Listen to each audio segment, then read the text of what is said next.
In this world, everyone can awaken the talent for taming beasts and become an extremely powerful beastmaster.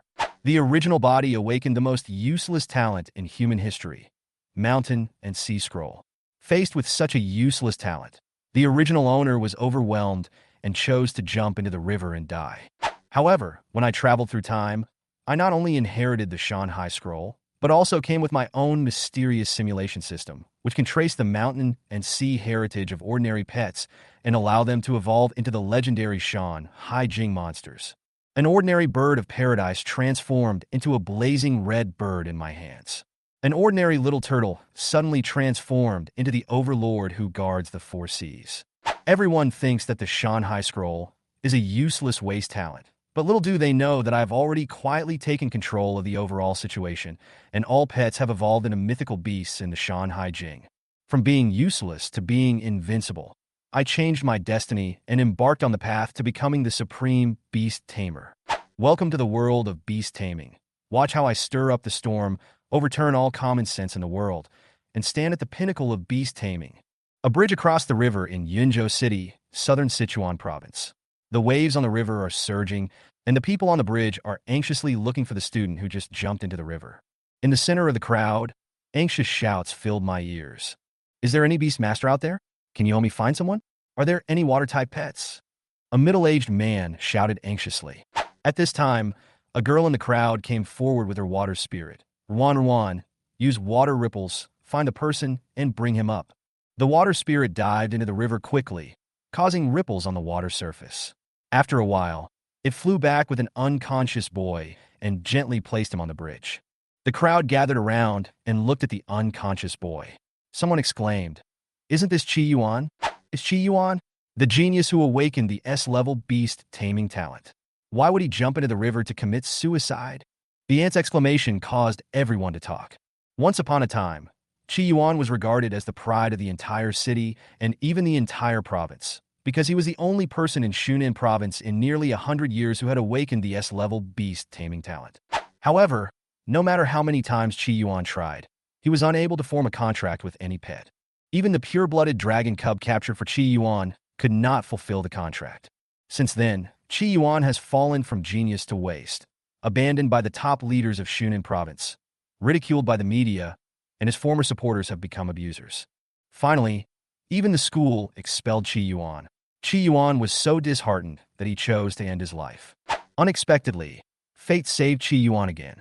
The wind from the river bank blew on my face, and I suddenly felt a sharp pain in my head, and a strange memory flooded into my mind.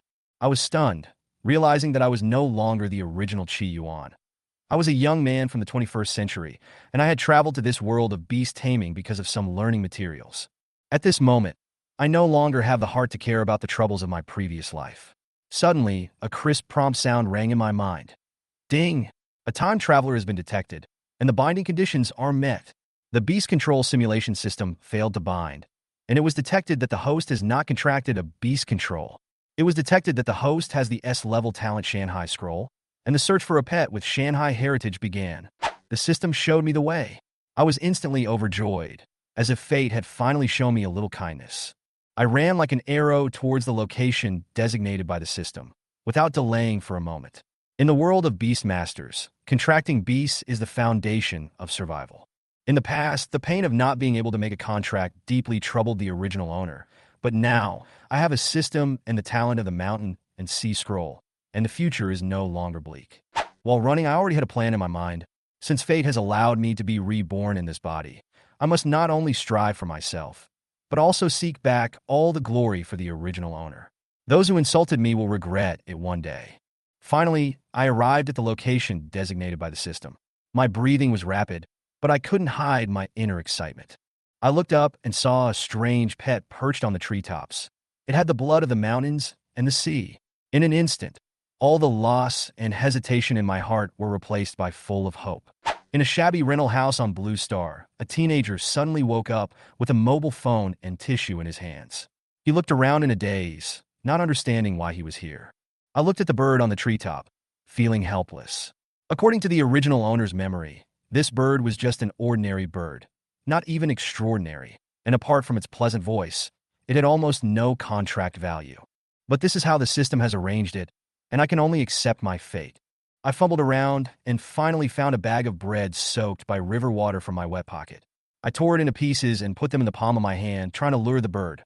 The little bird obviously hadn't eaten for a long time. It wanted to fly over, but was hesitant. I waited patiently, my eyes fixed on the bird, ready to complete the contract the moment it let its guard down. Sure enough, the bird of paradise couldn't resist the temptation of food, so it slowly flew into my hand and ate it with relish. Seizing this moment, I quickly activated the contract, and the process went so smoothly that it was a little unbelievable to him. You are a wild pet. How could you agree to the contract so easily? I thought to myself, if Bayin Bird could hear his thoughts, it would definitely think that its beastmaster was a fool. For a bird that couldn't even get enough to eat, how could it refuse a good thing like a full meal and a chance to eat every meal? After the contract was completed, the system's prompt sounded. Congratulations to the host for completing the contract. The system is binding. Soon, a light blue screen appeared in front of me, which only he could see. I glanced at the panel. Beast Tamer. Chi Yuan Age. 18 Beast Taming Talent. Mountain and Sea Scroll greatly increases the growth rate of the contracted beast, generates an exclusive mountain and sea space. Contracted Beast Tamer. Buying bird simulation points. 1 simulation era. Before, middle, late, and late Suzaku era. Seeing all this, I immediately understood that the original owner could not contract other beasts because of this S-level talent, mountain, and sea scroll. Although the talent is powerful, its limitations are also very obvious. It can only contract pets with mountain and sea heritage, and ordinary pets cannot be contracted at all. If it weren't for the help of the system, I would never have thought that this seemingly weak Bayin bird actually possessed the heritage of mountains and seas. With a hint of expectation, I opened the detailed information of the 100-sound bird. Name, unnamed race, 100-sound bird qualification. Ordinary skill. Sing loudly, can make beautiful sounds, intoxicating. Personality, lazy. Seeing this, I couldn't help but hold my forehead. This bird is not only mediocre in qualifications, but also has no talent or attributes. Its only skill is just singing well. Coupled with its lazy character, it is a 3-no product no matter how you look at it. However, I did not give up and decisively activated the system simulation function. Since the host's beast control ability is too weak, the less difficult late Suzaku era has been selected for simulation. Along with the prompt sound, the Bayin bird was wrapped in light and instantly disappeared from Chi Yuan's hand, entering the simulated world. New words appeared on the panel. Simulation starts. You are an ordinary bird, born in a small forest at the end of the Suzaku period. After being baptized by spiritual energy, your aptitude was promoted from ordinary to ordinary, and you gained extraordinary potential. I was immediately refreshed. Current lifespan, 10 years. Due to the severe cold at the end of the Suzaku period, the mother bird was short of food and you fell into hunger. You will choose find food by yourself, push other young birds away, and enjoy the food alone, selflessly contribute, and starve to death. I made a quick decision and chose the second option. My friend's life is more important than my own, so I decisively chose to protect myself. Simulation continues. While the mother bird is looking for food, you push the other chicks out of the nest and enjoy the food you brought back alone. Although the food is not much, it is enough for you to survive the first year. Current remaining lifespan, 9 years. When I saw the reward prompt pop up in the simulator, I quickly opened the panel with full of anticipation. Although the ending was somewhat unexpected, Bayin bird finally learned a skill and broke through the level, which was a great improvement. Now we just need to see what the rewards are.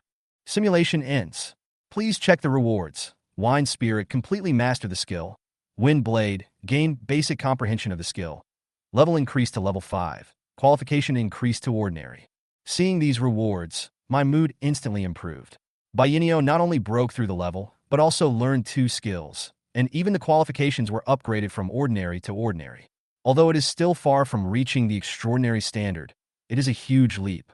What satisfies me most is the Spirit of Wind skill, which can greatly increase speed and is simply a great choice for escaping. I looked at the bird in my hand. It seemed to have noticed its changes and was flapping its wings curiously. It was obviously a little overwhelmed by its sudden strength. Its originally petite body had almost doubled in size. Its feathers were shiny and bright, and the scarlet feathers on its head were even brighter. However, there was still some fear in Bayinio's eyes. After all, the experience of death in simulation was no joke. Looking at its little eyes with tears in them, I couldn't help but feels soft-hearted. I reached out and gently stroked its head. Okay, it's okay. The simulation is over. I whispered to comfort it. The bird's emotions finally calmed down. It looked up at me with a hint of curiosity in its eyes, as if it was expecting something. Let me let you rest for a while now. I decided to put it into the mountain and sea space. After all, it now has wind-attributed skills, and it would be bad if it used these skills randomly in the outside world. With a flash of red light, the Bain bird disappeared from my hand and entered the mountain and sea space that belonged to it alone. At this moment, the image of the mountain and sea space of the Bain bird emerged in my mind. The entire space was actually a fiery red world, full of magma and volcanoes. I was stunned. The Bain bird was obviously of wind attribute. So why did the mountain and sea space present a scene of fire attribute? I fell into a brief thought, but did not stay for long. After all, there were more important things to do now. Qi Yuan's eyes flashed with anticipation and nervousness. He moved his fingertips slightly and quickly called up the simulation system panel. His heartbeat slightly accelerated as he waited for the system prompt to come. Ding! The first simulation is over. Along with a crisp prompt sound, a row of reward information quickly appeared on the panel. Reward 1. Pet qualification is upgraded to normal. Reward 2. Pet level is upgraded to level 5. Reward 3.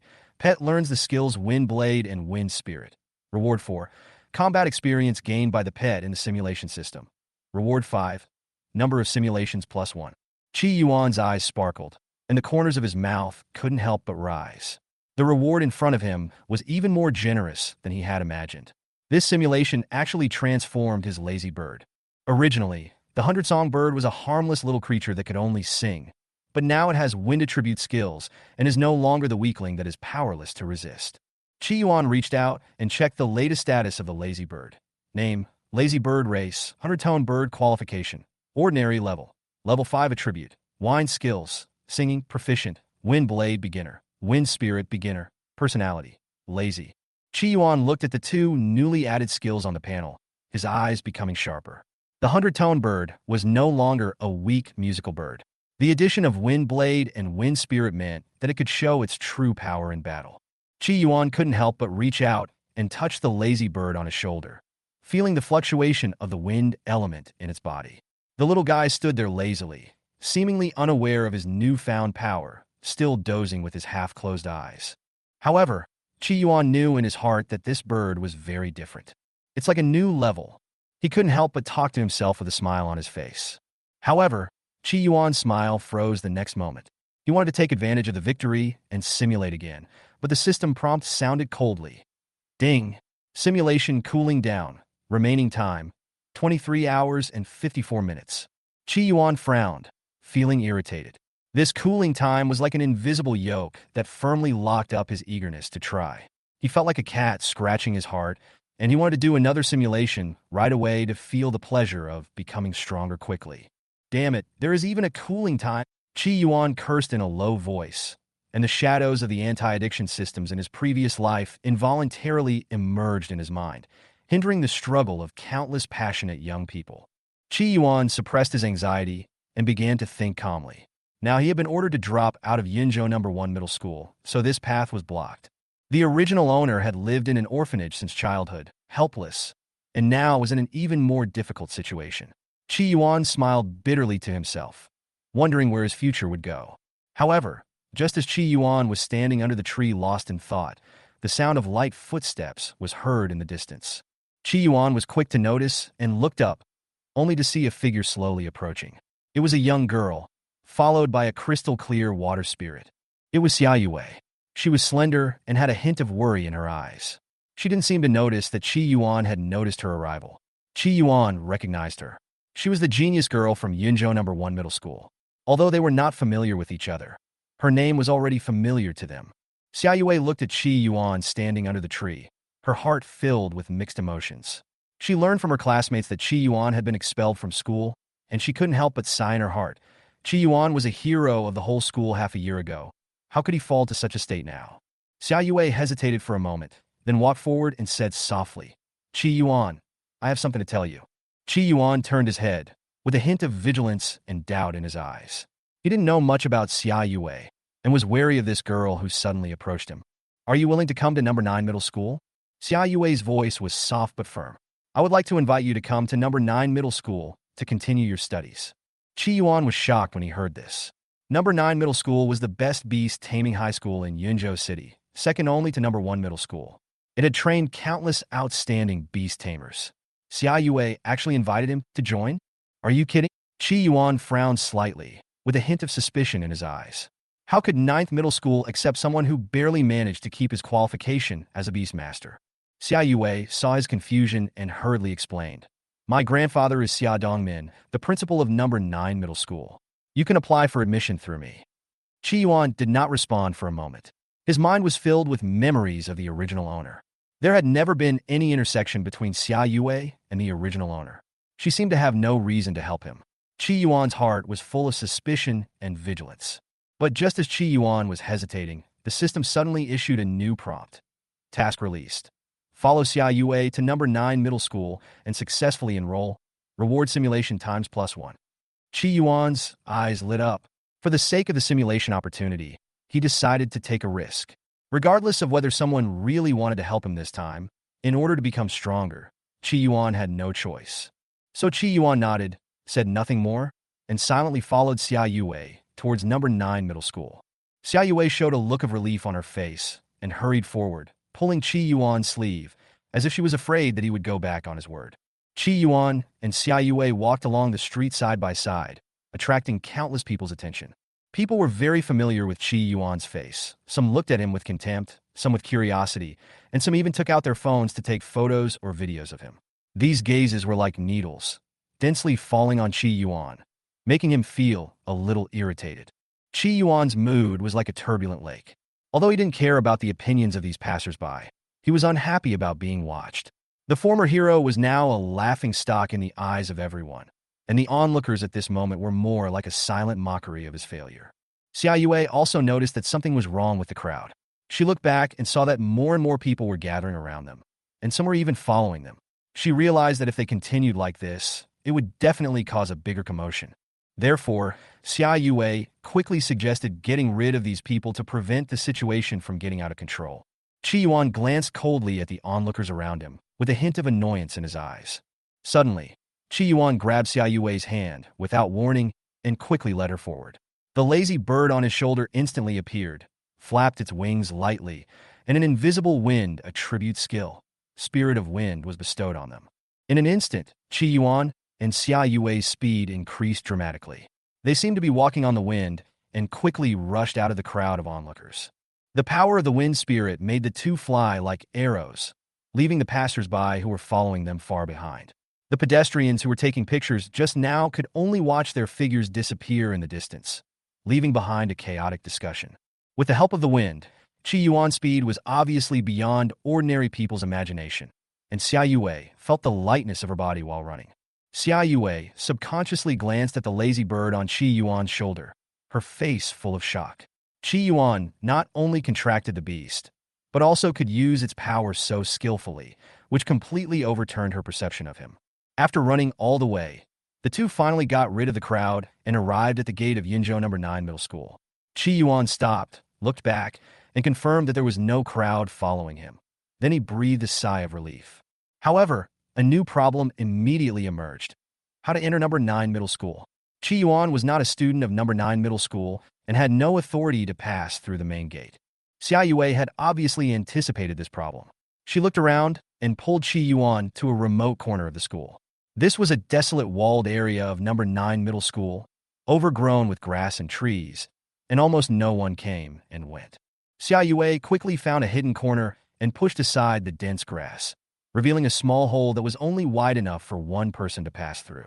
Xia Yue leaned down and got in with skillful movements, obviously familiar with this road. She also secretly imagined how Qi Yuan got in the dog hole and couldn't help feeling a little proud. However, the following scene instantly froze Xia Yue's smile. Xia Yue had just climbed out of the cave, and when she looked up, she saw Qi Yuan standing in front of her with a calm and composed expression. Xia Yue was stunned, and she couldn't understand how Qi Yuan appeared in front of her so quickly. It turned out that Qi Yuan did not drill a hole at all. He simply used the power of the wind spirit to easily cross the high wall. Xia Yue then realized that her busy movements seemed a little ridiculous in front of Qi Yuan. She blushed slightly, and in addition to being embarrassed, she was also shocked by Qi Yuan's ability to control the beast. The two of them did not delay any longer. Xia Yue quickly took Qi Yuan to the principal's office. After a quick walk, they soon arrived at the core area of number 9 middle school, outside the principal's office. Xia Yue did not let Qi Yuan go in directly, but asked him to wait outside for a while. She pushed open the door of the principal's office and walked in alone. Inside the house, Xia Dongmin, the principal of number 9 middle school, was resting with his eyes closed. In fact, he had already noticed the arrival of Qi Yuan and his granddaughter. His beast had already sensed their presence when they approached number 9 middle school. Xia Dongmin was not unfamiliar with the experience of Qi Yuan, the former genius boy, but he was very curious about why his granddaughter brought Qi Yuan to number 9 middle school. Xia Yue walked up to Xia Dongmin and told him about Qi Yuan. There was a hint of pleading in her words, hoping that number 9 middle school would take Qi Yuan in and let him continue his studies. After all, Qi Yuan had lost his chance at number 1 middle school, and dropping out had dealt a huge blow to his future. Xia Dongmin kept a calm expression while listening to his granddaughter's story. When he learned that Qi Yuan had attempted suicide because of dropping out of school, Xia Dongmin frowned slightly and felt uneasy. However, Xia Dongmin did not hesitate much about whether Qi Yuan could enroll in number 9 middle school and simply agreed to his granddaughter's request. However, Xia Dongmin did not make this decision just because of his granddaughter's request. He knew that Qi Yuan had extremely powerful potential, especially the S-level beast taming talent, which meant that as long as Qi Yuan could successfully sign the contract, his future achievements would be limitless. When Xia Yue mentioned that Qi Yuan had successfully contracted the beast, Xia Dongmin's eyes suddenly became sharp. Xia Dongmin stood up from his chair abruptly, his original calmness gone, replaced by a faint excitement. Qi Yuan's successful contract meant that he would once again embark on the path of a strong man. Xia Dongmin took a deep breath, calmed himself, and then signaled his granddaughter to bring Qi Yuan in immediately. He knew that this young man might not only need a chance to go to school, but might also become a legendary figure in Yunzhou City in the future. Xia Yue's mind was a little confused. She had never expected that her grandfather Xia Dongmin's attitude would change so drastically after learning that Qi Yuan had successfully contracted the beast.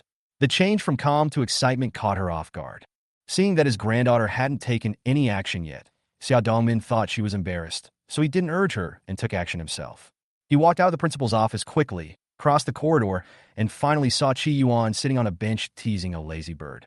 This was not the first time Xia Dongmin had met Qi Yuan. Memories flooded back to him. When he first met Qi Yuan, that young genius had awakened his S-level beast taming talent, became famous at a young age, and was very talented. He had the pride of a young man, as if he didn't care about anyone. When I met him the second time, Qi Yuan had fallen into a slump because he could not contract the beast. Even the high-ranking officials of Shunan province had lost confidence in him. The once dazzling light disappeared, and Qi Yuan became gloomy and worried. But this time, the third time they met, Qi Yuan gave him a completely different feeling. He was no longer the arrogant young man, nor the depressed loser. Instead, he showed a restrained but powerful aura. After experiencing setbacks, Qi Yuan seemed to be reborn. When Xia Dongmin walked into the corridor, Qi Yuan had already keenly noticed his arrival. Qi Yuan quickly stood up and bowed respectfully, showing humility and courtesy. Xia Dongmin was very satisfied with his attitude. He was neither overly arrogant nor self-abased because of past failures, but instead had a unique confidence and respect. This was the true beast-taming genius he had hoped for. The conversation was brief and crisp. Qi Yuan explained the success of his contracted beast control in a casual manner. Although he did not elaborate on the reasons, Xia Dongmin did not ask any more questions. For him, the results were shocking enough. Then, Qi Yuan mentioned that he was expelled from number 1 middle school. This fact did not seem to affect his mood, but made him more calm. Xia Dongmin pondered for a moment and made a decision in his heart. He invited Qi Yuan to join number 9 middle school and promised to place him in the best class. But Qi Yuan rejected the suggestion of taking a break and insisted on continuing his senior year courses. Xia Dongmin admired his firm confidence. After all, it was not surprising for an S-level talent to have such courage and belief. Next, Qi Yuan raised a more practical problem. He needed a quiet place to live. After being expelled from number 1 middle school, Qi Yuan now had nowhere to go. As a child who grew up in an orphanage, he had no family to rely on. Xia Dongmin pondered for a moment and decided to let Chi Yuan live in the school's vacant number 5 teacher villa. This villa has been idle for a long time, which should be the best arrangement. However, when Xia Yue came over and heard about this arrangement, she was obviously a little dissatisfied. She had wanted to live in this villa before, but was rejected by her grandfather. And now, her grandfather arranged for Chi Yuan to live in without hesitation, which made her feel a little bit jealous. Xia Dongmin ignored her complaints and even decided to let the two live together. Just when Xia Yue hadn't reacted yet, a faint spatial fluctuation suddenly appeared, and Chi Yuan and Xia Yue were instantly teleported to the door of Villa number 5. This sudden change made the two of them look at each other, and there was a hint of embarrassment in the air.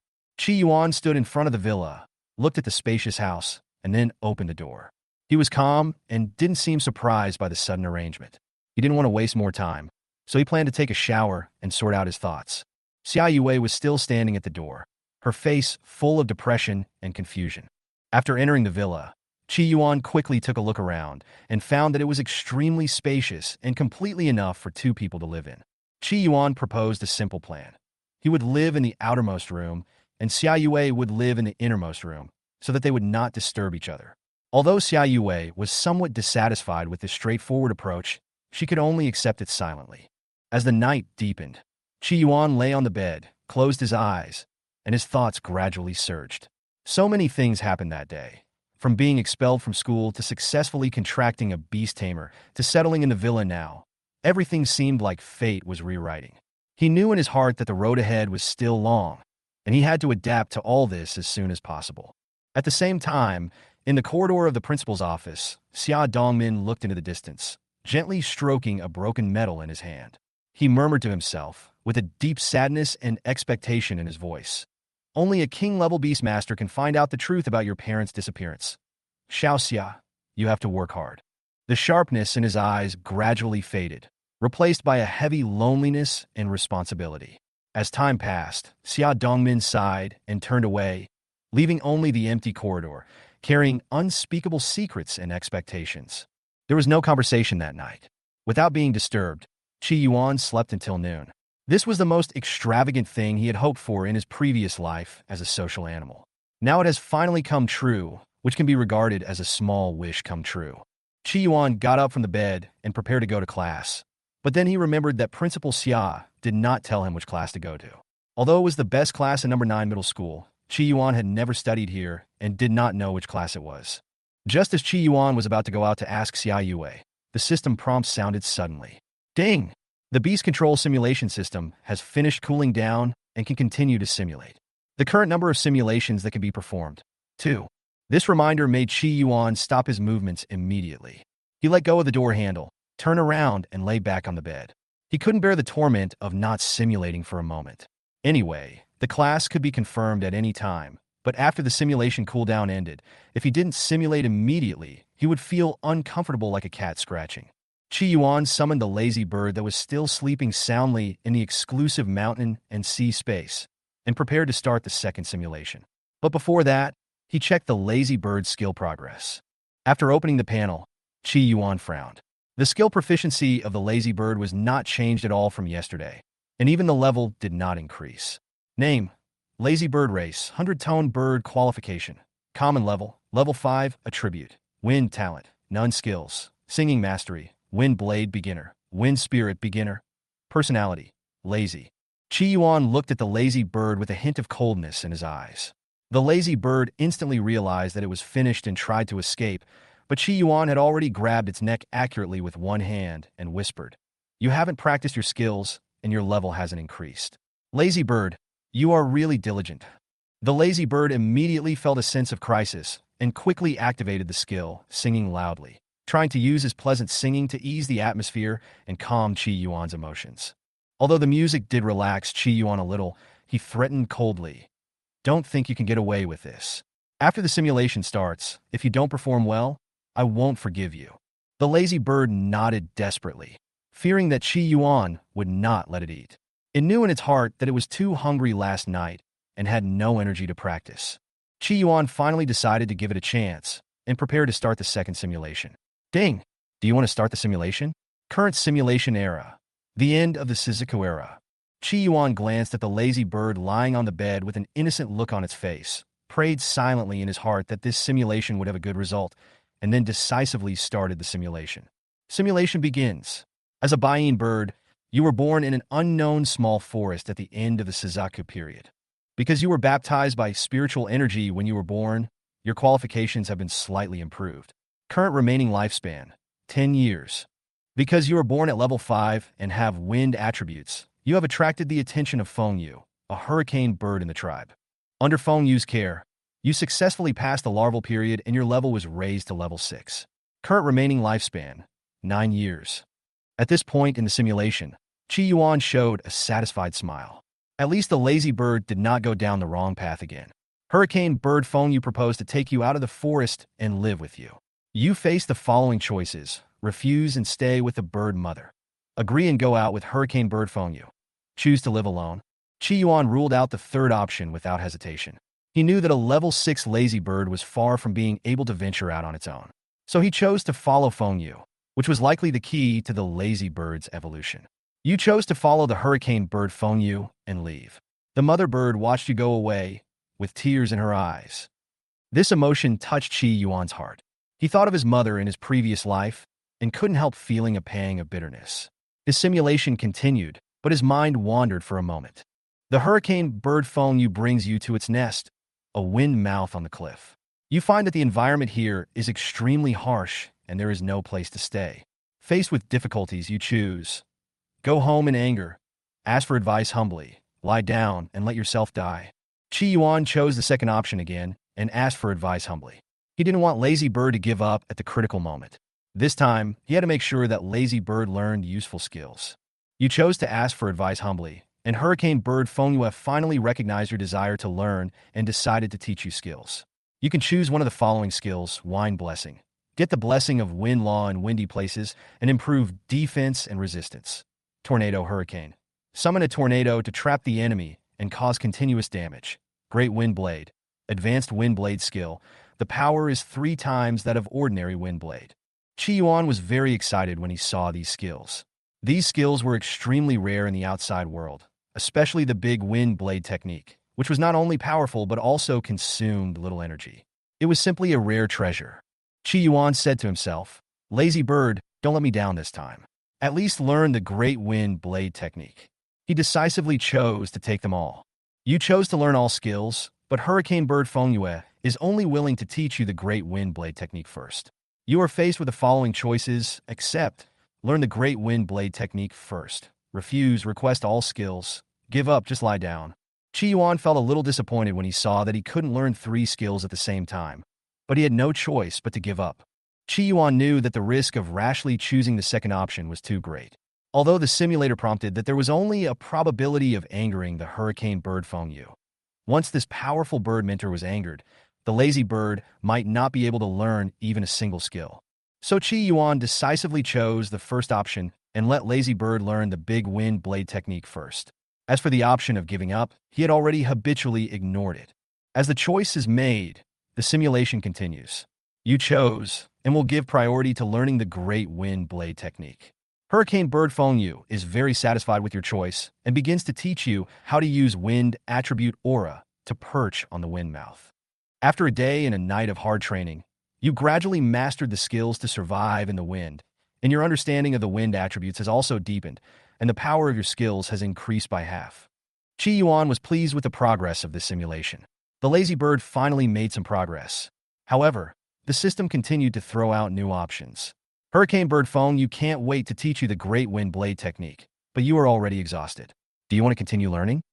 Chi Yuan originally planned to continue, but seeing the lazy bird's dying appearance, he hesitated for a moment and finally sighed and gave up the idea of exploiting the lazy bird. After all, it has been working nonstop, and continuing may not be worth the loss. You chose to rest.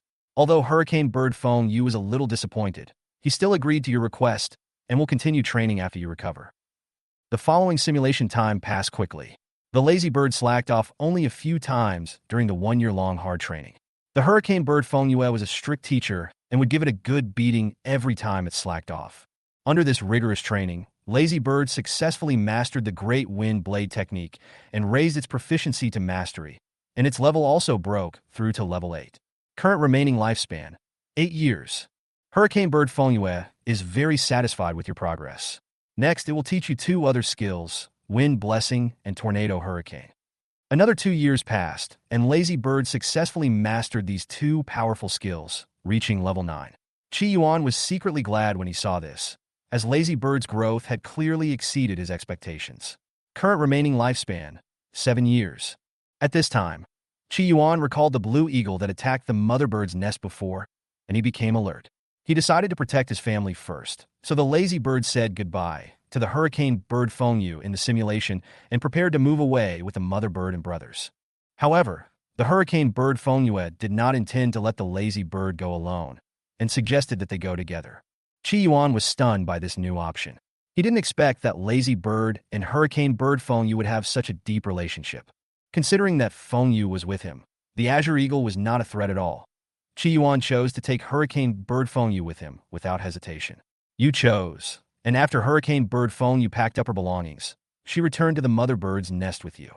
When you arrived, the mother bird was not in the nest, and only 3 ordinary Baiying birds stayed. The 2 birds rebuilt their nest and spent the next 2 years peacefully.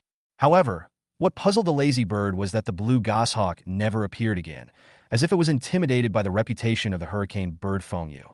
At this time, the level of the Lazy Bird has reached the limit of ordinary qualifications, level 10. Current remaining lifespan, 5 years. Hurricane Bird Fengyue tells you that the 100-sound bird can evolve and proposes 3 evolution routes. You choose Hurricane Bird, Rare Qualification, 1,000-sound bird, Elite Qualification, Unknown Evolution Route, Unknown Qualification. Qi Yuan looked at these evolution options and became excited. He ruled out the 1,000-sound bird because he valued combat ability more, and the 1,000-sound bird was obviously biased towards the evolution of sound skills. As for the unknown evolutionary route, although it is very tempting, the risk is too great and the possibility of failure cannot be ignored. After weighing the pros and cons, Qi Yuan decisively chose the Hurricane Bird. After all, its rare qualifications and strong combat power are the safest choice. You chose to evolve into a Hurricane Bird. Hurricane Bird Fengyue is very happy about this. He takes you back to Fengzue and tells you the conditions required for evolution. You need to swallow the Skywind grass and successfully build a nest in the strong wind to complete the evolution. Qi Yuan looked at the simulated light screen, nervously watching the evolution of the Lazy Bird. After swallowing the Skywind grass, the Lazy Bird's body was in great pain, as if a strong wind was raging through its limbs and veins. But it gritted its teeth and persisted, bringing in materials again and again, and finally completed the nest. You have successfully evolved into a Hurricane Bird. Your panel is updated as follows: name, Lazy Bird Race, Hurricane Bird Qualification, Rare Level, Level 11 Attribute, Wine Talent, Gale Master. You are born with the ability to control the gale, and the power of wind skills is increased by 10%. Skills: Singing Proficient, Wind Blade Mastery, Wind Spirit Mastery, Wind Blessing Beginner, Tornado Hurricane Beginner, Personality, Lazy. Qi Yuan was stunned when he saw the updated panel. The evolution of the Lazy Bird far exceeded expectations. Not only did its combat power increase significantly, but its lifespan also increased to 100 years. Current remaining lifespan, 94 years. While Qi Yuan was extremely happy about the growth of the Lazy Bird, the simulation continued to unfold a new plot. The Hurricane Bird Fengyue was particularly happy because he saw the Lazy Bird successfully evolve. As a female bird, it has not seen its own kind for a long time, and at this moment it actually proposed to the Lazy Bird and wanted to become its partner. Seeing this scene, Qi Yuan couldn't help but sigh. This is too outrageous. Has he trained the Lazy Bird since he was young, just for this moment? Faced with this situation, Qi Yuan was somewhat helpless, but he soon realized that by accepting this relationship, Lazy Bird would be able to avoid many detours. In the end, Qi Yuan wholeheartedly chose to accept this proposal, allowing Lazy Bird to embark on the road of becoming a rich woman among birds. Qi Yuan chose Lazy Bird and Fengyue to be partners. Fengyue seemed very excited and entered the bridal chamber with him that night. Although Qi Yuan silently said, "Don't look at what is inappropriate," in his heart, his eyes were fixed on Fengyue. After all, it was a lazy bird, but also a mysterious and powerful spirit beast. As time passed, with the help of Fengyue, Lazy Bird's strength increased to level 14. However, Despite living together for more than 10 years, they were unable to have offspring. At this time, the Azure Eagle tribe suddenly launched a large-scale invasion. As the strong men in the tribe, Lazy Bird and Feng Yu were summoned by the tribe leader Wanyin Bird Bobo, asking them to escort the younger generation of the tribe away. Faced with the crisis of his tribe, Qi Yuan was in a dilemma. If he fought the enemy, Lazy Bird's level 14 strength would be difficult to resist, and running away was not his style. After much deliberation, Qi Yuan decided to let Lazy Bird escort the younger generation away, but Feng Yu chose to stay and fight the enemy, determined to buy more time for Lazy Bird. Despite Lazy Bird's earnest dissuasion, Feng Yu still insisted on facing the powerful enemy alone. During the escort, the Lazy Bird was always alert to its surroundings. The Spirit of Wind suddenly warned that a huge sky-blue goshawk was flying towards them. Soon, the Lazy Bird saw clearly what was in the claws of the Blue Eagle. It was Feng Yu's body. The furious Lazy Bird did not even bother to retreat, determined to avenge his partner. He used his perfect wind spirit speed to launch a fierce attack, and although the Azure Eagle was higher in level, Qi Yuan still fought with it regardless of everything. However, his spiritual energy gradually ran out, and his body gradually became exhausted. Facing a hopeless situation, Lazy Bird decided to gamble his life and use his last skill, Tornado Hurricane, in an attempt to die together. At the moment when the Lazy Bird was about to self-destruct, a level 30 Azure Eagle Chief suddenly appeared in the distance. It blew Qi Yuan thousands of miles away with a strong wind, preventing him from self-destructing. Qi Yuan's body exploded in the distance, turning into brilliant fireworks that completely dissipated in the wind. With a sigh, the simulation ended. Qi Yuan looked at the simulation results. Although he was impressed by the courage and sacrifice of the Lazy Bird, he could not hide his disappointment. The Lazy Bird used to be lazy and afraid of things, but now it is willing to fight to protect the tribe. All this made him feel deeply moved. After the simulation, Qi Yuan was given a choice of 3 rewards, with Feng Yu's evolution, level increase, and combat experience all being presented before him. But when he saw that Feng Yu would lose the mountain and sea heritage if he evolved into a hurricane bird, he decisively gave up this option and chose to upgrade his level. Next, Qi Yuan selected the skill Great Wind Blade, which is a very powerful wind skill. As for the third reward, Qi Yuan chose the talent Windbreaker, which will provide more help in his future battles. Although this simulation did not give him a new number of simulations, Qi Yuan was not discouraged. He had begun to think about how to continue to improve his strength, especially how to preserve the mountain and sea heritage of the Lazy Bird. When Qi Yuan was deep in thought, the Lazy Bird that had completed its evolution reappeared on his bed with a dazzling light. The Lazy Bird's aura was much stronger at this moment than before, but its eyes were lifeless, as if it was still immersed in the memories of the simulator. Qi Yuan did not disturb it, and put the Lazy Bird into the exclusive mountain and sea space to rest, and then checked its status information. Name: Lazy Bird Race, 100-tone bird qualification, common level. Level 10 attribute, wind talent. Wine Warrior. You are born with the ability to control the wind. No matter where you appear, the wind will accompany you, and the power of wind skills will be increased by 10%. Skills: Singing proficient, Wind Blade proficient, Wind Spirit perfect, Personality, tenacity. Qi Yuan was deeply moved to see Lazy Bird change from laziness to tenacity. 20 years of simulation has greatly changed its character. Without the original encumbrance, Qi Yuan believes that Lazy Bird will achieve great things in the future. After getting up, Qi Yuan felt a little dazed. Yesterday, he was still an apprentice beastmaster, but today he has reached the bronze 10-star level. If it weren't for the ordinary qualification limit of Lazy Bird, perhaps he would have been promoted to a silver beastmaster and become the best among his peers. Just as he was sighing, there was a violent knock on the door, followed by Xia Yue's voice. Qi Yuan, why don't you get up? Don't you have class today? Qi Yuan quickly opened the door and covered it up. Don't get me wrong, I'm famous for being hardworking. I was just busy training the beast today and forgot the time. Really? How can you train him in such a small room? Xia Yue retorted bluntly. Qi Yuan scratched his head and smiled. I have my own mountain and sea space, which is enough for me. Hearing the term exclusive space, Xia Yue subconsciously touched her beast ring, somewhat envious of Qi Yuan. Although her beast ring was valuable, the space was only half the size of her room, and she had to pay for maintenance every once in a while, otherwise the space would gradually shrink until it was scrapped. Xia Yue quickly put away her envy and got down to business. My grandfather asked you to go to class 3 first, but you might be challenged. After all, you signed your contract pet more than half a year later than others. Although you can temporarily avoid the battle now, you will have to face it sooner or later. Otherwise, it will be difficult to gain a foothold in number 9 middle school. Speaking of talent, Xia Yue's story is a bit complicated. Although her talent is B-level water affinity, it is insignificant compared to Qi Yuan's S-level talent. Although Xia Yue was already a bronze 9-star beastmaster and ranked in the top 10 in class 3, she knew in her heart that it was only a matter of time before Qi Yuan caught up with her. While Xia Yue was thinking, Qi Yuan responded calmly, "I know, don't worry, I will give them a big surprise when the time comes." The two then headed to Class 3's Beast Taming Battle Room. Today was the class's once-in-7 training battle match. Xia Yue hurriedly took Qi Yuan there to see how he would deal with the situation. When they arrived at the battle room, Teacher Wang had just arrived. He remembered what Principal Xia had told him last night and decided to let Qi Yuan introduce himself. "Classmates, there is a new student joining our class today. Do you know who he is?" The classmates then began to look around and soon recognized Qi Yuan, the fallen genius.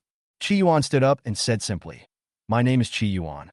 You should know me a little bit, so I won't say much." Qi Yuan's calm performance attracted a lot of discussion. "Is he the loser, Qi Yuan? This loser can come to our class?" Qi Yuan remained unmoved by the ridicule, but he secretly took note of those who danced the most happily, and in the future he would make sure to let them know that genius cannot be insulted. Teacher Wang interrupted the discussion in time, turned to Qi Yuan and said, "Qi Yuan, you don't have to participate in the training match today. You can observe first or train your beast."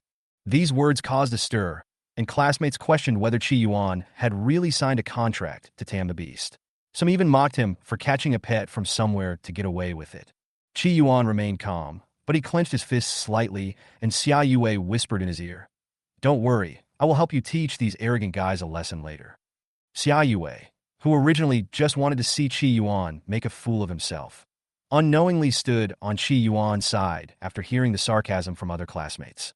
At this time, the noise in the battle room had not lasted long, and Teacher Wang coldly rebuked, "What do you want to do? This is outrageous. Is it your turn to comment on the school leader's decision? If anyone is dissatisfied with Qi Yuan joining Class 3, you can apply to change classes, and I will never stop you." As soon as Mr. Wang finished speaking, the whole classroom suddenly fell silent. Although he had just arrived at number 9 middle school as a 9-star gold beastmaster, he was enough for these bronze-level students to look up to. Although there were still a few students who looked disdainful, no one dared to talk about Qi Yuan in front of Teacher Wang. Seeing the reactions of these students, Teacher Wang nodded with satisfaction, and his tone became softer. "No matter what happened in the past, since you are in the same class now, I hope you can unite. If you can't unite, don't slander each other, understand?" The students nodded to show that they understood. Then, Teacher Wang looked at Qi Yuan and continued, "I don't know what you were like before, but now you are a student in Class 3. If someone bullies the weak, just come to me and I will help you. However, if you lose in a battle of the same level, don't say that I taught you, so as not to embarrass yourself." Qi Yuan stood up respectfully and said seriously, "Teacher Wang, I remember it." For Qi Yuan, such a teacher who supports his students is rare. Whether in his past life or in this life, teachers as upright as Teacher Wang are rare, and most of them only treat students differently based on their family background. "Okay, sit down, and the other students are going to draw lots." As soon as Teacher Wang finished speaking, Qi Yuan suddenly stood up and said in a firm tone, "Teacher Wang, I also want to participate in the training match." The whole class was shocked when this was said. Even Teacher Wang was stunned. The other students were even more puzzled, thinking that Qi Yuan had just signed a contract with a beastmaster. How could he dare to participate in the competition? Xia Yue also advised in a low voice, "Qi Yuan, you just contracted a pet, and the weakest ones on the field are all bronze 7 stars. It's too hasty." Qi Yuan ignored him and released the lazy bird's aura. When Teacher Wang felt this aura, his pupils shrank slightly. He didn't expect Qi Yuan's beast control to have reached the bronze 10 stars. He secretly exclaimed in his heart, "Interesting, this kid is really extraordinary." Teacher Wang nodded and signaled Qi Yuan to go on stage to draw lots, and Qi Yuan drew the number A3. When passing Qi Yuan, Lu Zhuang said coldly, "I will let you know that you are a waste and don't deserve to be here." Qi Yuan patted Lu Zhuang's shoulder gently and responded calmly, "I'm looking forward to it." Fate seemed to be playing a joke on him. Lu Zhuang actually drew the number A4, and became Qi Yuan's first opponent. Xia Yue was a little worried and reminded him in a low voice. Lu Zhuang's beast is a sky blue eagle, which is very fast. If you can't defeat him, remember to admit defeat as soon as possible. When Qi Yuan heard the words sky blue eagle, his eyes lit up and he was secretly glad in his heart. This was the enemy of Lazy Bird, and Lazy Bird would definitely go all out. Seeing his reaction, Xia Yue continued, "Don't worry too much. You are very talented and will definitely surpass him in the future." Qi Yuan smiled and teased, "Miss Xia, you care about me so much? Who cares about you?" Xia Yue was a little embarrassed and turned her head away so that he wouldn't see her blushing face. After the draw, the first match began with A1 and A2 fighting each other. Although the two teams were similar in strength, A2's wood-attributed Shikatana restrained A1's earth-attributed earth-splitting bear. After more than 10 minutes of tug-of-war, Shikatana successfully won. The crowd was not too interested in this.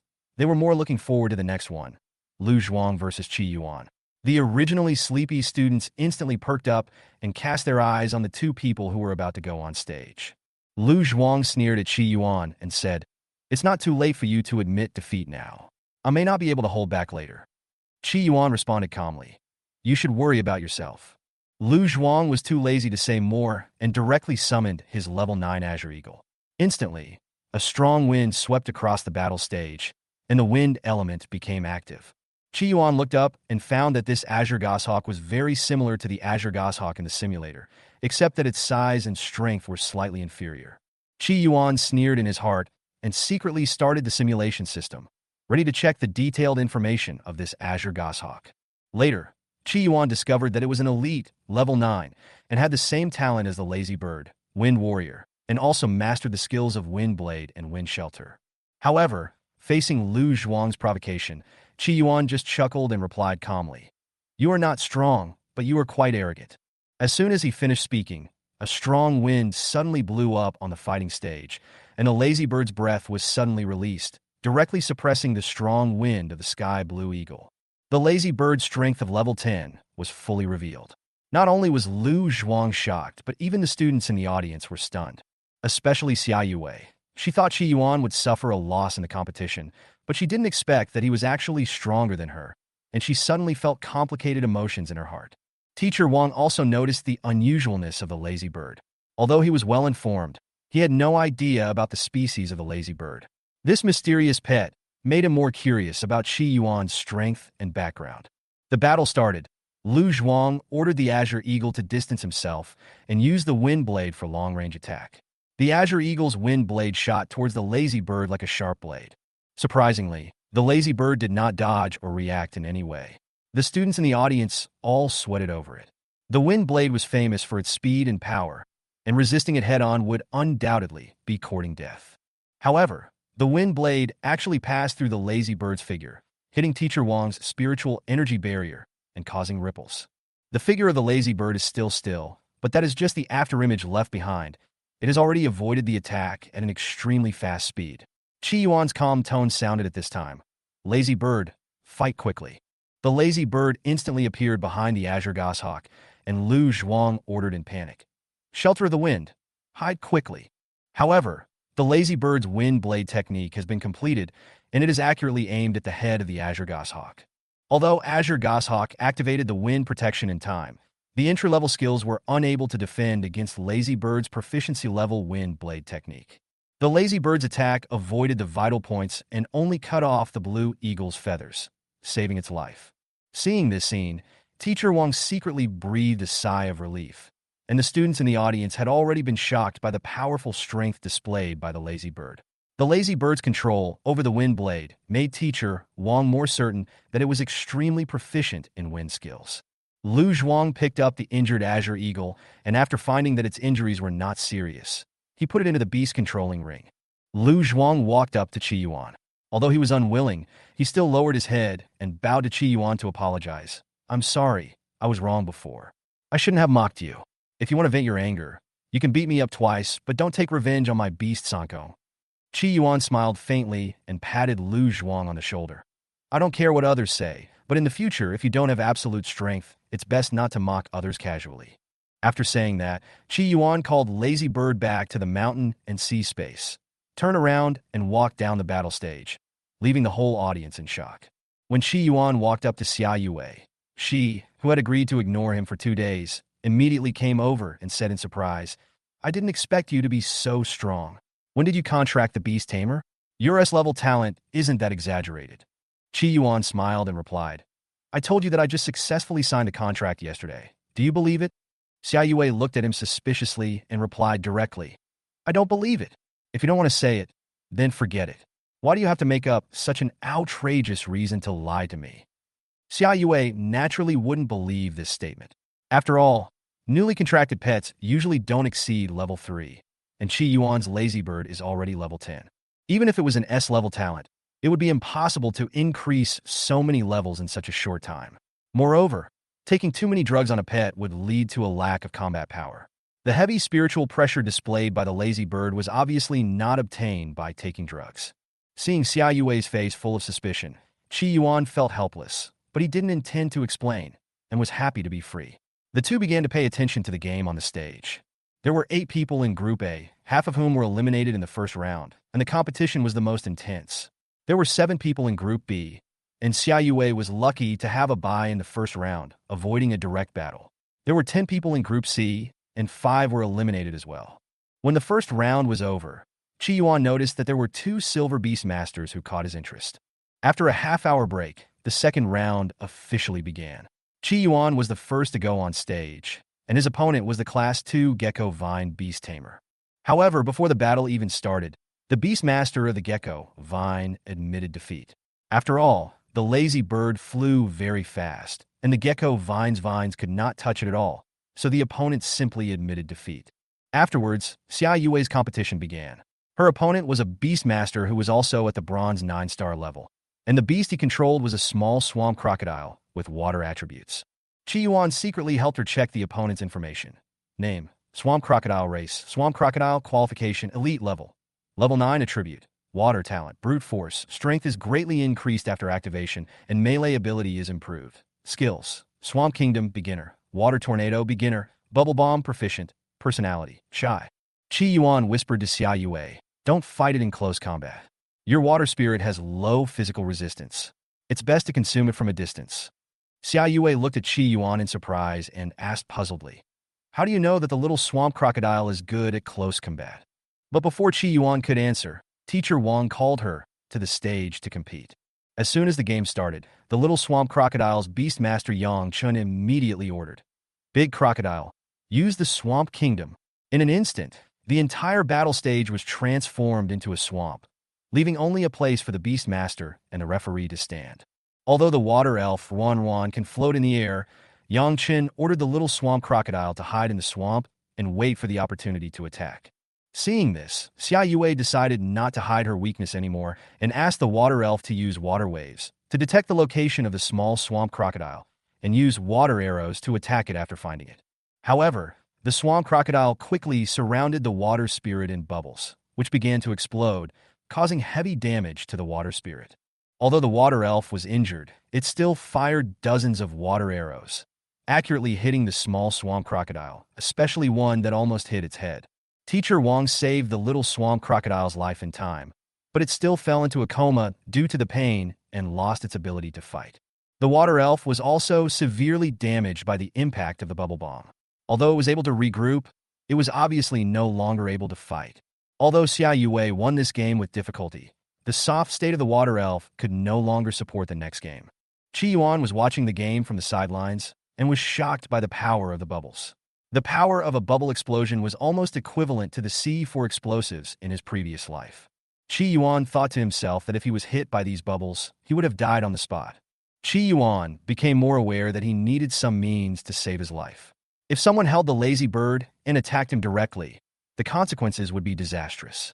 Qi Yuan whispered to himself, "It seems that I need to plan a second beast as soon as possible, so that even if the Lazy Bird is delayed, I will still be able to deal with it." The game was still going on. Xia Yue carried the injured water elf out of the battle room and went to the school hospital for treatment. Yang Chen also followed behind, holding the little swamp crocodile. The second round of training matches is still going on, and the upcoming battles will be even more intense. Chapter 14. Battle against the Silver Beast Tamer and System Mission. After Chi Yuan watched for a while, the second round of the match finally ended.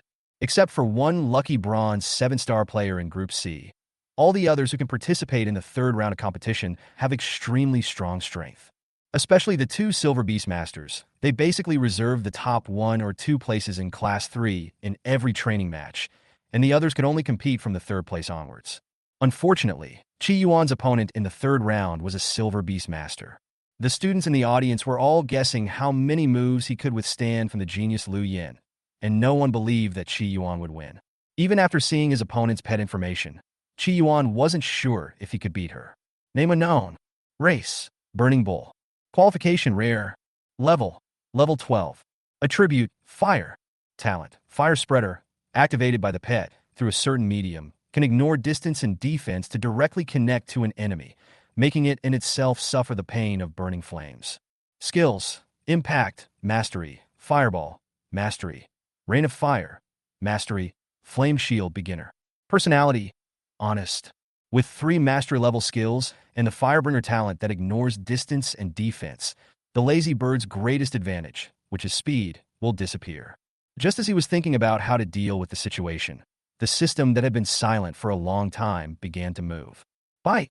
Issue a task. Defeat the Silver Beast Tamer in a duel with the weak, and reward 1 simulation number. After seeing the tasks released by the system, Chi Yuan smiled bitterly and thought, this is much more difficult than the last task. Could it be that if I want to get simulation times in the future, I can only rely on the tasks released by the system? The Beast Tamer simulation system is just like a human machine, except that it appears when issuing tasks and simulations. At other times, no matter how Chi Yuan called out in his heart, there was no response and they could not communicate at all. But now is not the time to think about these things. In order to gain a foothold in Class 3 and for the precious number of simulations, he has to go on stage and give it a try no matter what. As the break ended, Teacher Wang walked to the referee's seat and announced the start of the third round of training matches. Chi Yuan and Lu Yin, who were the first to appear, received close attention from other students. However, these students had different thoughts. Some hoped that Lu Yin could teach Chi Yuan a lesson, while others hoped that Chi Yuan could fight Lu Yin to a draw and defeat this woman's arrogance. Lu Yin won consecutive battles in Class 3, and even another Silver Beastmaster Li Xing was no match for her. Over time, she became a mountain weighing down the students in Class 3, and they could only look up to her. As for whether Chi Yuan has any chance of defeating this guy, as I said before, Lu Yin is the undefeated legend of Class 3. On the fighting stage, Lu Yin began to look at this somewhat familiar young man. Although she was not a native of Yunzhou City, she had been studying at number 9 middle school, so she also knew this big shot. Chi Yuan, who was being watched, showed no weakness either, staring at Lu Yin. The burning cow beside him, observing its every move. At this moment, the battle arena seemed extremely peaceful, and the atmosphere was a little weird for a moment. After a long time, Lu Yin finally broke the deadlock and said, Chi Yuan, you are very strong. This is undeniable. Even if Li Xing comes, he may not be able to defeat you. But I am different. In front of the Burning Bull, the speed that your Beastmaster is so proud of is useless. Besides, you are still a Bronze Beastmaster. Wait until you become a Silver Beastmaster before you fight me. Now, just admit defeat. After hearing this, Chi Yuan did not do as she wished, but said calmly, whether you win or lose, you have to fight to know. Okay, let's give it a try. After Lu Yin finished speaking, she patted the burning bull standing beside her and ordered, go ahead, use the maximum power of the fire rain to directly cover the entire battle arena. She knew very well that skills like collision and fireball would have no effect at all on the extremely fast lazy bird, except for wasting spiritual energy. After receiving the order, the burning ox shook its huge body. Suddenly, numerous cow hairs floated in the air and spread to the entire fighting arena. The lazy bird hovered in the air, trying to use the strong wind to control the numerous cow hairs within a certain area. But it failed. The cow hair seemed to be in another dimension and was not affected by the strong wind at all. It continued to spread slowly. Fortunately, Teacher Wang Jie had already set up a barrier where the Beastmaster was standing to prevent him from being accidentally injured by the opponent's pet.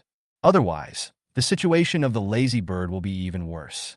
However, if it was possible to attack the Beastmaster directly, Lu Yin would have died long ago. The lazy bird's perfect level of wind spirit plus the skilled level of great wind blade technique are enough to take a person's life in just a few breaths, without even waiting for the opponent's burning bull to release the rain of fire. Seeing that the strong wind could not blow away the cow hair, the lazy bird no longer paid attention to them. In the blink of an eye, it appeared behind the burning cow, with green spiritual energy flashing on its body, and a large wind blade was condensed. In fact, Luyan had been on guard against this move all along. In her mind, she had already asked the burning ox to rely on its flaming cow hair to condense many flame shields to resist the lazy bird's sudden attack. When the wind blade flew towards him, Ranyo felt the terrifying, destructive power. It directly pierced through 3 of his fire shields, and the 4th one was also crumbling. In this direction, Ranyo could only control 5 fire shields. The situation was not good. Luyan shouted, "Tainyo, use your skills to hit and dodge." She didn't expect that she had tried her best to overestimate Qi Yuan's beastmaster strength. She didn't expect that his pet was stronger than she imagined. The power of the wind blade was too outrageous. You have to know that there is a big realm between the 2 of their beastmasters. Now Lu Yin has reason to suspect that what the big blue bird used was most likely not the wind blade, but its advanced skill, the great wind blade technique. In fact, the burning ox did not need any reminders from its owner. When it sensed a horrible crisis, it immediately started running wildly and used its skills to collide and teleport to another place. After the green wind blade broke through the 5 layers of flame shield, the color became much dimmer, but it still caused a large crack on the ground. Lu Yin looked at this terrifying power and became more certain of her thoughts. However, she still had to win this round. As they fought, the cow hair gradually filled the fighting arena, began to burn, and then slowly fell down, directly covering the entire venue. To be on the safe side, Mr. Wong at the referee's seat ordered his beast to add several more layers of insurance to prevent the protective cover from being burned through.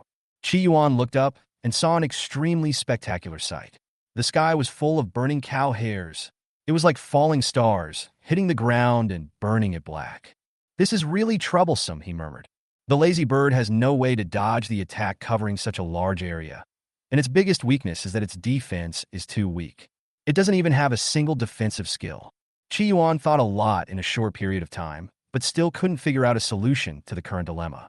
He let out a long sigh and prepared to admit defeat. But when the lazy bird saw that he could not avoid the rain of fire, he simply gave up and allowed his body to be set on fire. It endured the pain, drained all its spiritual energy, condensed dozens of large wind blades, aimed them at the burning bull below, and prepared to launch a saturation attack. Looking at the green blade that suddenly appeared in the sky, Lu Yin knew clearly. If even just one wind blade hit the burning bull, the outcome of the game would become unpredictable. So, she decided to go all out. "Tainyo, use your talent. We can't delay any longer." Chapter 15, Incredible Evolution. After she finished speaking, the students outside the venue suddenly exclaimed, "I didn't expect Qi Yuan to force Lu Yin to use his talent. His strength is so terrifying. If it weren't for this monster Lu Yin, he would probably be number 1. Yes, now it depends on his pet's willpower. How long can he last under the Burning Bull's talent? Last time, Li Xing lasted for a full minute. I wonder if he can break the record." Although people in the audience were talking a lot, the Burning Bull was not disturbed at all. It just raised its head and looked at the lazy bird, and its whole body suddenly burned with orange-red flames, hot and weird. When the lazy bird was about to release a wind blade attack, the parts of its body that were burned by the rain of fire suddenly burst into orange-red flames, causing its spiritual power to dissipate and making it lose the ability to attack. And after being entangled by the orange-red flame, the intense pain directly made it lose the ability to control the wind blade, and it had to let it dissipate in vain. At this point, Lazy Bird completely lost hope of a comeback. However, the Burning Bull was not feeling well either, as the orange-red flames were also burning itself. But it is not only a fire tribute pet, but it also frequently practices using this talent, so it has extremely high resistance to this flame. This is why, despite having the same orange-red flame, the lazy bird suffers much more pain than the burning cow. As time went by, the lazy bird's condition became worse and worse. All the feathers on its body were burnt, and it even smelled a faint barbecue aroma. Qi Yuan knew that he couldn't go on like this. Since there was no hope of winning, he could only admit defeat. A simulation opportunity is certainly important, But it is extremely uneconomical to let the lazy bird be seriously injured and on the verge of death for this reason.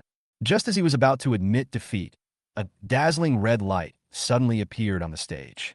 The intense stimulation forced everyone to close their eyes to avoid the bright light. After the red light dissipated, everyone looked up and saw that the lazy bird, which was originally surrounded by orange-red flames in the sky, suddenly formed a giant red cocoon, and hot breath continued to spew out in all directions. Qi Yuan was also a little surprised for a moment. He didn't know what had happened. He couldn't even check the information of the lazy bird in the simulation system.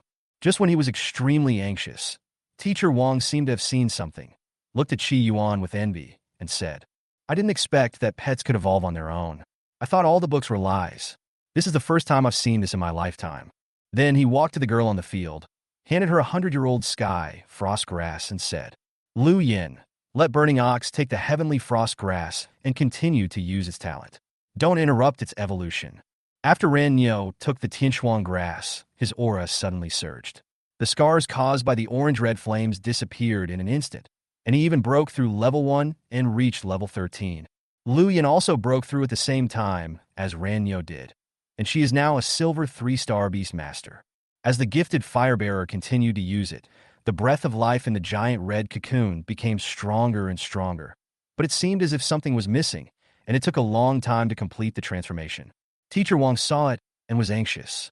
He quickly found a large number of fire-type treasures from the space conch and fed them all to the giant red cocoon. Qi Yuan was also extremely anxious, fearing that something might happen to his beast, and he kept calling on the system in his heart, hoping to give Lazy Bird some help. Finally, the simulation system, which had been silent for a long time, reappeared. Bite detected that the host's beast is abnormal, whether to consume a simulation opportunity to simulate in the real world. Note, since this simulation is started during the cooldown period, the original cooldown time will be doubled. Yes. Start the simulation right away, he said anxiously in his mind. You are evolving. Please choose the direction of your evolution. Fei Lian, a bird with a deer head, one of the stroke attribute overlords in Shan Hai Jing. Suzaku, Nanming Lihua, one of the rulers of fire in Shan Hai Jing. Qi Yuan looked at the huge red cocoon in the sky and thought of the fire attribute of the lazy bird's exclusive mountain and sea space. So he chose option without hesitation. You chose Suzaku and successfully activated the fire attribute Shan Hai heritage in your body. The true meaning of Suzaku in the innate Shan Hai Scroll descended. At this point in the simulation, Qi Yuan suddenly felt hot all over, and his S-level talent mountain and sea scroll actually activated on its own, opening the passage to the lazy bird's exclusive mountain and sea space. This change left everyone present dumbfounded. It was the first time in their lifetime that they had seen such a mysterious scene. Teacher Wang was also a little surprised, but he did not stop throwing fire-attributed treasures into the giant cocoon. Instead, he said, Qi Yuan, use whatever means you have quickly. If it fails to evolve, its life may be in danger. Qi Yuan nodded, circulated his spiritual energy, and opened the channel of the exclusive mountain and sea space to the maximum. Not long after, an unknown creature made entirely of flames flew out from it, circled the entire battle room, and then rushed straight into the giant cocoon. The moment he appeared, all the pets in the fighting room prostrated themselves on the ground in fear. Even Teacher Wang's beasts were not spared. They knelt on the ground as if they were meeting a great being. Even though he entered the giant cocoon, his residual power was still there, and everyone's pets still didn't dare to get up. When he appeared, Teacher Wang ignored his pet and just stared at the unknown creature made of flames. Even though his eyes were burned by the flames, he was unwilling to look away. This is a miracle, Wang Jie exclaimed. However, Qi Yuan did not pay attention to the unknown creature made of flames, but focused all his attention on the simulation panel in front of him. The true meaning of Suzaku has been integrated. Please choose your next evolution type. Fiery Wind Bird controls flames and strong winds, often accompanied by wildfires when it appears. Rare qualification. Red Fire Sparrow, a pure fire attribute pet, often associated with lava spirits. There is a certain probability that the associated lava spirit can be summoned during combat, a rare qualification. When two new evolutionary routes appeared before Qi Yuan, he finally felt the pain of decision-making difficulty. He wanted both the Fiery Wind Bird and the Scarlet Fire Bird, but he had to choose one of them as the next evolutionary stage of the Lazy Bird. After considering for a long time, Qi Yuan had to reluctantly choose the fiery wind bird in order to retain the powerful wind attribute skills obtained in the last simulation.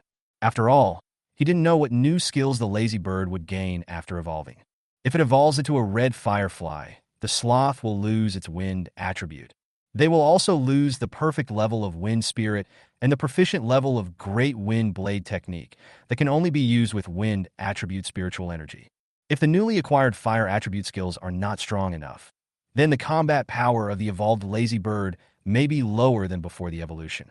So to be on the safe side, he chose the fiery wind bird. You choose to evolve into the blazing wind bird, and the true meaning of the vermilion bird dies in your blood.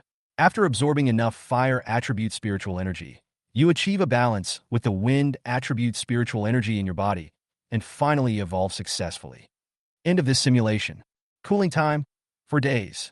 In the outside world, the giant red cocoon, which had been motionless, suddenly refined all the fire-attributed treasures floating around it. Just like a whale sucking up water, it swallowed up all the refined fire-attributed spiritual energy. After a while, with a loud bird cry, accompanied by strong winds and blazing fire, the lazy bird broke out of the giant cocoon and appeared in front of everyone. Chapter 16. Flame Wind Bird and Lin Fan. What kind of words should be used to describe this extraordinary and majestic bird? No matter how hard they racked their brains, they couldn't come up with a better adjective. Qi Yuan couldn't help but marvel when he saw it for the first time. Compared with the previous one, it was like two different birds. The feathers on the lazy bird's head are more transparent at this moment, as if they were carefully carved like rubies, and its body is filled with red and green feathers. Its body size is also much larger than before, with a wingspan of up to 2 meters. Compared with the original fist-sized bird, it is completely reborn. After seeing the lazy bird successfully evolve, Qi Yuan immediately began to check the lazy bird's information column at that time. Fortunately, the information bar that was previously unavailable for some reason is now available again.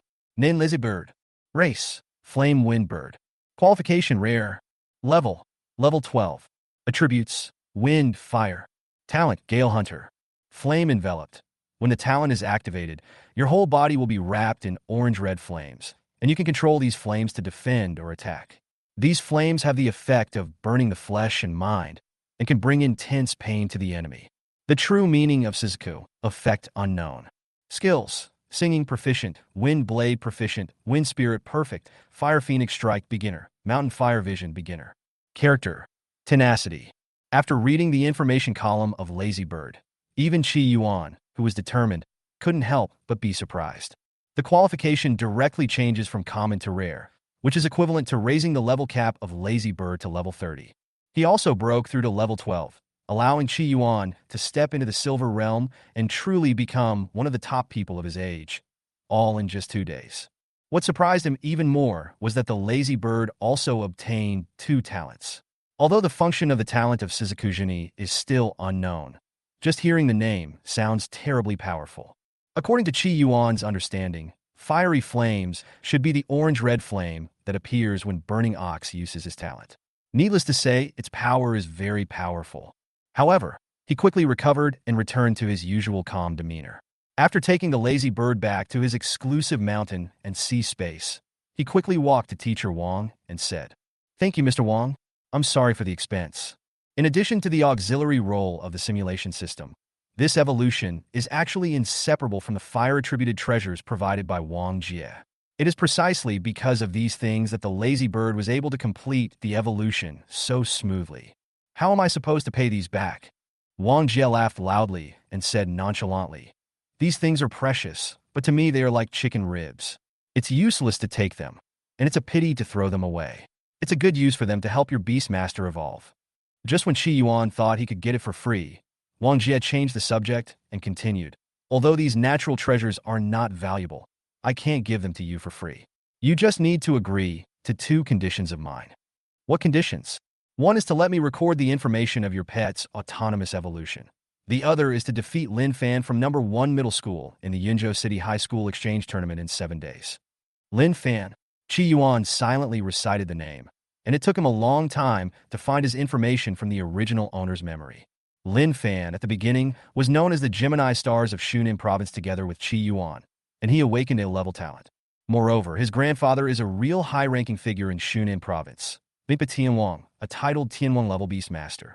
Although a heavenly king-level beast tamer is someone that ordinary people can only look up to throughout their lives, but heavenly king-level beast tamers can be divided into ordinary heavenly kings and titled heavenly kings. An ordinary king only needs to have a beast that is above level 40 and below level 50. The title of heavenly king is to have at least 2 beasts above level 40, and only one of them will be honored as the titled king if he reaches level 50 or above. It is because of such a grandfather that Lin Fan was able to stand out from the 9A level beast taming talent awakeners in Shunan province and be ranked alongside the S level Qi Yuan. In fact, at the beginning, in order to win over the original owner, Lin Fan was quite nice to him and often explained to him some secrets of the beast taming world. However, as time went by, the original owner never signed a contract to tame the beast, and Lin Fan's attitude gradually changed from flattery at the beginning to disgust.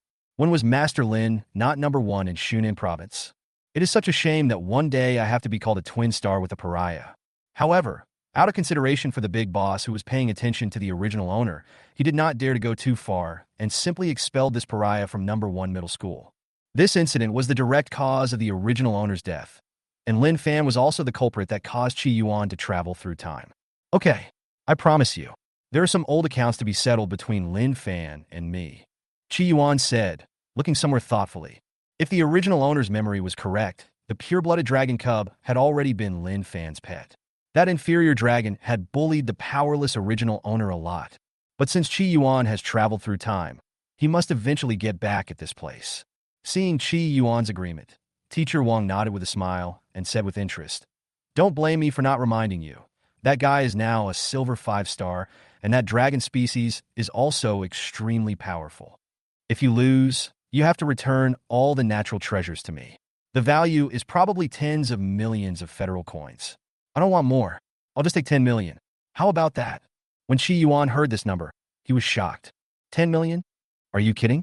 He had never had so much money, either in his previous life or in this life. When he was on Blue Star, he was a social animal, working like a slave for others for a few $1,000s every month. And in the Great Xiao Federation, he is now just a silver beastmaster. Even if he sells himself to those big families, he won't have that much money. Seeing Qi Yuan's shocked expression, Wang Jie patted him on the shoulder and continued, "So as long as you win, all this money will be written off. Young man, aren't you going to work hard? Okay, I will definitely win this match against Lin Fan beautifully, but he is much stronger than me after all. If I win, will there be any extra rewards?" Qi Yuan asked sincerely. He thought that since he already had 10 million, why not take the opportunity to ask for some more benefits? Wang Jie smiled and thought this little guy was very interesting. So he said, "I still have a quota for an undeveloped secret realm. I believe you should know the value of an undeveloped secret realm."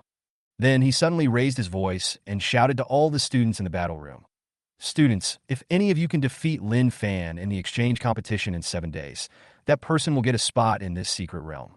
Although Teacher Wang shouted very passionately, the students below were not interested. Who wouldn't want a spot in the undeveloped secret realm? But the prerequisite is to defeat Lin Fan. He was a silver 5-star beastmaster with pure dragon blood, and the strongest person present was Lu Yin. But she had just broken through to the silver 3-star level and was no match for Lin Fan. In other words, in the entire Class 3, except Qi Yuan, who is interested in fighting Lin Fan, no one else is interested at all. Teacher Wang seemed to have anticipated this situation, but his brows were furrowed deeper than ever.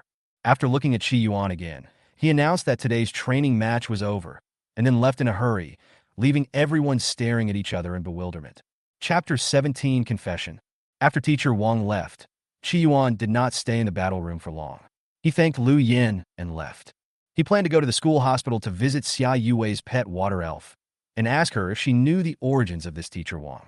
After all, being able to become a golden beastmaster at this age means that one can easily take out rare treasures worth tens of millions, and also have access to undeveloped secret realms. All of this can prove that this teacher is definitely not an unknown person, and may even have a very powerful background. Along the way, he also checked the system prompts that he ignored when the lazy bird evolved. Bye. The mission failed and no reward was obtained. Please do not be discouraged and keep trying. Seeing the mission failed, Qi Yuan gave a helpless smile. He didn't even have a chance to simulate it again. If he wanted to make lazy birds stronger quickly, he had to think of other ways. After arriving at the school hospital, Chi Yuan quickly found Xia Yue, who was taking care of the water elf Wan. She was wearing a white long dress and a high ponytail, exuding a youthful aura. Xia Yue was particularly delighted when she found Chi Yuan coming. She quickly ran to him and asked, "Why did today's training match end so quickly? It usually takes an hour." Chi Yuan nodded and replied, "Something unexpected happened. My beast evolved, so the subsequent competition was cancelled. But logically speaking, Lu Yin is still the first." "What? Your pet evolved? Doesn't that mean you have reached silver level now?" Xia Yue couldn't believe her ears. When this guy came on the field just now, he was already a bronze 10-star beastmaster. Moreover, pet evolution is often accompanied by an increase in level, which is common knowledge in the world of beast taming. "Yes, I am now a silver 2-star beastmaster." Chi Yuan still looked calm as usual and said easily. But in Xia Yue's eyes, this seemed particularly pretentious. She was feeling a little crazy inside. She had just rescued this guy from the river yesterday, so how come he had become so strong today? Moreover, Chi Yuan, a bronze 10-star beast tamer, was expelled from number 1 middle school and chose to jump into the river. Hasn't he always been unable to contract a pet? At this moment, countless doubts and confusion surged into Xia Yue's mind. Could it be that he jumped into the river to attract my attention? That's not right. There were so many people on the Cross River Bridge at that time. Was Chi Yuan so sure that he was the one who would save him? In fact, her doubts were not a problem. If the original owner was really a bronze 10-star beastmaster, even if he jumped into a turbulent river, he could still swim to the other side with his strong physical fitness and did not need anyone to rescue him. But the original owner at that time was indeed an ordinary person. Otherwise, there would not have been the time travel of Blue Star Chi Yuan. I actually just became a beastmaster yesterday, but in the past 6 months or so, my talent has accumulated a huge amount of spiritual energy, and I can push the contracted beast to level 10 without any side effects. Chi Yuan thought for a long time and finally came up with a suitable reason.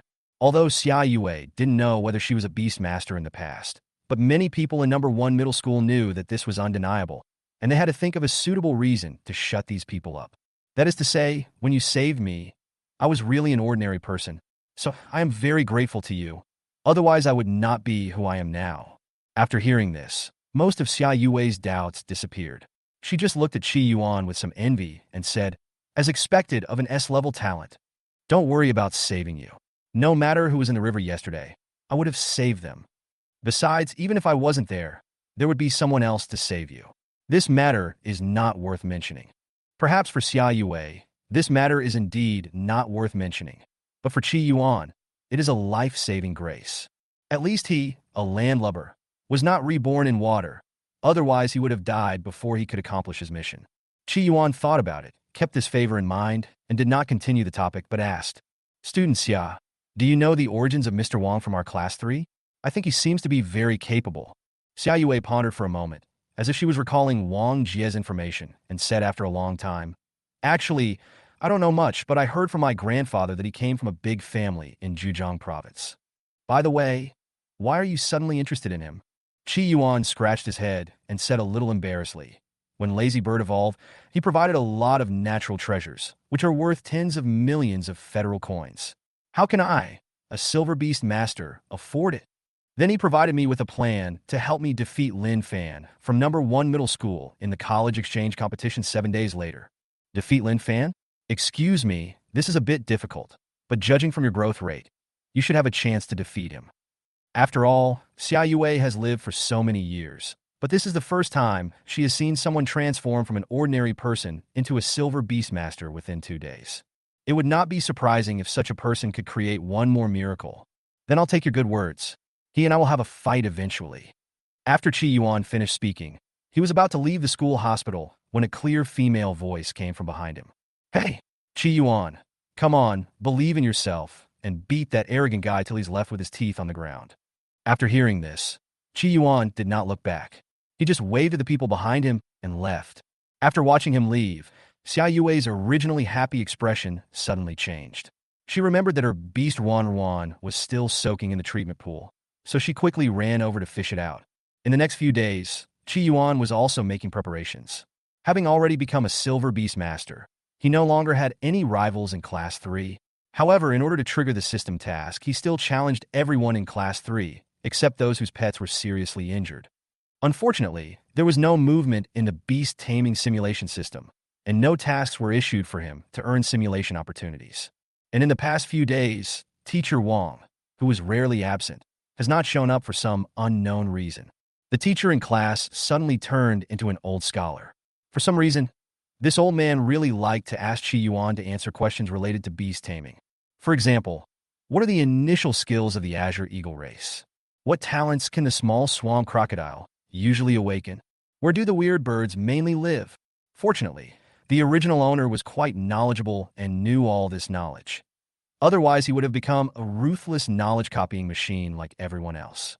Even Xia Yue was not spared. Because she didn't know the next evolutionary type of the moon rabbit, she was punished by the old scholar to copy the relevant knowledge about the moon rabbit 50 times. It was so miserable. However, in addition to learning theoretical knowledge these days, Qi Yuan has not been idle. He often takes Lazy Bird to the training room to practice skills and digest the fire-attributed treasures in his body. After all, it was a good thing worth tens of millions.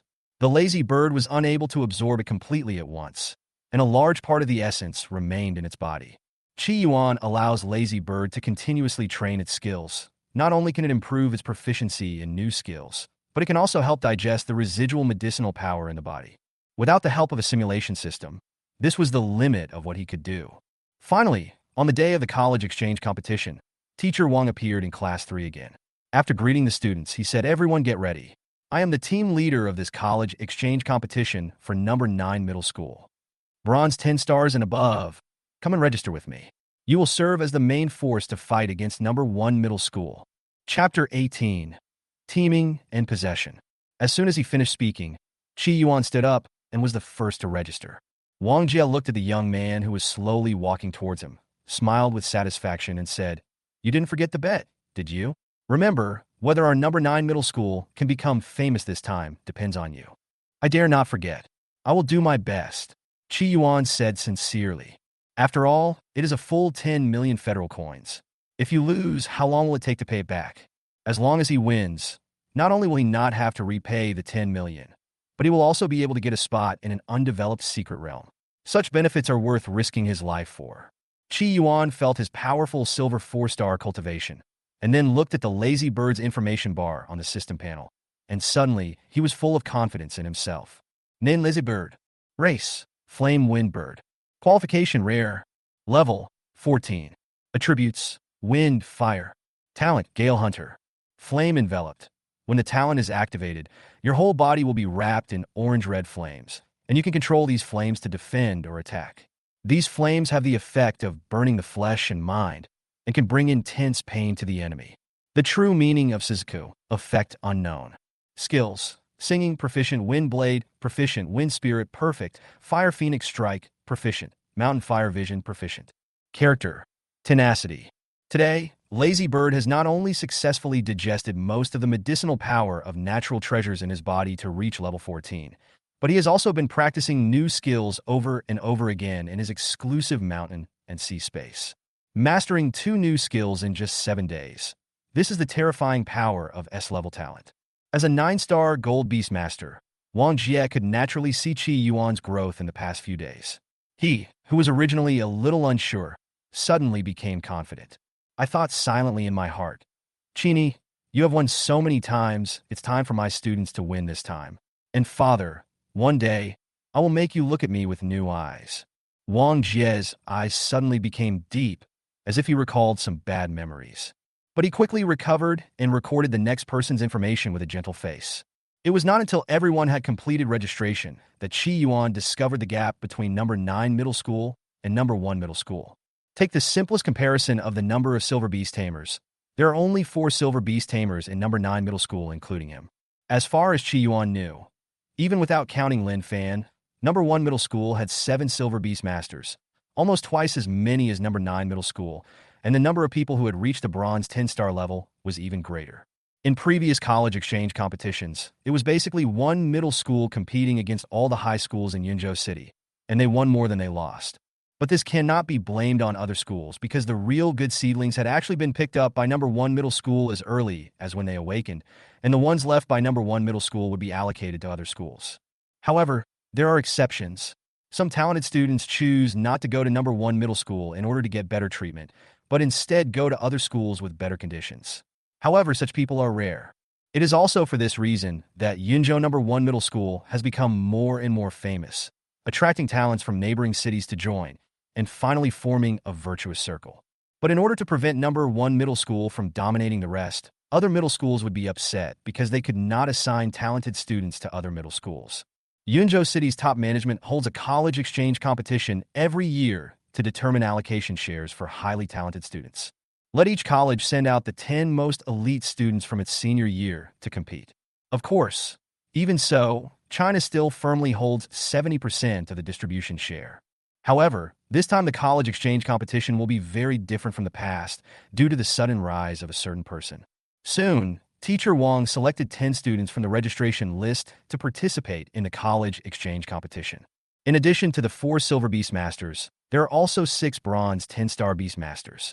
What surprised Qi Yuan was that Xia Yue was also on the list. He really didn't know when the girl next to him broke through the bronze 10 stars. But this is not understandable. In order to defeat Lin Fan in the college exchange competition, Qi Yuan put almost all his attention on improving his strength and had no energy to pay attention to other things. Xia Yue, who was beside Qi Yuan, saw his surprised expression and a smile unconsciously appeared on the corner of her mouth. Being able to surprise this genius was worth all the hard work she had endured in the past few days.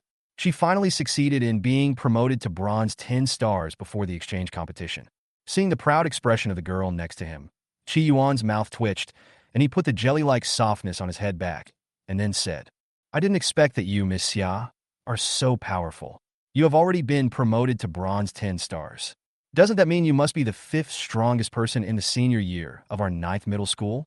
No, I'm still far from it," Xia Yue replied modestly, but the uncontrollable smile on her face had already successfully betrayed her. Xia Yue felt happier to be recognized by Qi Yuan than when she had broken through to bronze 10 stars. After a while, a silver beastmaster from class 6 finally arrived. He was wearing a coarse linen shirt. Those big hands like palm leaf fans were covered with calluses, and his body was tall, standing there like a mountain. At first glance, he is an existence that is not easy to deal with. Xia Yue knew that Qi Yuan didn't know this person, so she quickly leaned over to his ear and introduced him. His name is Qing Duxiu, and his beastmaster is a rare possessed ghost. He can easily go crazy once a fight starts, but his combat power is very strong, and fighting against people of different levels is as easy as eating and drinking water. Oh, a possessed ghost? What kind of pet is that? This touched upon the original owner's blind spot in knowledge, and it was even more impossible for Qi Yuan to know what the original owner didn't know. Xia Yue rolled her eyes at him and wondered if the old scholar had told a similar case last time. It seems that this guy doesn't like to attend classes either. This is difficult to explain. If you have time, you can go to the library to check it out. There are detailed records on this. I only know that most of these pets are undead ghosts that are formed with a very low probability after the death of a master in a certain field. Qi Yuan was immediately moved after hearing this. Although beastmasters in the Great Xiao Federation would generally not be attacked, but on Star Road, those foreigners would not follow the rules so much. But if you have such a possessed ghost, not only will it not be a burden to other pets, it will even become a powerful helper. However, Qi Yuan quickly dismissed this idea, because pets like possessed ghosts were not only rare, but he would most likely not be able to contract one. Although the S-level talent brought him great help, it also had great constraints. If he wanted to contract a pet, he could only wait for the system prompt.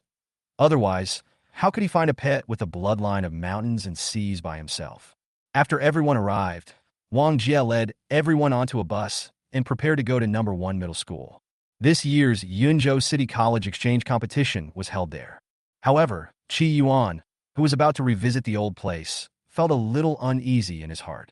This was because the original owner's strong obsession was affecting him. Number 1 middle school was the source of the original owner's pain. Even when he saw some familiar scenes, his body actually felt strongly uncomfortable. However, Qi Yuan was not the original owner after all. He only browsed through this memory, but did not experience it personally, so he quickly suppressed the feeling of discomfort. Xia Yue, who was sitting next to him, also noticed something unusual and thought he was a little nervous about returning to number 1 middle school. She patted Chi Yuan's hand and comforted him. Why are you so nervous? You are now a silver 4-star beastmaster. They should be the ones who are nervous. Yeah, they're the ones who should be panicking. Chi Yuan narrowed his eyes slightly, looking at the trees flashing by outside the window, wondering what he was thinking. Chapter 19, Uninvited Guests. At the gate of Yinzhou number 1 middle school, several buses were parked in an orderly manner. Under the guidance of teacher Wang, Chi Yuan and others entered the best high school in the entire Yinzhou city, Yinzhou number 1 Beast Taming Middle School, abbreviated as number 1 middle school. Accompanying them were teams from number 4 middle school, number 6 middle school, and number 8 middle school. These people also came to participate in the Yinzhou City College exchange competition. Unlike other people's curiosity, Chi Yuan only felt a strange sense of familiarity. Although he had only seen number 1 middle school in the original owner's memory, he seemed to have stayed here for 2.5 years and had a clear understanding of its layout. Soon, the group arrived at the student dormitory prepared for them by number 1 middle school. However, teacher Wang did not live here. Number 1 middle school prepared a separate suite for each teacher who came, which is also considered a tradition of the school. Fortunately, Chi Yuan had a smooth journey and no blind person jumped out to mock him. When the dormitories were assigned, 3 people were in a room, and he, Li Xing, and Qing Duxiu were assigned to the same dormitory. Lu Yin, Xia Yue, and another female classmate were assigned to live next to Chi Yuan's dormitory. At this moment, he suddenly realized a delusion he had when he was in school in his previous life. That is, boys and girls would live in the same dormitory. Although they were not in the same dormitory, they were at least on the same floor and next door to each other, which made Chi Yuan feel inexplicably excited. But he soon lost his excitement because Chi Yuan's old friend saw him on the list of the exchange competition and was already on his way. After packing his luggage, Chi Yuan felt helpless as he looked at Qing Duxiu, who was squatting on the balcony like an iron tower. This guy was really a complete taciturn person and didn't say a word from beginning to end. As for Li Xing, Chi Yuan originally thought he was a serious guy, but after getting to know him, he was surprised to find that he was a complete dull and funny guy with a lot of problems. In just a few minutes of being together, he asked Chi Yuan no less than 20 questions, and most of them were meaningless, just like taking off your pants to fart. Fortunately, Chi Yuan was relatively free. Lazy Bird had been diligently practicing his skills in the exclusive mountain and sea space anyway. He had more time now, so he answered Li Xing's questions in a casual manner. Just as they were chatting awkwardly, there was a knock on the dormitory door. When Li Xing went to open the door, an unexpected person appeared in front of Chi Yuan. It was his old friend from number 1 middle school, the peerless genius who was once known as the Gemini Stars of Southern Shu Province, Lin Fan. The man was dressed in a blue robe, with an indescribable nobleness between his brows. He had an extraordinary appearance and was actually 3 points handsome compared to the readers. Chi Yuan admitted that based on appearance and temperament, this guy was indeed a little better than himself, but only a little better. At this moment, Lin Fan looked quietly at the old friend in the room, with a scornful smile on his lips, but he did not speak. Chi Yuan still looked indifferent, as if nothing could arouse his interest. The atmosphere at the scene suddenly became quiet. Li Xing couldn't stand the cold violence of the two and spoke to Lin Fan first. "Who are you? You knocked on the door and didn't say anything, but what are you looking at inside? If you don't say anything, I'll close the door." Then he turned to look at Chi Yuan and continued. "And you, is this your friend? If yes, just let him in. If not, just close the door. I really don't understand what the two of you are doing. An old friend comes to visit. Why don't you invite me in to sit down?" Lin Fan said jokingly, not paying any attention to the noisy Li Xing. "You can't be considered my old friend, Lin Fan. It seems that third-generation people like you will never learn to respect others."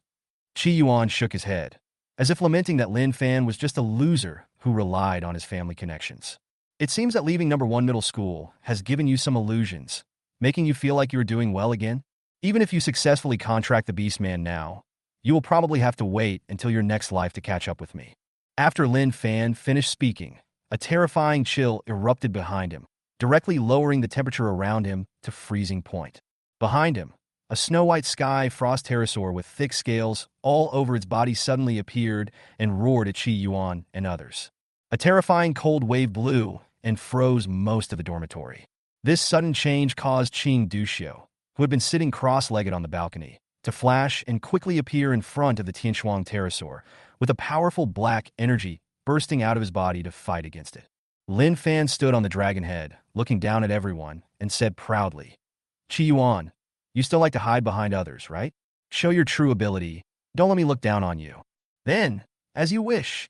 Chi Yuan pursed his lips slightly, opened the passage to the exclusive mountain and sea space, and released the lazy bird from the space. In an instant, a strong wind blew, blowing everyone, and there were sparks in the wind. The terrifying momentum was no weaker than that of the sky frost pterosaur when it burst out with all its strength, and it directly melted all the ice in the dormitory. Qing Duxiu, who was between the two of them, also withdrew his spiritual energy at the right time. His figure flashed, but he did not return to the balcony. Instead, he stood behind Qi Yuan like a mountain. Although he was not good at speaking, he knew that the guy riding the dragon came here to provoke him, so he would naturally not sit idly by. Originally, Li Xing also wanted to summon the beast, but was stopped by Qi Yuan. He did not want to be branded as someone who bullied the minority with his numbers. Lin Fan, standing on the head of the sky frost pterosaur, looked at the lazy bird confronting his pet and was a little surprised. He really didn't expect Qi Yuan to grow to this point in such a short time. Just when he was about to make a test move, a sound like a huge bell exploded here. Private fighting is prohibited here. Lin Fan knew that he had been discovered by the Yunzhou guards who were maintaining order, but he didn't want to cause any trouble, so he just looked at the man below coldly and said, You seem to be very lucky. See you on the field. After he finished speaking, the sky frost pterosaur beneath him flapped its wings and soared into the sky like an arrow, disappearing in front of everyone, without giving anyone else a chance to speak. After Lin Fan left, Qi Yuan touched the feathers on the lazy bird's head to show encouragement, and then took it back to the exclusive mountain and sea space. Although it was just a simple collision of momentum, he also discovered a fact, that is Lin Fan was stronger than he imagined, and that sky frost pterosaur was indeed well-trained. This guy is too arrogant. He just pretends to be awesome and then runs away. Otherwise, I will make him pay, Li Xing said indignantly. He had never seen such an arrogant person in his life, and today was an eye-opener. Qing Duxiu still didn't say anything, but patted his chest, indicating that he would take care of everything, and returned to the balcony to sit cross-legged and regulate his breathing. Qi Yuan looked at Li Xing, who was cursing Lin Fan beside him, and the corners of his mouth rose unconsciously. He said, He does have the capital to be arrogant.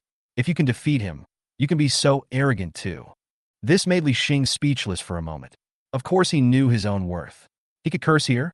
If he was really asked to go on the field to fight Lin Fan, he would definitely be the first to admit defeat. On the other side, several girls in the dormitory next to Qi Yuan finally cleared the ice that had frozen the door and came out with a puzzled look on their faces to see what had happened. After seeing the mess on the ground, Xia Yue instantly realized something and hurried to Qi Yuan's side, looking him up and down and occasionally touching him to see if he was injured. Only when Qi Yuan was completely upset did she say, Lin Fan was here? Yes, but he left after saying something harsh. Now I am looking forward to fighting him more and more. Qi Yuan looked at the girl in front of him and said lightly. Chapter 20 Yunzhou City College Exchange Competition. Not long after Lin Fan left, several staff members on duty came and cleaned up the remaining ice. Soon, the previously messy student dormitory returned to its original state. Qi Yuan and the others did not dislike it, and after resting for a few hours, this year's college exchange competition was finally about to begin. They followed a student who was there to lead the way and came to a huge open-air fighting stadium. After arriving at the residence of the number 9 middle school delegation, everyone looked back and saw that the audience seats were packed with people, at least tens of thousands of people. WC, this is my first time participating in such a high-level competition. There are too many people. Li Xing exclaimed. Lu Yan adjusted her glasses and said seriously, Actually, this is not that much. You haven't participated in the Youth Cup and the World Cup. Those are the real big events. But if we want to participate in the World Cup and the Youth Cup, we are not qualified yet. Only Lin Fan. If he is willing to use his family's connections, he still has a chance to participate in the Youth Cup. However, after hearing her words, Xia Yue expressed different opinions. When she was about to refute, she was stopped by Qi Yuan. Naturally, he also knew about the Youth Cup and the World Cup. The former was the highest level event held by the Great Xiao Federation in the country. The age limit was 18 to 25 years old, and the rewards for the top 3 were extremely generous, but the specifics were unknown. The latter is the highest level event held in the entire Blue Star world. It is jointly organized by the four countries of the Great Xia Federation, the United States, Siberia, and the Nordic Federation, with other countries as auxiliary. Moreover, the World Cup is directly related to the allocation of star paths in each country, so the selection of contestants must be done with great caution. However, these competitions are still a bit far away for Qi Yuan now. The most urgent task is to defeat Lin Fan and clear his name. The reason why he stopped Xia Yue was actually that he didn't want any internal conflicts. The overall strength of number 9 middle school was much weaker than that of number 1 middle school. If there were still many internal conflicts, the hope of victory would become extremely slim. Fortunately, although Qi Yuan only stayed in number 9 middle school for a few days, his strong strength was obvious to all, and he was able to unite everyone.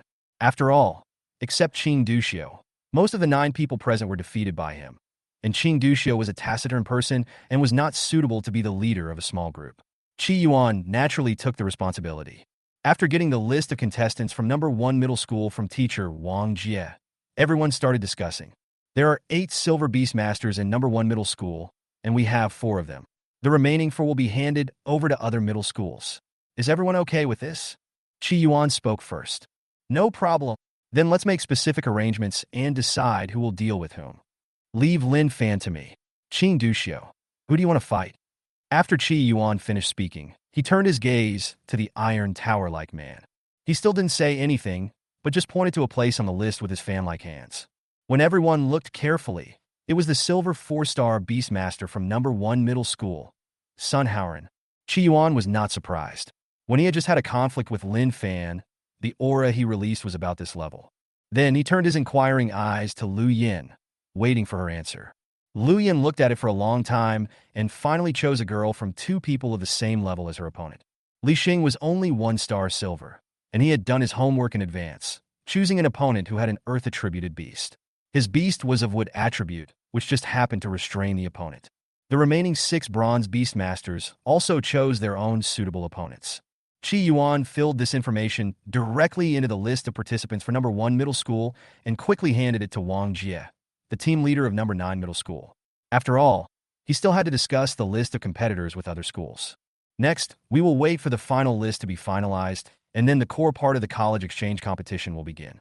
However, the field is not idle now.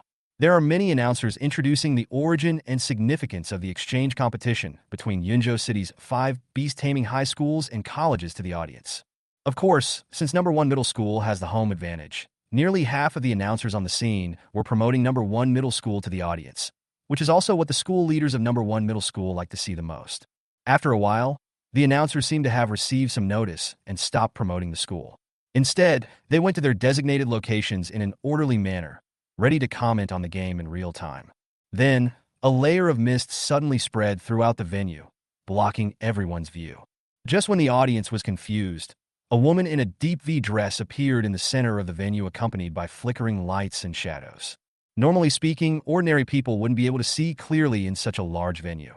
But the audience in the audience are basically beastmasters, whose bodies have been baptized by spiritual energy, so this is a piece of cake for them. When the woman appeared, she bowed to the audience, then spoke slowly and clearly. Hello, parents and students who have come to watch the Yunzhou City College Exchange Competition. I am Bing Bing, the host of this exchange competition. Now I would like to introduce to you the leaders attending this exchange competition. Please applaud and welcome them. The leaders attending this exchange competition are Lu Yu, Vice President and Honorary President of the Yunzhou Beastmaster Association. Wei Zili, Principal of Yunzhou City No. 1 Beast Taming Middle School. Xia Dongmin, the Principal of Yunzhou City's 9th Beast Taming Middle School. Every time the host Bing Bing finished reading the name of a leader, she would pause to give everyone time to applaud and welcome him. It was unknown how long it took, until Qi Yuan's hands were almost numb from clapping, before the host introduced the leaders present one by one. Then she narrowed her peach blossom eyes, looked at the rostrum affectionately, and said, "Now, please invite our president Lu Yu to give a speech for this exchange competition." As soon as she finished speaking, a powerful voice resounded throughout the venue. "Hello everyone, I'm Li Yu. I am honored to attend this exchange competition. In order not to waste your time, I will only say the following 3 points. First, another half hour passed, and both the audience and the contestants were getting a little impatient. Soon someone noticed this and hurried over to President Liu Yu and whispered a few words to him. He seemed to realize that he had been speaking for half an hour. Well, I'm sure you're all looking forward to it, so I won't say much more. Finally, I hope every contestant can perform at their best. After he finished speaking, he sat down and looked at these students nonchalantly, thinking, I hope this exchange competition will produce a few more good seedlings. If the college entrance examination results this year continue to get worse, I might really have to be transferred to the Star Road. After Liu Yu finished speaking, the host Bing Bing said in a sweet voice, Let us thank President Liu Yu for his passionate speech. Now I announce Dash. The 45th Yunzhou City College Exchange Competition has officially begun. In the first match, Wei Jia from number 1 Middle School will face Xia Yue from number 9 Middle School. Let's look forward to their exciting match. Chapter 21 Water Spirit vs. Fire Spirit. Xia Yue, Bronze 10 stars. Her Beastmaster is a water elf with water attribute. Lu Jia, Bronze 10 stars. His Beastmaster is a fire spirit with fire attribute. Judging from the pet levels alone, both of their beasts are level 10, which gives them a sense of being evenly matched. But in terms of properties, it is common sense that water controls fire, so Xia Yue still has certain advantages. After the two came on the field and just released the beasts, the water elves and fire elves attacked at the same time immediately. Following the host Bing Bing's introduction, several sharp water arrows were successfully condensed by the water elf and quickly shot towards the fire elf. The fire elves that were attacked simply elementalized their bodies, allowing the water arrows to pass through their bodies and stick into the arena without any damage. Seeing this scene, Lu Jia said with a little pride, Xia Yue, don't waste your energy. Manhwa has completely mastered the elementalization. Ordinary attacks will not work at all. Don't blame me for not reminding you. It's not too late to admit defeat now, or else don't blame me for showing no mercy later. In fact, Lu Jia was right. Being able to fully master elementalization made her pet invincible in the bronze stage. But Xia Yue has never been a timid person, and she now carries the hopes of number 9 middle school on her shoulders. How could she surrender without even fighting? Although her beast-taming water elf Ruan has not yet fully mastered the elementalization, it has practiced a certain skill to the perfect level and is capable of fighting. Come on, I don't think I will lose today. Soft, use rainfall, all-round coverage. Xia Yue ordered. The water elf Ruan reacted quickly.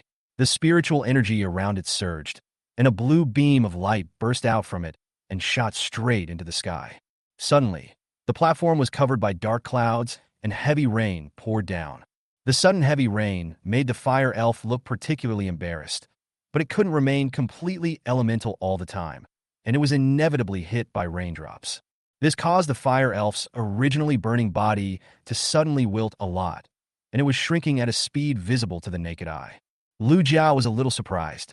As Wei Zili's granddaughter, she certainly knew the skill of making it rain, but being able to make a little rain was already a great achievement. Unexpectedly, the rain released by the water elf on the opposite side covered such a large area, and the amount of rain was extremely terrifying. In just a few minutes, there was a shallow layer of water under her feet. However, although he was a little surprised, Lu Jia still had a way to deal with it. After all, water elves are not the only pets that have weather-related skills. Awo, she whispered, use the sunny weather to drive away this damn rain. After hearing the master's order, the fire elf that had been moving continuously to avoid the raindrops stopped, releasing a burning breath from its body, directly turning the approaching raindrops into water vapor. Then, it turned directly into a bright yellow light ball, releasing a large amount of light and heat, directly evaporating the accumulated water within dozens of meters. At this point, the battle on the field suddenly became stalemate, and now the two sides were competing in terms of their foundation and spiritual energy reserves. And the audience are also cheering for the people they support. Wei Jia, come on, defeat this female devil. Yue, hold on, don't underestimate our bond. I bet 10,000 federal coins on you. Although there are people who support both, this is number 1 middle school's home turf. In general, there are many more people cheering for Wei Jia than for Xia Yue. Although the battle was at a stalemate, the bigwigs on the rostrum were watching with great interest, making comments from time to time. Old Xia, your granddaughter's water spirit has been well trained. She has even developed the skill of raining to this extent. It seems that it will not be long before it evolves. Wei Zili said to the old man beside him with a smile. Your granddaughter is pretty good too. She has made the Fire Spirit Master perfect elementalization at the Bronze stage. Evolution is a foregone conclusion. Xia Dongmin also smiled and responded in a friendly manner.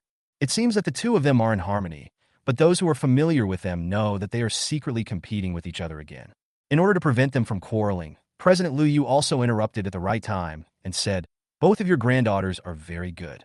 It just so happens that our Shunan province has exchanged quotas for the elf secret realm from Guizhou province. Let Yunzhou city let them go."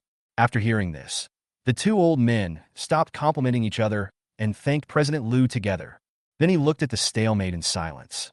In the battlefield, Xia Yue was actually a little exhausted.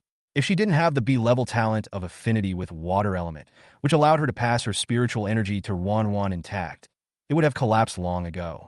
With rain falling over such a large area, the energy consumption per minute is also extremely huge. Lu Jia looked much more relaxed, but her beastmaster Ahua was almost at its limit. Skills that can change the weather often require a terrifying amount of energy. Moreover, they are not even silver beast tamers, so it is already amazing that they can hold out for this long. But neither Xia Yue nor Lu Jia dared to stop their pets from releasing skills, because once stopped, there was a high probability that they would not be able to use them again. Due to their special identities, this battle not only represents the confrontation between number 1 middle school and number 9 middle school, but also another PK between the two principals. No one wanted their grandfather to lose to the other, so they all tried their best to hold on. This made the atmosphere on the scene reach a climax for a time, with waves of cheers coming one after another. Qi Yuan was also a little worried. If this continued, Xia Yue would be squeezed dry. After all, she had just broken through to the bronze 10 stars not long ago, and her perseverance to this point was already very strong. However, he had no way to stop the girl from persisting, and could only hope that her opponent would give up first. Just when everyone was expecting who would win, a scene occurred on the battlefield that surprised most people. The rain stopped, but the fire elf that turned into the sun also disappeared. The two elves that were originally the size of basketballs now became smaller than a fist, and they lay straight on the ground, falling into a coma. At this moment, the two of them didn't care about the result of the game. They quickly got off the field, picked up their beasts, and rushed to the rostrum. Just as everyone was stunned, the host Bing Bing's sweet voice sounded again. "I didn't expect the first match to end in a tie. This has only happened a few times in the history of the exchange meeting. Let's applaud these two students for their wonderful match. Congratulations to number 1 middle school and number 9 middle school for scoring 1 point each." As soon as he finished speaking, thunderous applause broke out in the entire venue, and everyone was cheering. But there were also people who wanted to cry, but had no tears, shouting that there was a conspiracy, that this person had bet all his fortune on Lu Jia's victory. He could not accept the current result at all, and fainted. When he was dragged away by the Yunzhou guards who were maintaining order, he regained some consciousness and shouted, "Gambler, you will not die well." Qi Yuan didn't notice the man who lost all his fortune. He was just about to go see Xia Yue. Anyway, no one from number 9 middle school would participate in the next few games. It makes no difference whether you watch it or not. The exchange competition is still going on. Below is the contestant from number 1 middle school competing against the contestant from number 4 middle school. Both are also bronze 10 stars.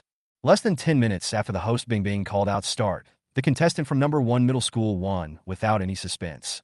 This is also common sense. Those who can be selected by number 1 middle school to participate in the competition are at least the best at this level. Some schools cannot even get 10 bronze 10-star people, so it is no doubt that they will lose to those of the same level. On the other side, Qi Yuan hadn't walked far when he ran into Xia Yue, who was smiling. She was obviously here to look for someone, and as for who it was now clear in front of her. "Xiao Yuanzi, look at how well I performed." A new 10-star player played against an old 10-star player. "Although I didn't win, I didn't lose either. I also won a prize for Grandpa." Qi Yuan nodded and said, "Our Miss Xia is the best. But is your Wanwan okay?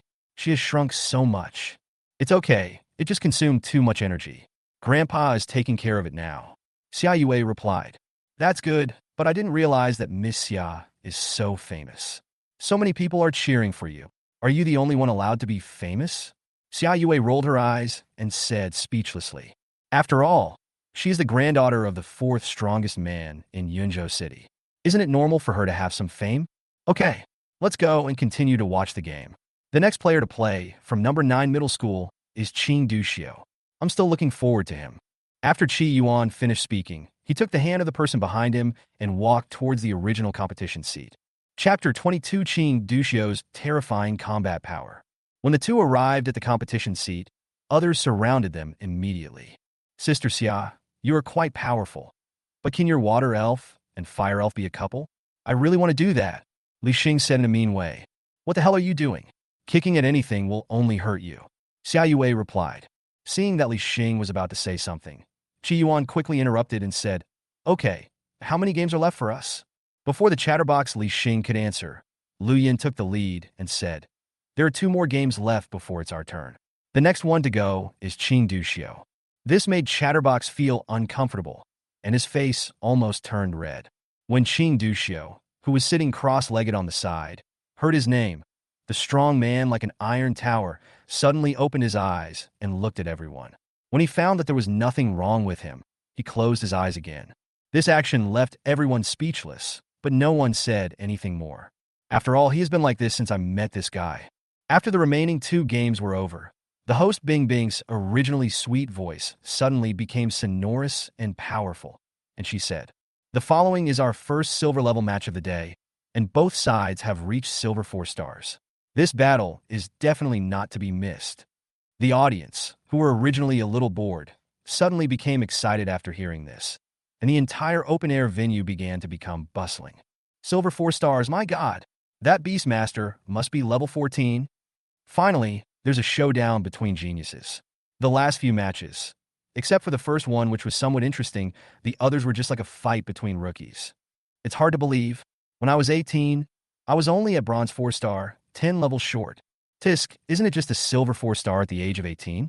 When I was 18, I had already learned to eat and sleep by myself. Am I showing off? The person who said this last time received a round of eye rolls from the people sitting around him. What the hell is this showing off? Are you proud of learning to eat and sleep by yourself at the age of 18? There was still a lot of discussion in the audience, and they couldn't wait to watch the showdown between the Silver Beastmasters. Lu Yu on the rostrum narrowed his eyes and said with emotion, The young are formidable. Each generation is stronger than the last. I remember that the strongest in the previous session was only a silver 3 star. I also participated in this exchange competition back then. At that time, having a bronze 10-star rank was quite impressive. Wei Zili continued. Development is always getting better and better. Back then we couldn't even get out of Blue Star, but now we are one of the top 10 most powerful tribes in the starry sky. Xia Dongmin touched his beard and reminisced. The host Bing Bing saw that the atmosphere was almost set and continued. Next, please invite the contestants from both sides to enter. Sun Hauren from number 1 middle school and Qing Duxiu from number 9 middle school. As soon as he finished speaking, Sun Hauren jumped directly from the competition seat. Just as he was about to touch the ground, a pair of large khaki hands emerged from the ground and caught him steadily. Such a handsome and cool appearance immediately won cheers. Although Sun Hauren's appearance is not outstanding, he has many little fans in number 1 middle school. They held banners in the audience to support their brother. Qing Duxiu originally wanted to go down, but in order not to be inferior to the opponent in momentum, he jumped directly from the competition seat. And he doesn't have any Earth-attributed beasts to buffer him. Instead, he used his own physical strength to smash a part of the battlefield into a dent. With a loud bang, the audience that had been cheering suddenly became silent, and everyone stared in amazement at the muscular man who stood there like a mountain. After a long while, someone finally spoke up. This is a fucking human. Not only did he not get hurt after jumping from such a high place, but he also made a dent in the ground. That thing was difficult for even a level 10 strength pet to break, but it was smashed into a hole by human flesh, and the person was still unharmed. It was simply unimaginable. The human race is famous for its weak physical body among all the races in the starry sky. The reason why it could be ranked among the top 10 powerful races is because humans can contract with other creatures and grow together. Doubts lingered in the minds of most people. They were ready to wait until the game was over to ask this guy how he trained and how he could have such a strong body. Unlike the audience in the audience, the bigwigs on the podium saw through the trick at a glance. Hey, Brother Xia, you are a hidden talent. You have such a good talent, but you are still hiding it. You even got the possessed ghost. Wei Zili said with some sigh that he was now thinking about what conditions he should use to poach this person from number 9 middle school. Xia Dongmin saw through his plan at a glance. The two had been competing in Yunzhou City for a long time and were very familiar with each other. It is no exaggeration to say that as soon as Wei Zili sticks out his butt, Xia Dongmin knows what kind of shit he is going to do. Brother Wei, please stop making fun of me. It's just an ordinary possessed ghost. You have the genius Lin Fan. Him? I guess so. Wei Zili said with some disdain, then squinted his eyes and began to watch the battle on the field. Seeing that the old man beside him had quieted down, Xia Dongmin stopped talking and also looked towards the battlefield. At this time, a tall stone figurine stood in front of Sun Hauren, but Qing Duxiu seemed to have no intention of releasing the beast. Just when everyone was confused, Bing Bing's voice sounded again. Dear audience, you may not know that Qing Duxiu possesses a rare spirit that possesses a person, so his body is comparable to that of a pet of the same level. Let's enjoy their wonderful battle together. When the battle started, Sun Hauren frowned. It was the first time he encountered such an enemy. He directly ordered, "Immortal, go!" However, Qing Duxiu was not at all panicked when facing the huge stone statue rushing towards him. Strong black energy burst out from his body, directly forming a martial soul true body, as tall as the stone statue. Suddenly, two giants tens of meters tall started fighting each other in the field. Even though Qing Duxiu's giant figure formed by black energy seemed a little illusory, but the powerful force and corrosive effect still frightened Sun Hauren.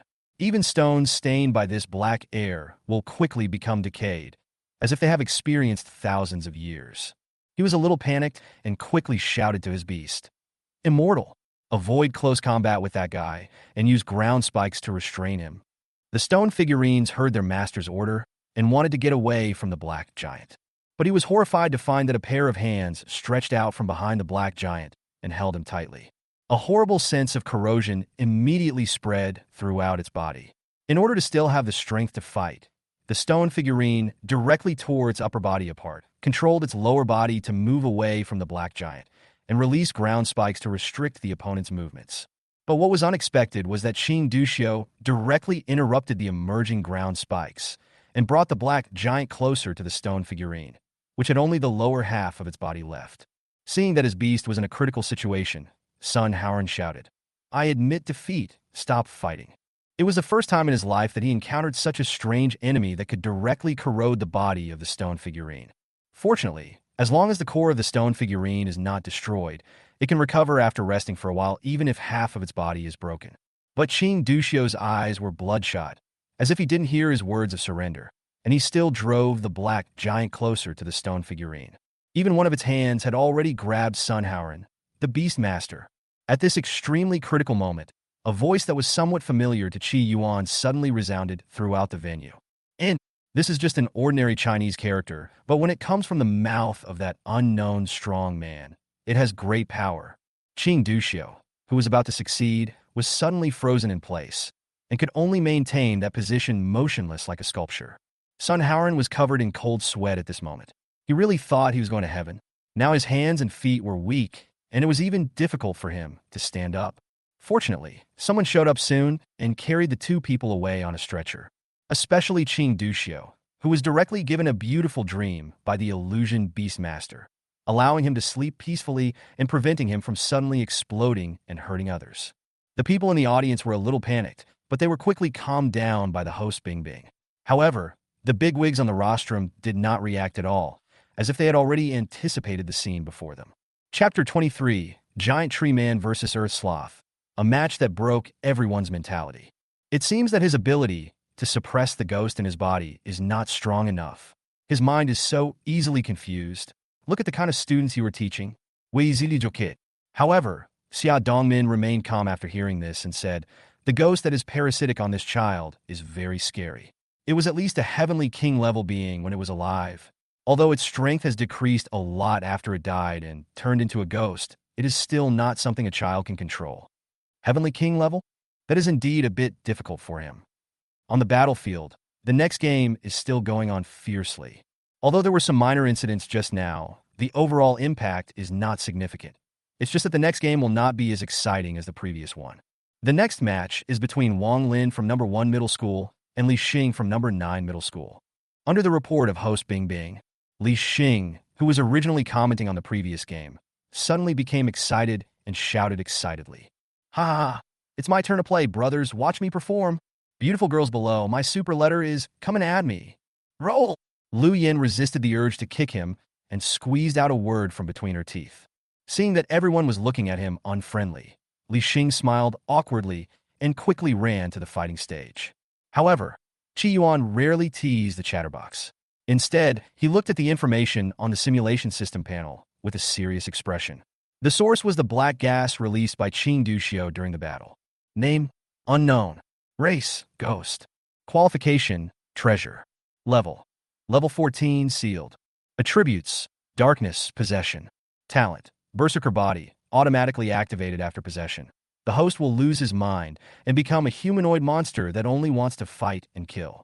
Assimilation: if a person stays inside a body for a long time, it will assimilate the person into a monster, greatly improving their physical fitness and strength. If the host is completely assimilated, it will be irreversible.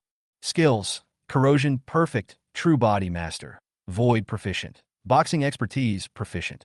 Personality: cruel. Can this thing really be contracted by someone? He murmured unconsciously.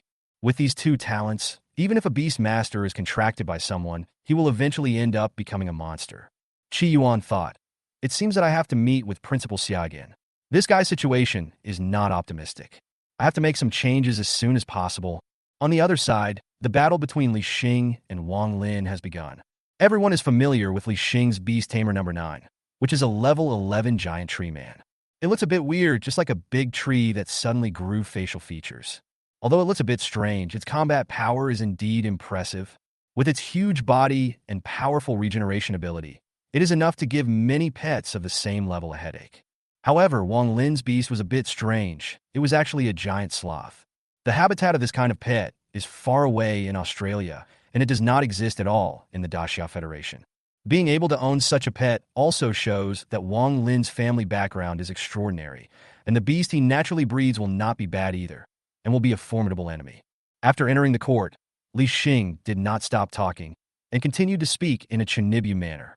Come on, to prevent the world from being destroyed, to maintain the peace of the universe.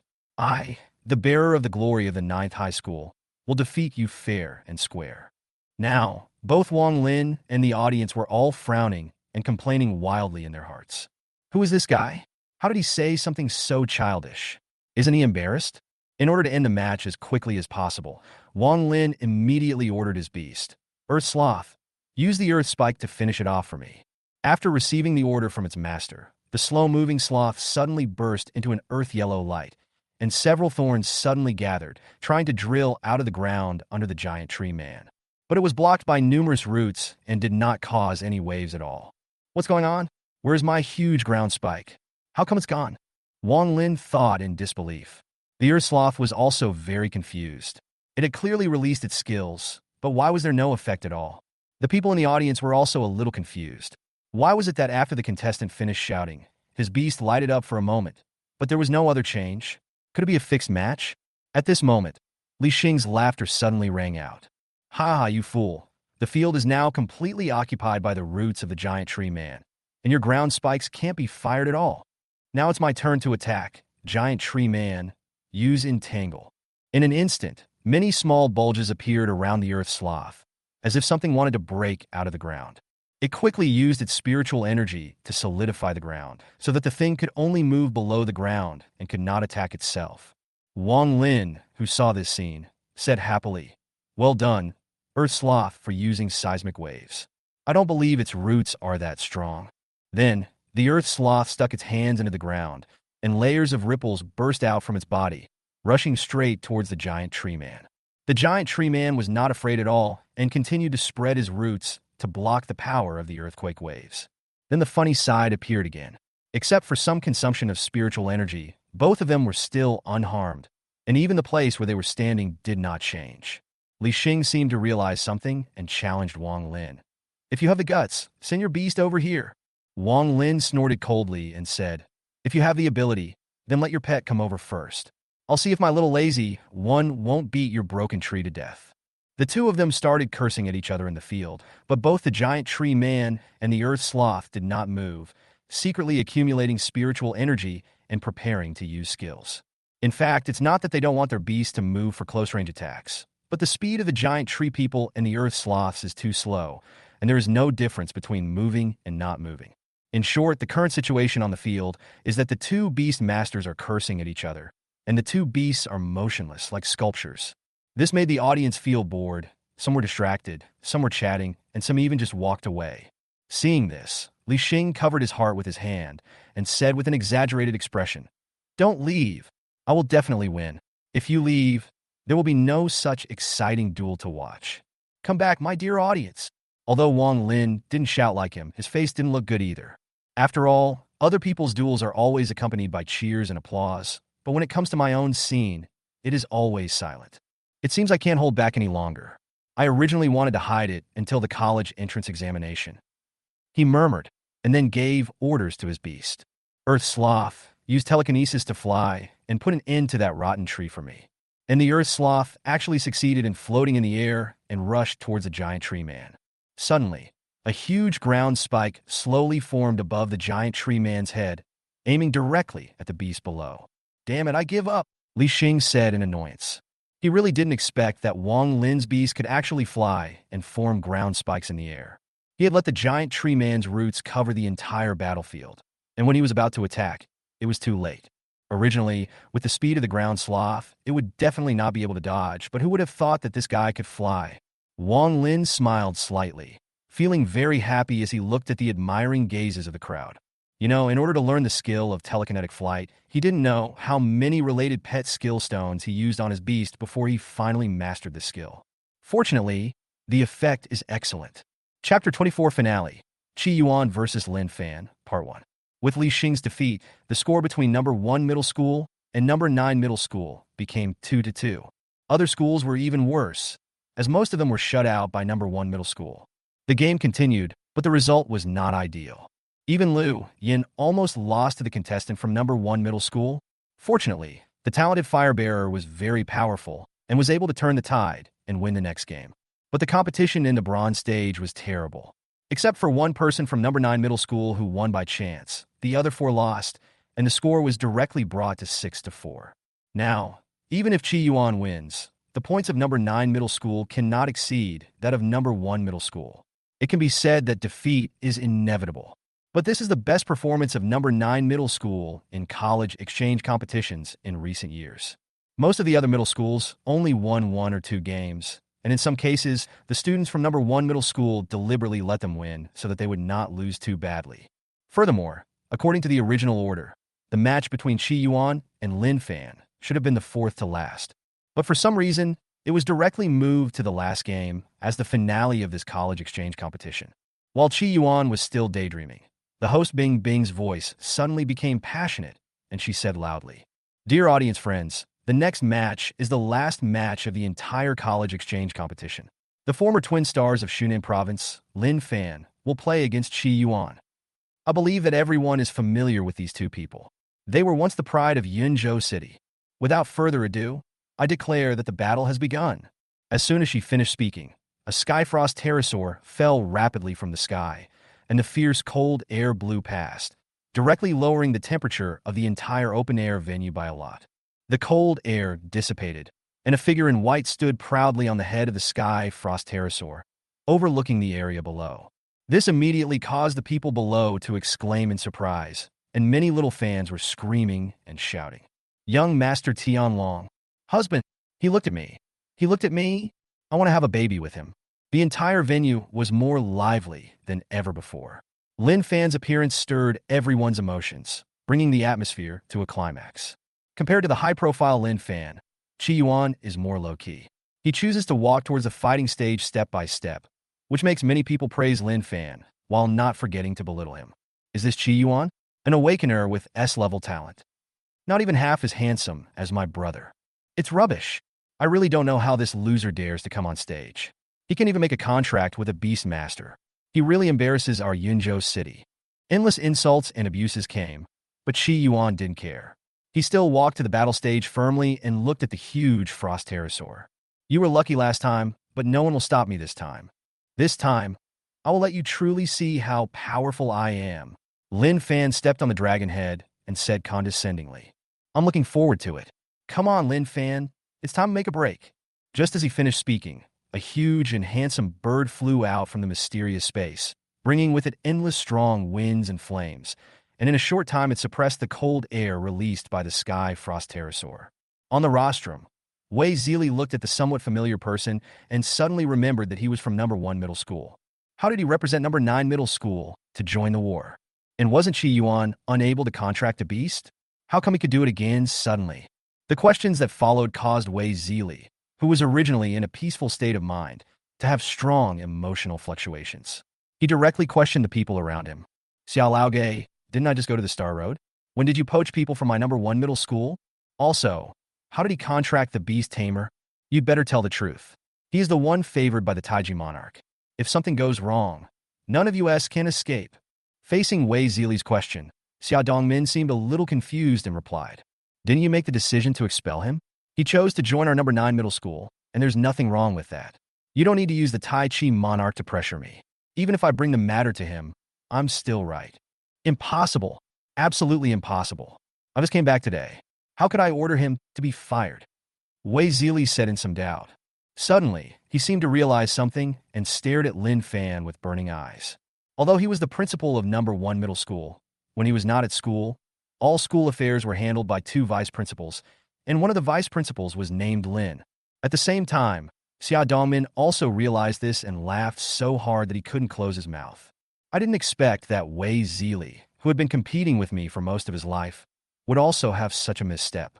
Let's see how this guy will report to the Tai Chi monarch when he comes back. Monarch Taiji is the only monarch in Shunin province and has absolute authority in the province. However, he is often stationed in the Star Road Fortress and has not returned for hundreds of years. It was Wei Zili who told him about Qi Yuan's awakening of his S-level talent and his inability to contract a beast tamer. The Tai Chi monarch also attached great importance to this and asked the principal of number 1 middle school to protect this genius. After a while, he will come back to solve these problems personally. Unexpectedly, Wei Zili just went to the Star Road, and his home was robbed when he returned. Qi Yuan was directly expelled and later chose to join number 9 middle school. This made him feel particularly complicated. He looked at the fighting stage with hatred, hoping that Qi Yuan could beat up that damn Lin Fan to vent his anger. A thick layer of ice had formed on the battle stage, and the frost pterosaur was constantly spewing dragon breath to attack the lazy bird. The lazy bird, on the other hand, activated the perfect level of wind spirit, and its attacks couldn't even touch the lazy bird's shadow. Sometimes, the armor would even be cut off by wind blades that shot out from nowhere, making them look extremely embarrassed. The strength is good, but if it is only this level, I am very disappointed. Tianlong, Xianbing Longxiang, Lin Fan shouted with disdain. Upon receiving the order, the sky frost pterosaur suddenly burst into cold air all over its body, forming 2 ice dragons, which attacked the dodgy lazy bird. The cold air carried by the 2 ice dragons even froze the lazy bird's body for a moment, greatly reducing its speed. Seeing that it was about to be hit by the ice dragon, Qi Yuan was not prepared to hold back and immediately shouted, "Lazy bird, fire phoenix attack!" In an instant, the lazy bird's body burst into a blazing light, dispersing the 2 ice dragons. The terrifying flames formed a fire phoenix, rushing straight towards the sky frost pterosaur. But it failed, as the 2 ice dragons acted like loyal guards and blocked the fire phoenix's attack. Suddenly, in the sky, there appeared a scene of 2 dragons and 1 phoenix fighting each other, and the audience below exclaimed that it was exciting. Fuck, who said I, Qi Shun, don't have the strength? A silver 4-star is not weak against a silver 5-star, and I have the upper hand. Yes, I have never scolded him. He is really powerful, but I just don't want to bother with people like you. You are too arrogant. Isn't Qi Yuan just a little bit powerful? Look carefully. Our young master Tianlong is the strongest. However, the audience's discussions could not affect the direction of the battle. As the fight between the Fire Phoenix and the 2 ice dragons became more intense, orange-red flames actually ignited on the bodies of the 2 ice dragons, and their bodies became smaller and smaller. Flames are everywhere. Lazy bird, put an end to this. After hearing the master's order, the lazy bird let out a loud cry, and orange-red flames ignited all over its body. After these flames appeared, they immediately widened its wings, allowing its flying speed to reach a terrifying level. The lazy bird approached the sky frost pterosaur suddenly with a blazing orange-red flame. Chapter 25 Finale, Qi Yuan vs. Lin Fan, Part 2.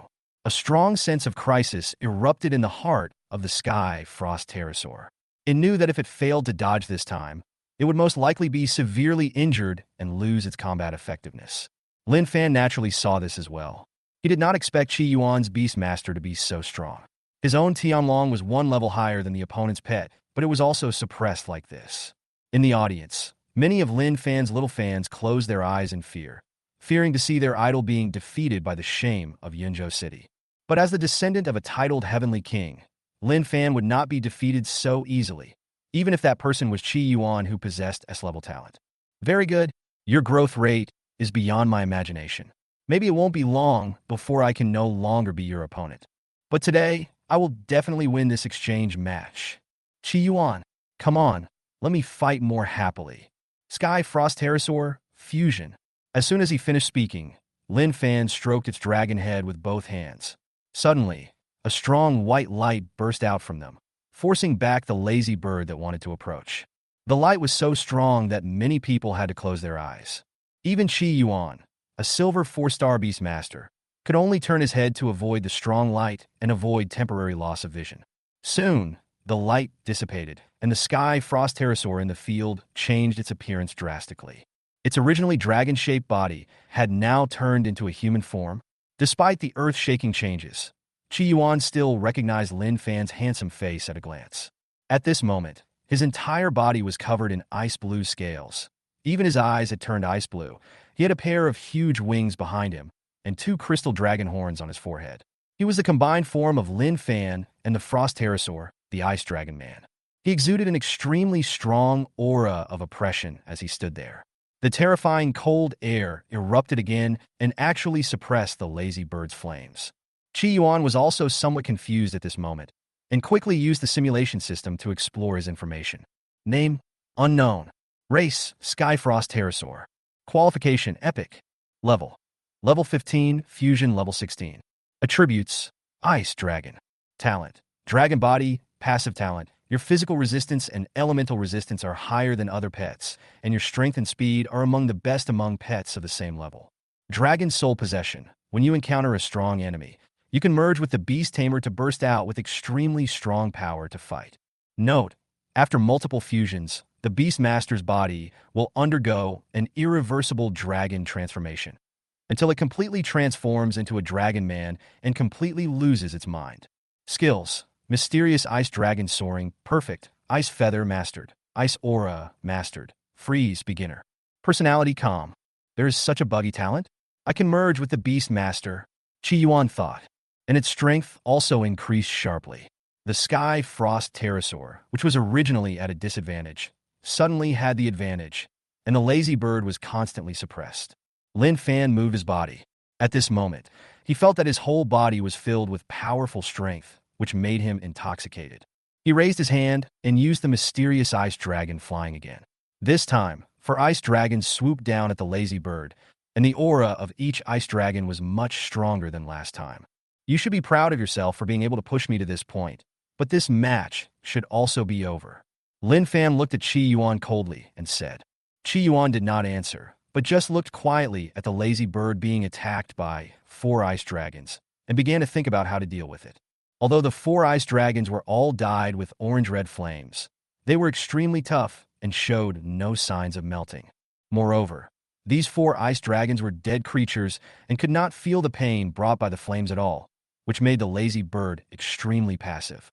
In particular, the ice dragon transformed by Lin Fan also came out directly and started to launch long-range attacks on the lazy bird, making it suffer terribly. It was also planning to wait for Lin Fan to get close to it so that he could experience the power of the orange-red flame. But that guy seemed to know something. He ordered 4 ice dragons to restrain the lazy bird head-on, while he kept releasing long-range skills from a distance, intending to exhaust the lazy bird to death. Qi Yuan knew that if he didn't make some changes, lazy bird would definitely lose if things continued like this. Thinking that if he lost, he would have to bear a huge sum of 10 million federal coins and lose the opportunity to enter the undeveloped secret realm, he began to become more and more anxious and gave a direct order. Lazy bird, use the mountain fire vision. Don't get entangled with those ice dragons. Attack Lin Fan directly. After receiving the order from its master, flames burst out of the lazy bird again. It seemed as if endless mountains appeared in the sky, with raging fires burning in them. As soon as the forest fire phenomenon appeared, it trapped the 4 ice dragons. The lazy bird took advantage of this gap and quickly rushed towards Lin Fan. Several wind blades followed it and rushed towards the ice dragon man. Looking at the lazy bird flying towards him, Lin Fan was not afraid at all. He flapped his wings and flew directly towards the lazy bird. As soon as the two came close, Lin Fan didn't care about the blazing orange-red flames on the lazy bird and the sharp wind blades, and directly grabbed it firmly in his hand. At this moment, orange-red flames also covered his entire body, and the wind blades also tore open his dragon scales, cutting his flesh and blood. Lin Fan suddenly felt intense pain, and both his body and consciousness seemed to be burned by flames. But he didn't care and shot out hundreds of ice feathers from his body. He turned the lazy bird into a hedgehog, used the freezing skill to freeze it into a large ice block, and then suddenly smashed it to the ground, roaring. Qi Yuan, don't underestimate me. I can still bear this little pain. You don't really think I want to be a twin star, do you? I envy you so much. Why are you so free and so talented? But my life will always be controlled by others like a puppet. I can't do anything, nothing. At this moment, Lin Fan's whole body became twisted due to the intense pain, but he still loudly expressed his dissatisfaction with the Lin family, his envy of Qi Yuan, and his yearning for freedom. I won, haha, I won. He acted like a madman and kept shouting at Qi Yuan. Even Qi Yuan felt that he had lost. Due to Lin Fan's reckless attack, the lazy bird had been frozen by the ice and had no power to resist. Just as he was about to admit defeat, a scorching flame suddenly burst out from the block of ice, and a loud phoenix cry was heard by everyone. In the shadow of the fire, Qi Yuan saw the true meaning of the vermilion bird dormant in the body of the lazy bird, and he appeared.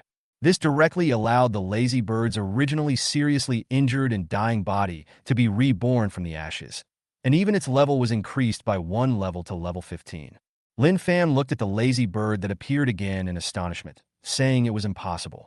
He could no longer resist the pain brought by the orange-red flames, and fell straight down, with no one knowing whether he was alive or dead. Qi Yuan won in the end, but he couldn't be happy. The lazy bird's state was a little strange. It was filled with a sacred aura, but lacked its original consciousness. However, before he could figure out what happened to his beast, a huge Tai Chi formation suddenly appeared in the battle arena, tearing through space and taking Qi Yuan and Lin Fan away. The only ones left were the audience looking at each other in bewilderment and the bigwigs on the podium. In fact, they could no longer see the scene on the battle stage when Lin Fan began to express his true feelings. It was as if there was a thin layer of fog covering it tightly, blocking everyone's view. Although the incident happened suddenly, Wei Zili still felt the aura left by the Taiji monarch. After informing the other bigwigs on the rostrum about this matter, they began to work together to clear the scene. Until many years later, this remained an unsolved mystery. In the finale of the 45th Yunzhou City College exchange competition, 2 contestants disappeared. Capture Duiterte Monarch. As the world spun around, Qi Yuan felt a strong sense of discomfort. He couldn't even take the lazy bird back to Shanghai's exclusive space, and fainted.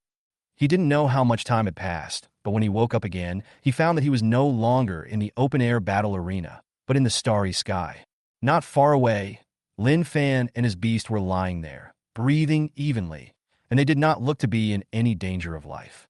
However, Qi Yuan looked left and right, and observed everywhere, but still did not see the lazy bird, which made him a little worried. He was about to forcibly take it back to the exclusive mountain and sea space. A middle-aged man in a black and white Taoist robe appeared in front of Qi Yuan, and next to him, Lazy Bird was sleeping soundly, completely different from his original sacred appearance. "Senior, who are you?" Qi Yuan asked respectfully. Although he didn't know who this middle-aged man was, he was able to take him from the blue star to the starry sky in the blink of an eye. He was definitely a strong man whom he could not afford to offend. The middle-aged man did not answer, but looked carefully at the young man in front of him. After a long while, he said, "Let me introduce myself. My name is Shan Hai Jing, and I used to be an S-level talent awakener." Shan Hai Jing? This name sounds familiar. Qi Yuan wondered, and suddenly, he seemed to know the meaning of this name. He bowed respectfully and said, "So it's the Lord Taiji in person. Please forgive me for my rudeness just now." Shan Hai Jing waved his hand and said in a serious tone, "Your beastmaster is trying to attack the human monarch. Do you know what crime this is? These words made Qi Yuan, who was originally bowing respectfully, suddenly stand still on the spot, his lips trembling, but he was unable to speak. Lazy Bird? A level 15 rookie can actually attack a monarch who is at least level 60? This is the funniest joke in the world. Looking at the obviously frightened young man, Zhang Huai was in a good mood. He finally understood the thoughts of a certain old guy in the past. It felt so good. But in a sense, the Tai Chi monarch was not wrong. The lazy bird did attack him, but to be more precise, it was the true meaning of the vermilion bird that residing in the lazy bird that attacked him. When Zhang Huaizhen wanted to pull Qi Yuan and others directly to the Xinglu stronghold, Zhu Keizhini mistakenly thought that he wanted to hurt Qi Yuan and controlled the lazy bird's body to start attacking directly. Although he caused some trouble to Zhang Huaizhen, resulting in him being unable to pull the people to the Star Road stronghold and stopping halfway, this was all he could do. This is why Qi Yuan found himself in the boundless starry sky when he woke up. Zhang Huaizhen covered the place where he was burned by the flames and murmured with some emotion, "It is worthy of being a mythical creature. Even if it has disappeared for endless years, it only left a trace of its true meaning, and it can actually stop me for so long." But although the power was strong, it was like a rootless duckweed, too superficial, and it disappeared after a short while. He smiled, looked at the trembling boy in front of him, and said playfully, "Actually, this crime is not too serious. It's just exile to the eternal night star road, living in darkness forever. Boss, I'm a coward, so please don't joke with me. With your strength, you can kill countless lazy birds with just one finger. How dare it attack you?" After hearing this, Qi Yuan finally calmed down and immediately defended his beast control. "Do you think I would lie to you?" Zhang Huaizhen continued to ask. Seeing the young man getting more and more embarrassed, he suddenly laughed and said cheerfully, "Okay, I won't tease you anymore. Can you tell me where the true meaning of the bird in your beast came from? Of course, if you feel embarrassed, you don't have to say anything. After all, everyone has his or her own chance." Qi Yuan thought for a while and decided to tell the truth. "It comes with my S-level talent. Ever since I successfully made a contract with the lazy bird, it has merged with my beast." "Oh, really? Then it seems that you have a great talent." Zhang Huaizhen touched his chin with one hand, smiling. Suddenly, he seemed to remember something and continued to ask, "No monarch should be willing to accept you as his disciple, right? After all, you're from Shunan province.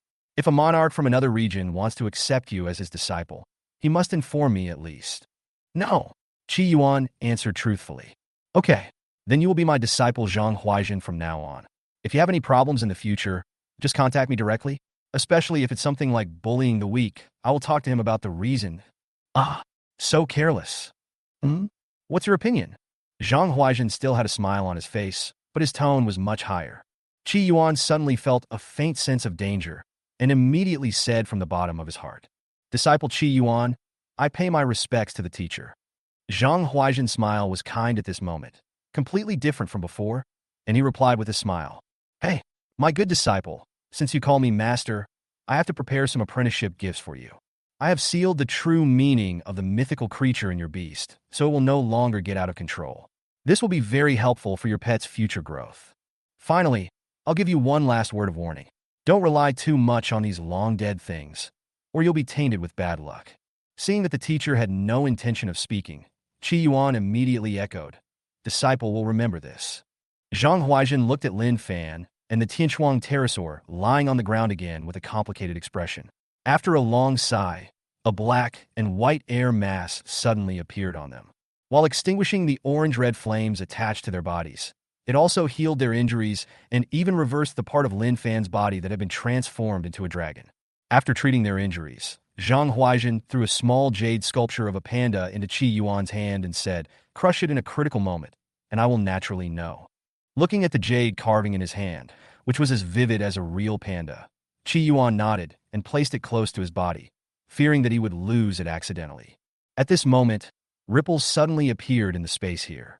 A simple and cute panda rolled out from the ripples and lay firmly on Zhang Huaizhen's body. "Huh? Oh, why are you here? Didn't I ask you to guard the Star Road stronghold?" he said puzzledly to the panda that suddenly appeared in his arms. But the panda did not answer, but just rubbed its head against Zhang Huaizhen. Qi Yuan was envious of its cute appearance. "It's really so cute." Qi Yuan swore that this was definitely the cutest beast he had ever seen. In order to understand it better, and also to understand the ability of this cheap master, he planned to use the simulation system to look at the information of this panda. But just as the simulation system was exploring, the panda suddenly turned around and stared at Qi Yuan with his eyes. In an instant, he felt the breath of death. Zhang Huaizhen glanced at Qi Yuan with some surprise, but he still stopped Bao in his arms in time and said helplessly, "He is my disciple, and he will be your little brother from now on. Don't scare him."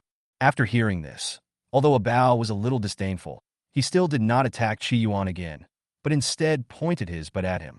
In its view, this little guy actually dared to spy on it, and giving him just a small lesson was already enough to show its kindness. Zhang Huaizhen suddenly looked serious and said to Qi Yuan very seriously, "Although I don't know how you did it, there is one thing I must warn you about. Don't recklessly explore the pet information of certain powerful people. If you are discovered, the consequences will be very serious." Chapter 27 Return and Change.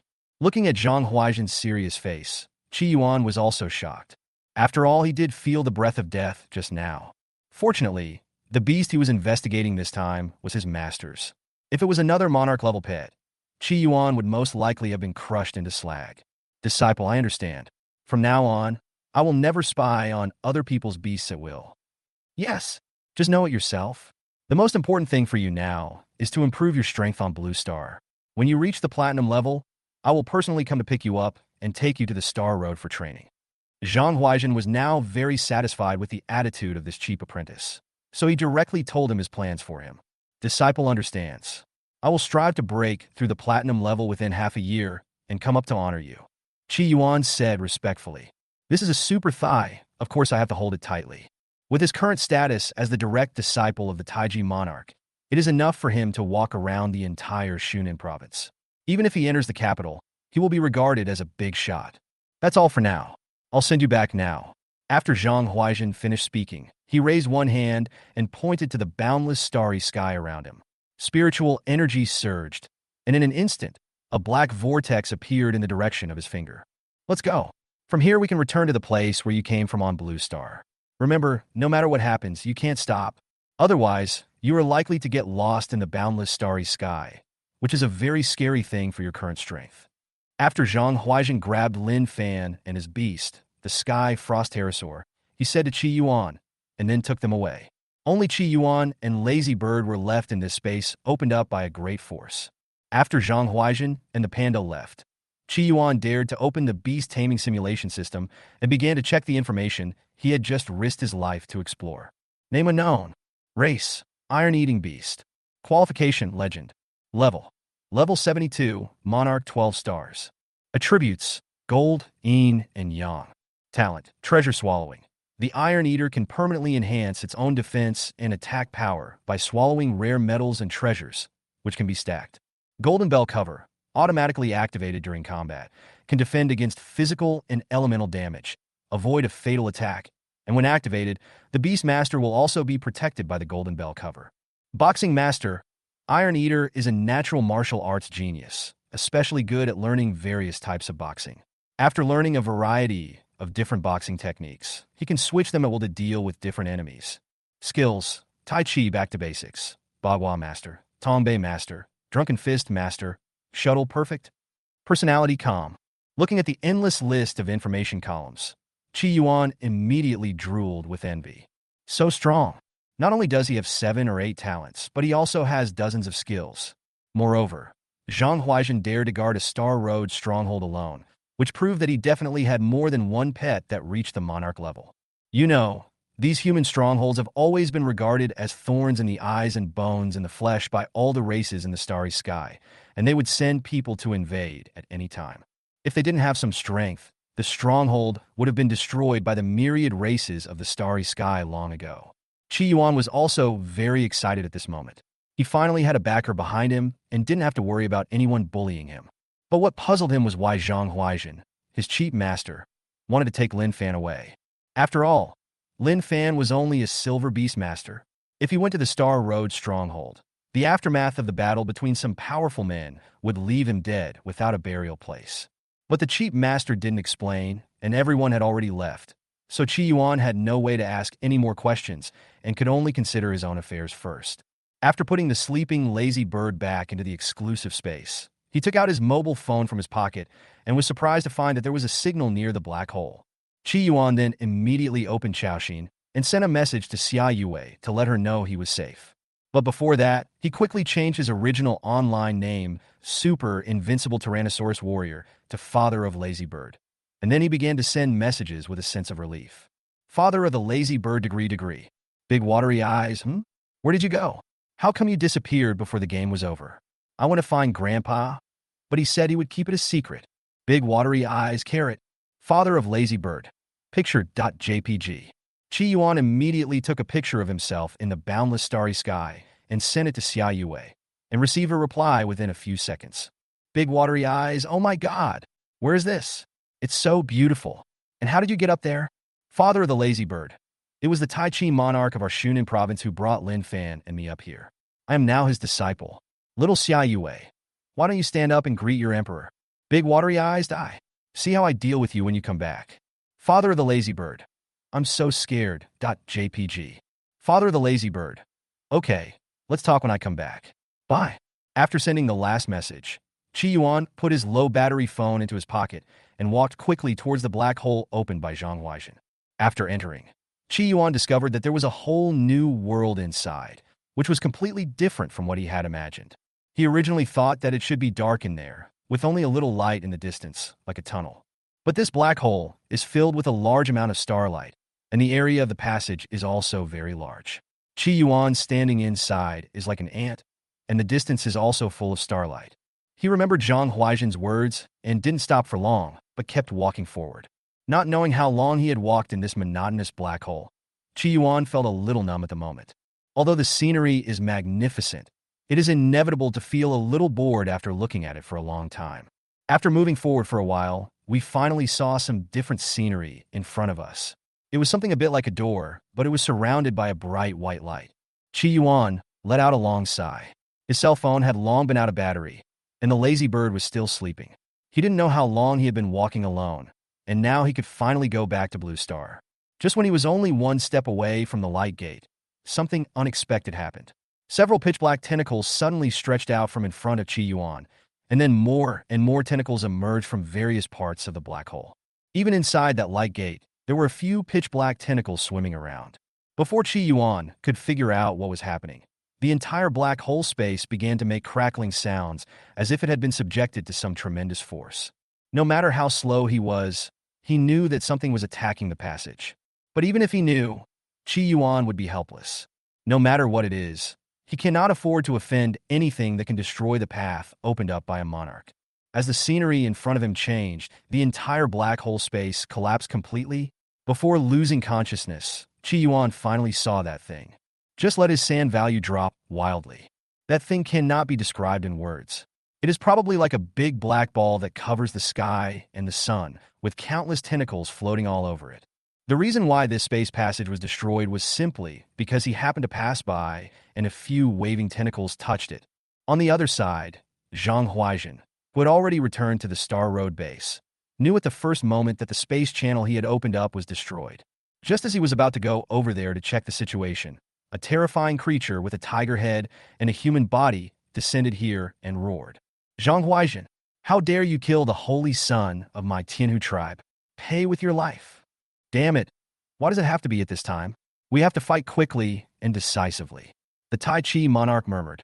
The panda that was originally lying on his shoulder appeared in front of the tiger-headed man in the blink of an eye. Its body grew larger, and terrifying yin and yang energies burst out of its body. A huge golden bell directly covered its body. Chapter 28. Unknown Planet and New Beast Tamer. A horrific battle broke out in this Star Road stronghold and lasted for 3 days and 3 nights. In the end, the tiger-headed man was defeated and half of his body was broken by the panda Pa. He almost lost his life here. If a strong man from the Ailu tribe had not appeared and rescued this guy, he would have become the 5th monarch-level strongman to die at the hands of Zhang Huaixin. Although the tiger-headed man did not cause any serious damage to this Star Road stronghold, it greatly delayed Zhang Huaixin's speed in exploring the space channel. After Zhang Huaixin drove away the tiger-headed man, he severely beat up the strong man of the Ailu tribe who was hiding in the dark and finally, he was able to escape and go to the place where the accident happened in the space channel. However, when he arrived, both Qi Yuan and the indescribable strange monster had disappeared without a trace. All that was left were some space debris and an evil, decayed aura. Fortunately, Shan Hai Jing had given Qi Yuan a miniature jade panda in advance.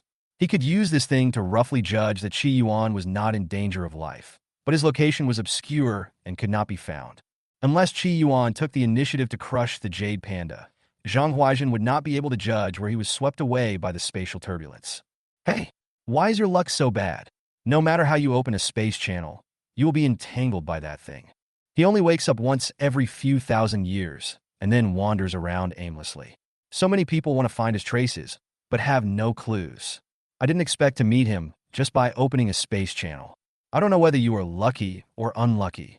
Shan Hai Jing said to himself earnestly, with mixed feelings in his heart. After all, it was he who opened up this space channel. But now, apart from waiting for Qi Yuan to crush the jade panda, he could do nothing but return to the Star Road base and wait. On the other side, above the vast ocean, a young man dressed in tattered cloth was rising and falling with the waves. Behind him, there were many different kinds of carnivorous fish that wanted to enjoy this delicacy from heaven, but they were blocked by the faint golden light on his body. This layer of golden light not only blocked the attacks of these fish, but also protected Qi Yuan firmly in the turbulent space. Otherwise, with his current silver-level physique, he would have been shattered to pieces long ago. Bite! A pet with the mountain and sea legacy is detected next to the host. Please go to the contract as soon as possible. The sudden system prompt sound immediately brought Qi Yuan, who was still unconscious, back to consciousness. He opened his eyes and looked at the blue sky in a daze, thinking, "Where is this? I'm not traveling through time again." Just as Qi Yuan was about to sit up, he was shocked to find himself in the middle of a vast ocean, surrounded by many fish of lower grade. "Where is this? I'm not dead," he muttered to himself. Then he opened the exclusive mountain and sea space, and Qi Yuan was sure that he was still alive until he saw the figure of the lazy bird slowly appear. The appearance of the level 15 lazy bird made the small fish that had originally gathered around Qi Yuan suddenly feel like they were struck by lightning. They immediately fled in all directions, wanting to get away from this place. But the lazy bird will not let these guys go. They actually dared to talk back to their own master. How can it tolerate this? A few wind blades cut down the small fish that tried to escape into sashimi, and a large smell of blood immediately came out. "Stop it, lazy bird! Don't kill all these little fish." After regaining consciousness and seeing the system message, Qi Yuan hurriedly stopped Lazy Bird from attacking these little guys. Of course, he was not being kind-hearted, but the second pet with the bloodline of mountains and seas had appeared. Killing other small fish is not a big deal, but if you accidentally kill the little guy who possesses the heritage of mountains and seas, that would be a serious problem. After the lazy bird stopped, it looked at its owner with some confusion. Its eyes seemed to be saying, "Bird poop shoveler, those stinky fish and shrimps actually want to eat you. Why don't you let me kill them?" Qi Yuan waved his hands helplessly and said directly, "We will soon have one more partner." When the lazy bird heard this, his eyes became more dangerous, staring at the fleeing fish, thinking about how to kill all the life in this sea area without hurting the beastmaster. It never thought that Qi Yuan would have other pets. This made Lazy Bird very worried. If the beast tamer had a new pet, would he still spoil him like before? Is there anything good that's yet to come to me? People are selfish, and pets are selfish too. There is no pet that doesn't want to be the only one of its beastmaster. This is just like the relationship between men and women. No girl is willing to share her man with other girls, and no boy is willing to share his woman with other boys. Having been partners for such a long time, Qi Yuan naturally saw through Lazy Bird's thoughts at a glance. He hurriedly comforted her. "Lazy Bird, isn't this for our safety? When we encounter danger, one more pet means one more strength. Don't worry. No matter how many pets I contract in the future, you will always be my only and most beloved beastmaster." In order to successfully contract the next beast, a shameless man named Qi began to use sweet words to the kind-hearted Lazy Bird, inducing it to agree to his unreasonable demands. A certain man surnamed Qi. "Hey, I am suing you for defamation. Is the animal tamer's deception considered a deception? Besides, he only deceived a bird, not a human." In fact, the most important reason why Lazy Bird was willing to agree was what Qi Yuan said. One more pet means one more power. In the final analysis, its strength is too weak. If it could have the strength of the Suzaku that lived in its body before its death, Lazy Bird believes that Chi Yuan will definitely not contract other beasts. A man named Chi. Sorry to disappoint you, my lovely Lazy Bird. After obtaining Lazy Bird's consent, Chi Yuan immediately opened the simulation system and began to look for the pet that possessed the bloodline of mountains and seas. Following the guidance of the system, a small turtle the size of a palm with a blue-black shell appeared before him. Chi Yuan looked at it for a long time, but didn't find anything magical about the little turtle, so he could only sigh helplessly. I thought to myself, forget it, trash is trash. Lazy Bird wasn't much better originally, but now he's invincible in his level, isn't he? Then he began to contract this ordinary little turtle. Similar to the contract Lazy Bird, the entire contract process was exceptionally smooth, without any hindrance at all. This proves that the little turtle has no intention of resisting at all, and even looks forward to being contracted. Bye! Congratulations to the host for successfully contracting the second beast, and reward simulation ×2. Is this really a wild animal? Even if it hasn't become a transcendent, it shouldn't be like this. The overly smooth contract process once again aroused Chi Yuan's doubts, but the sudden system prompt sound immediately attracted his attention. Without taking the time to think about the question just now, Chi Yuan immediately began to check the information on the simulation panel. Beast Tamer, Chi Yuan. Age, 18. Beast Taming Level, Silver 5-star Beast Tamer. Beast Taming Talent, Mountain and Sea Scroll. Contracted Beast Tamer, Lazy Bird, Little Turtle. Number of simulation points, 2. Simulatable era. Before, middle, late, and final period of Suzaku period. Before, middle, late, and final period of Basha period. My information bar hasn't changed much. Just a little beast taming turtle and a new simulatable era. But the two simulation opportunities he suddenly got still made Chi Yuan very happy. He hadn't been so rich for a long time, and he must have a good simulation today.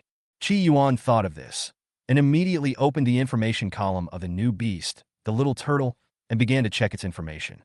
Chapter 29, the fourth simulation, the Lazy Bird is King 1. Name, unnamed. Race, turtle. Qualification all. Level 0. Attributes, none.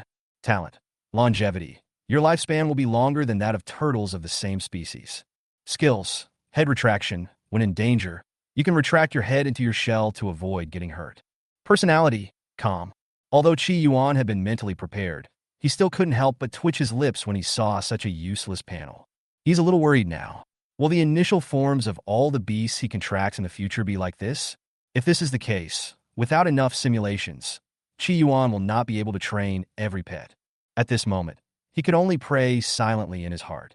Mother Nuwa, the three pure ones, please bless me, so that the initial form of the beast I will tame her next time will be a little stronger.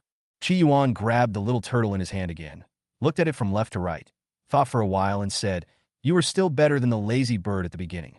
At least you have one more talent, right? From now on, I will call you Longevity." After hearing this, the Lazy Bird cried out twice in great dissatisfaction, warning its animal master to be careful not to reveal its secrets, which would damage its image as the big brother. Okay. No more talking. Get ready, let's simulate it again. The most important thing right now is to improve your strength. After Chi Yuan put the little turtle directly on his head, he said to the Lazy Bird hovering in the air. Now he didn't know where he had fallen, or even whether he was on the blue planet. He only knew that no matter which direction he looked, there was only a vast ocean.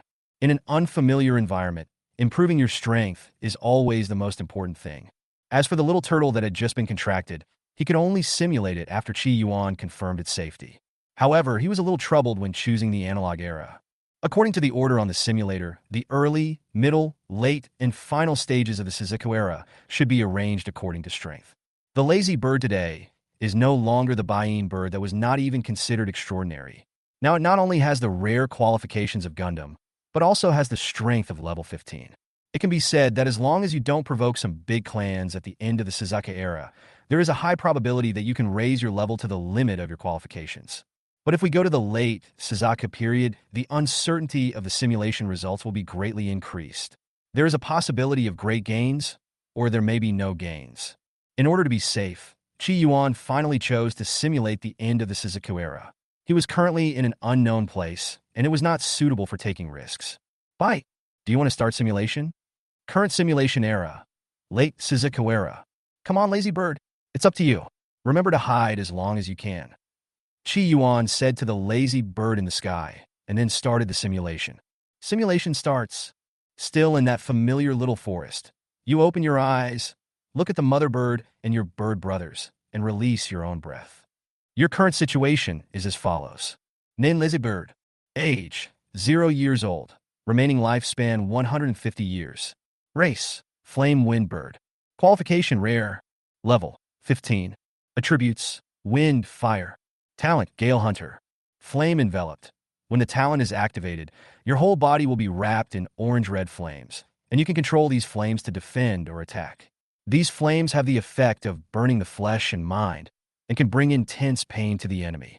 The true meaning of Suzaku, effect unknown, sealed. Skills, singing, proficient, wind blade, proficient, wind spirit, perfect, fire phoenix strike, proficient, mountain fire vision, proficient. Character, tenacity. Because of the terrifying talent and aura you showed right after you were born, you directly alarmed the leader of the Baiyin bird clan, Wanin bird Bobo. After obtaining the consent of the mother bird, it wants to take you with it to raise you personally. You choose. Reject, my routing is my own, and it has nothing to do with you, the old logon. I agree. I need a lot of resources to grow. It is better to follow the leader Bobo than to search for them by myself. Chi Yuan soaked in the water, not wanting to think at all, and mindlessly chose option. After all, although the lazy bird now has some strength, it will still be threatened with death if it encounters some strong enemies. You chose to follow the tribe leader Bobo and leave. The mother bird seemed a little happy after you left. She was a level 5 Baiyin bird, but she gave birth to a level 15 fiery wind bird, which made her suspect that you were a freak. You didn't pay too much attention to the mother bird's emotions, because in your heart, there is still the most important person waiting for you. In the next few years, we will have the resources of the entire bird community to support us. When you were 9 years old, your level was raised to 20 and you encountered the first bottleneck in your life. 10 years later, you were 19 years old, but you still failed to make a breakthrough. At this time, the tribe leader Wanin bird Bobo hopes that you can go out for training. It thinks that it will be difficult for you to break through this bottleneck without experiencing too many battles. You choose. Agree to go out for training. Only in battle can you break through the bottleneck and achieve a breakthrough. Refuse to go out for training and let the clan leader Bobo hand over all the clan's resources to you and try to break through by force. Remain silent, ignore Chief Bobo, and do what you think is right. After discovering that lazy bird was stuck at level 20, Chi Yuan became a little anxious. He thought that with enough resources, lazy bird would be able to quickly break through to the upper limit of its qualifications. But in reality, he discovered that this was not the case at all.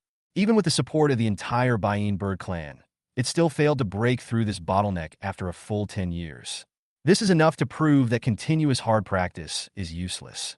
After Chi Yuan looked at the 3 options again, he first eliminated. Although the strength of the clan leader Wanin bird Bobo is not as good as the clan leader of the Sky Blue Eagle, he is still stronger than the current lazy bird. Having a falling out with it is definitely not a good thing for the lazy bird. After a little thought, he chose option. Working in isolation and acting on one's own will not work. Going out and exploring the world may not be a bad thing. You promised the clan leader Bobo that you would go out to gain experience and seek an opportunity for a breakthrough. When flying away from the habitat of the Baiyin bird clan, you unexpectedly encountered a very familiar cliff. This is the nest of the hurricane bird Fengyu. You're very interested in it. After passing through the wind mouth, you see Fengyu, who is resting. In order to repay the favor it brought you during the second simulation, you beat it up and brought it with you to train with you.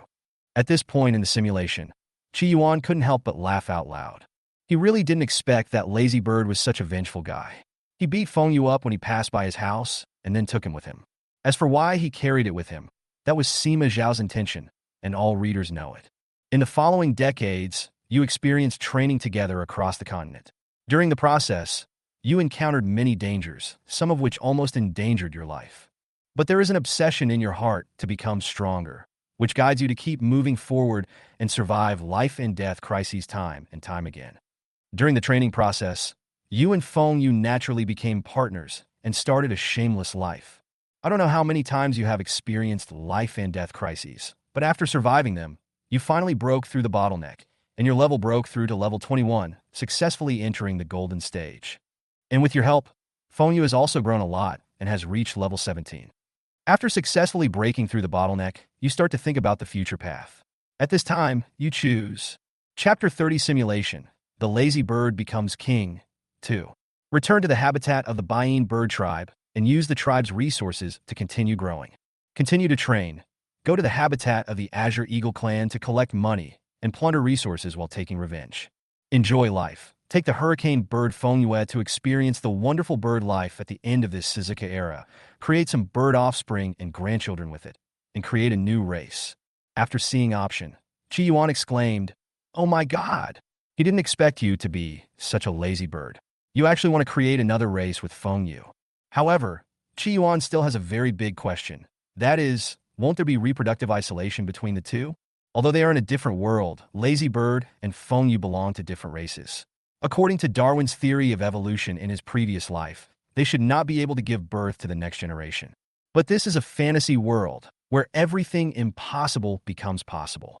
Even humans and certain special humanoid beasts have the possibility of producing offspring, not to mention the beasts themselves.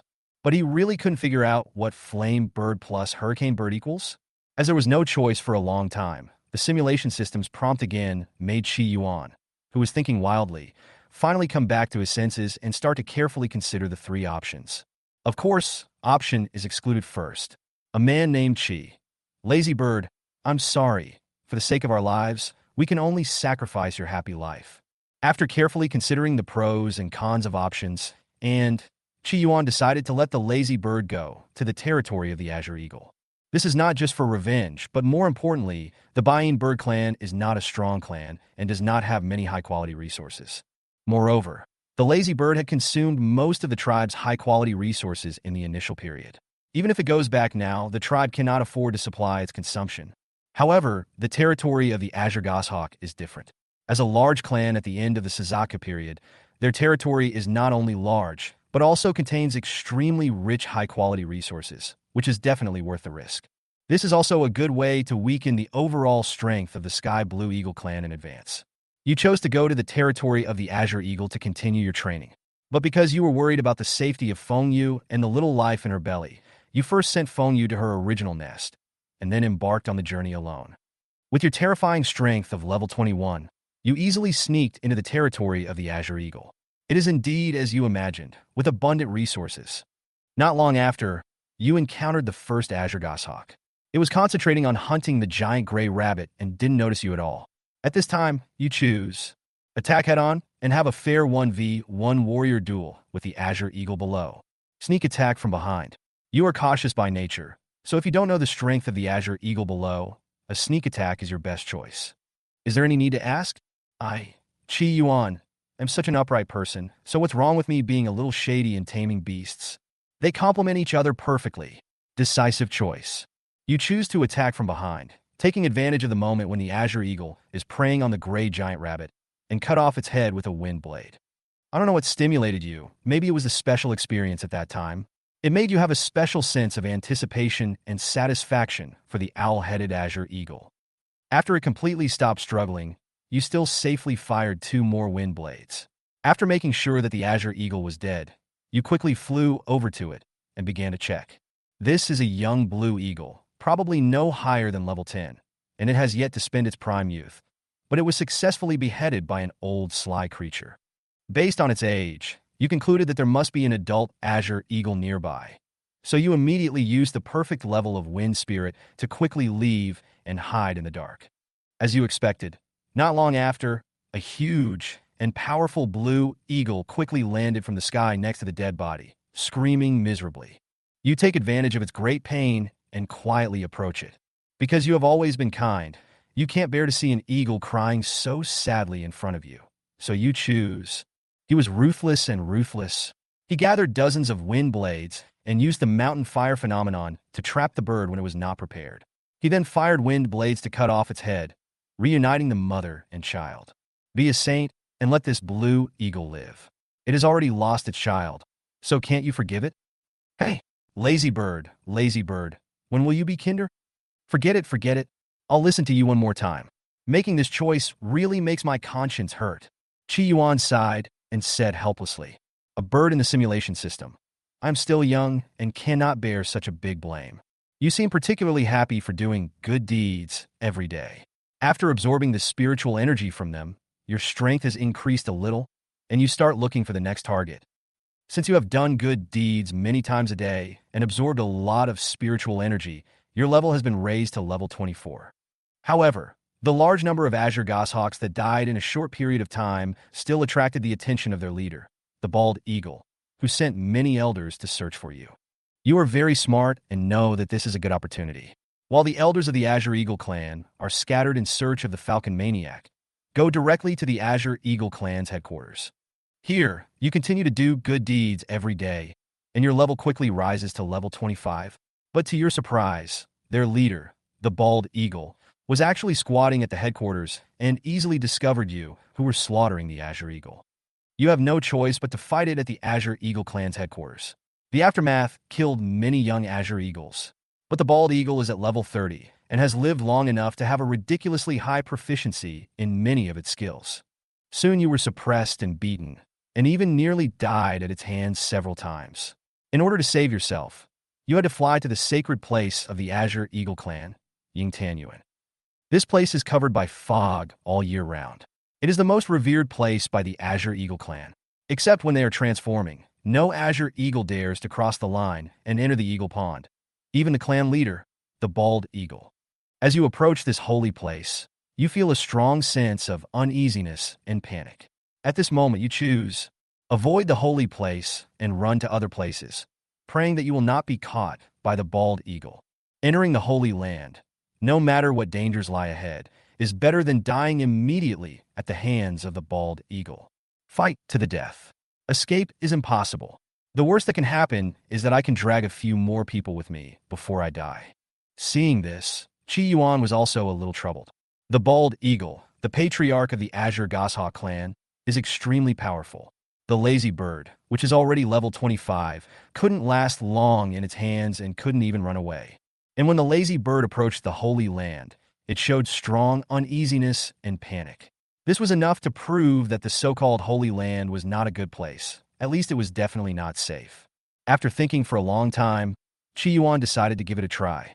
If I don't go in, I will definitely die under the claws of the bald eagle. If I go in, I might still have a chance of survival. You chose and entered the Holy Land of Yingtanyuan. As you expected, the bald eagle stopped at the outskirts of the Holy Land and did not enter. But it looks at you with pity, as if entering here is countless times more tragic than dying at its hands. You can't help but feel panicky and want to try to fly out from another direction, but you are shocked to find that no matter which direction you fly, you will return to the same place. After hundreds of attempts, you finally accepted the fact that even a level 25 player like you has been trapped in this strange place. Chapter 31 Simulation. The Lazy Bird Becomes King 3. You choose. Be brave to explore. Since you can't leave, explore this so-called Holy Land Yingtanyuan in depth. Start right away. This place is too strange. Instead of exploring everywhere and getting into danger, it is better to absorb spiritual energy here until the end of your life. Chi Yuan looked at the picture of Yingtanyuan displayed on the simulation panel and fell into deep thought. It could trap a level 25 lazy bird in it and make a level 30 bald eagle afraid to enter. This is definitely a very dangerous place. I just don't know why the Azure Eagle clan listed it as a holy place and protected it closely. However, staying where he was and waiting to die was definitely not Chi Yuan's style, and the spiritual energy content outside Yingtan was pitifully small, which was not enough to support Lazy Bird to continue to break through. Then entering this so-called Holy Land to find out what's going on becomes the only option. You chose to explore bravely. After adjusting your state to the best, you used your talent, Flame Entanglement. After the orange-red flames completely covered you, you slowly began to fly towards the depths of Yingtan Abyss. This is a barren land. The further you fly, the colder it gets. And you also feel a vague sense of being watched all the time. But when you look around, you find nothing. You can only suppress the doubts and uneasiness in your heart and continue to fly down. As the depth decreases, the orange-red flames covering your body seem to be suppressed by something and are tightly compressed on the surface of your body, which also causes a significant reduction in visibility. Chi Yuan looked at the scene in the simulation panel and couldn't help but worry about Lazy Bird. He really didn't expect this place to be so weird. Although this is a simulation system, even if you are killed by something, you will not really die. But Ying Tianyuan is too weird, and it is easy to cause some psychological trauma to the Lazy Bird. You know, the general memories in the simulation system can be brought out, which will be much more troublesome if you suffer mental trauma. However, the simulation system did not provide any options, so Qi Yuan could do nothing and could only continue to watch the Lazy Bird explore downwards. I don't know how long you have been flying downwards. In the darkness, you have lost your sense of time and space and can only mechanically maintain your original actions. And the orange-red flame on your body has even been completely enveloped by the thick darkness. Due to unknown influence, your lifespan has been greatly reduced. Seeing this, just when Qi Yuan was still wondering why the Lazy Bird's lifespan had been lost so drastically, the system's prompt sound suddenly rang. Bite! Warning! Warning! The lifespan of the simulated pet is being consumed rapidly in an abnormal way. If the simulated pet dies, the simulation will end. Does the host choose to intervene? Yes, yes, intervene immediately, Qi Yuan said quickly. After saying this, he looked anxiously into the simulation panel, trying to find the Lazy Bird wrapped in darkness and the changes in the text on the panel. Bite! Intervention successful. Simulation continues. A cluster of flames suddenly appeared before your eyes. Like a spark, it set off a prairie fire in the thick darkness. This made you feel your blood boiling, and the seal to his true meaning awakened. He appeared like a huge sun, and then flew around, spreading his light to the entire dark world. In an instant, the world actually faded and melted. Suddenly, you heard a shrill scream. You woke up and found yourself still standing on the outskirts of Ying Tianyuan. You had not taken a single step inside, but the fog seemed to become thicker. Looking outside, you could not see the scenery outside, let alone the bald eagle. You were a little confused. You have been flying into Ingtan Abyss for so long. Why are you staying in the same place without moving? But soon, you discovered the black liquid oozing from your body. These things were the culprits that caused your illusions, and they also absorbed a lot of your lifespan. If it weren't for Suzaku's true intention to stop you, you would most likely have been sucked to death. Now you only have about 10 years left to live. You choose to avenge the hatred, devour and refine the black liquid, and see if you can add back your lifespan. Ignore it. These things are too strange. If you swallow them, there is a high probability that something bad will happen. Turn around and run. While I'm still awake, try to see if I can leave this damn place. What the hell is that place? It's so weird. The Azure Eagle clan treats it as a holy place. If there is no systematic intervention, the Lazy Bird will probably have all its lifespan sucked away by the unknown black liquid. Qi Yuan thought. No wonder the bald eagle looked at the Lazy Bird with pity and didn't come in at all. So that was the problem. We can't see it now. I guess the bald eagle thought the Lazy Bird was dead, so it left. After Qi Yuan looked at the three options again, he was somewhat interested in option. Judging from the simulation panel, Ingtan Abyss is still shrouded in thick white fog. If you want to fly out, you will most likely continue to circle. If it is accidentally entangled by the black liquid again, with its 10-year lifespan, it is estimated that it will not last until the system intervenes again. Then I have no choice but to try to refine these things first. Even if I fail, it's just the end of the simulation. It's better than being trapped in this position for 10 years. You chose revenge and swallowed and refined all the black liquid. Since their consciousness had been roasted to death by the sun transformed by the true meaning of Suzaku, the whole process went very smoothly. After thoroughly refining the black liquid, you gained a huge amount of spiritual energy. Your level broke through to level 28, and some changes occurred throughout your body. The originally blue and red feathers were covered with thick black. Except for the original scarlet feather on your head, your entire body turned pitch black, like a crow. Since you swallowed the unknown black liquid, your aptitude has improved slightly, but the lost lifespan has not been replenished. There are still 10 years left. If you cannot complete the evolution, you will die of old age. Now you try to open your eyes again and observe the thick fog in Ingtan Abyss. You are surprised to find that there is a lot of black liquid suspended in the thick fog. If you had not swallowed and refined the black liquid that seeped out of your body, you would not have discovered this at all. You flap your wings and fly high. When your body touches the mist again, the black liquid attaches to your feathers at a very fast speed, but it soon disperses. It seems that they regard you as one of their own kind. When you fly high enough, look down at the entire Ingtan Abyss. and you will be surprised to find that its shape resembles a closed eye. You choose now. Continue to explore. The sacred place of the Azure Eagle clan, Yingtianyuan, definitely has a great secret. It is very likely that we can find a way to evolve. Run away directly.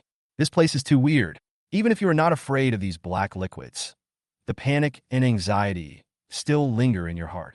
Looking at the dark and scary lazy bird in the simulation system, Chi-Yuan suddenly felt something was wrong.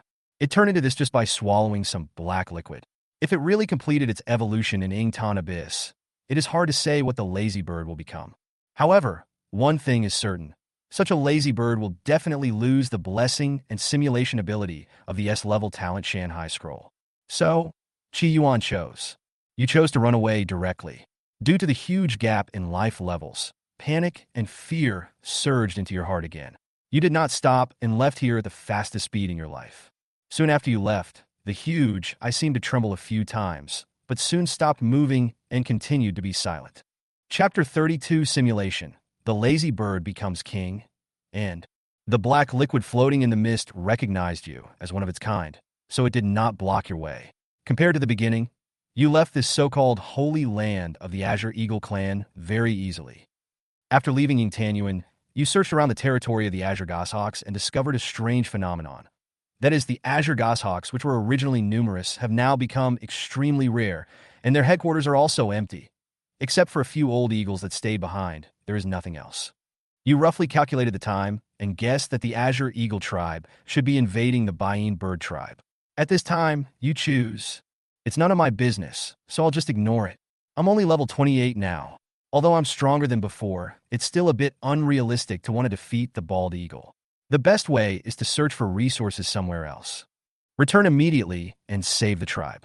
After all, that is where you once lived, where you have relatives and friends. If you don't even care about these, what kind of bird are you? Secretly return and kill as much as you want.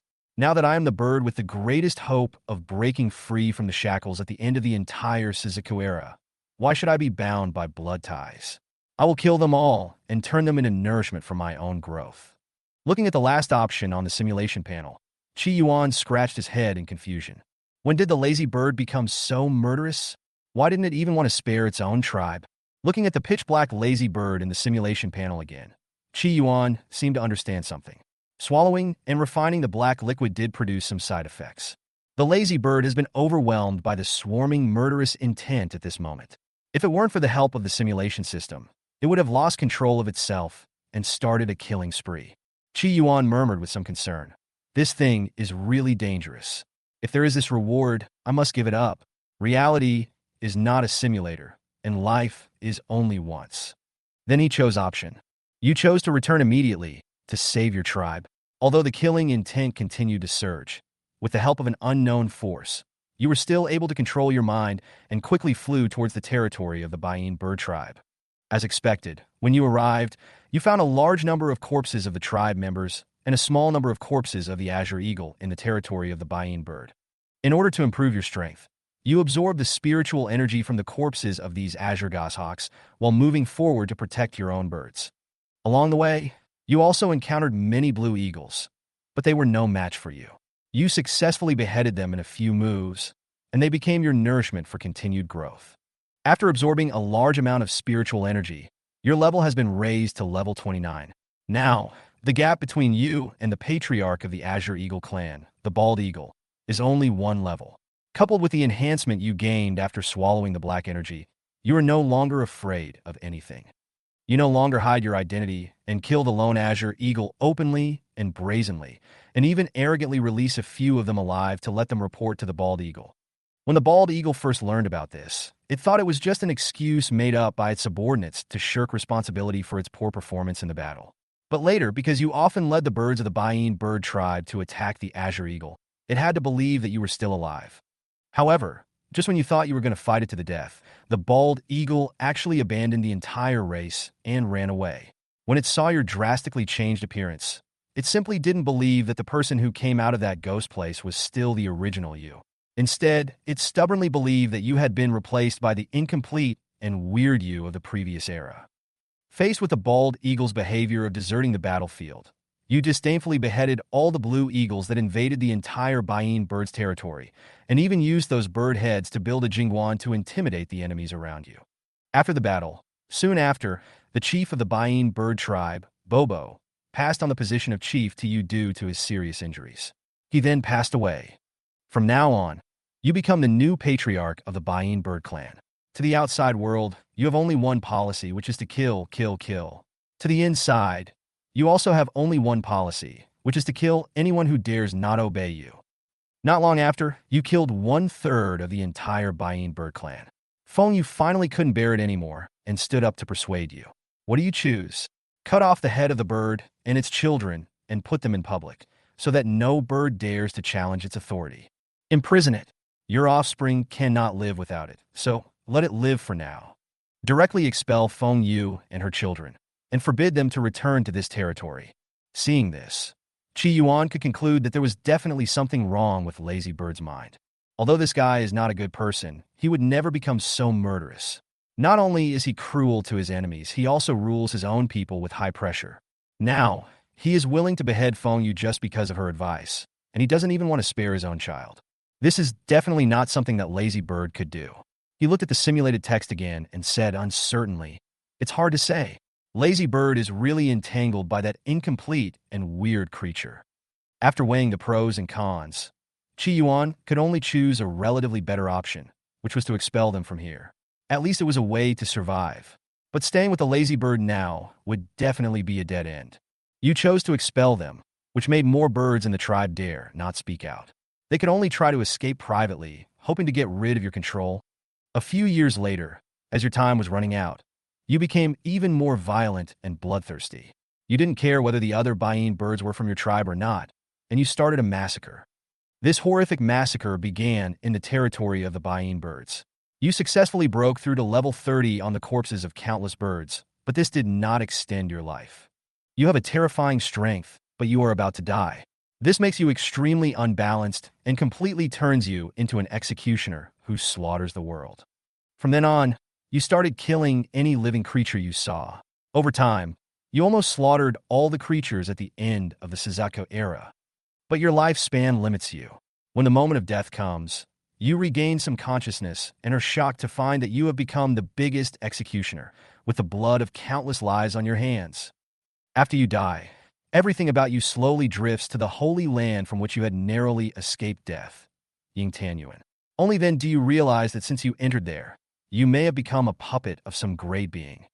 In the hundreds of years since your death, the number of pets has exploded again, as if they have returned to a prosperous time, but they are very reluctant to mention your existence, and only use the Blood Slaughter King to prove that he once existed.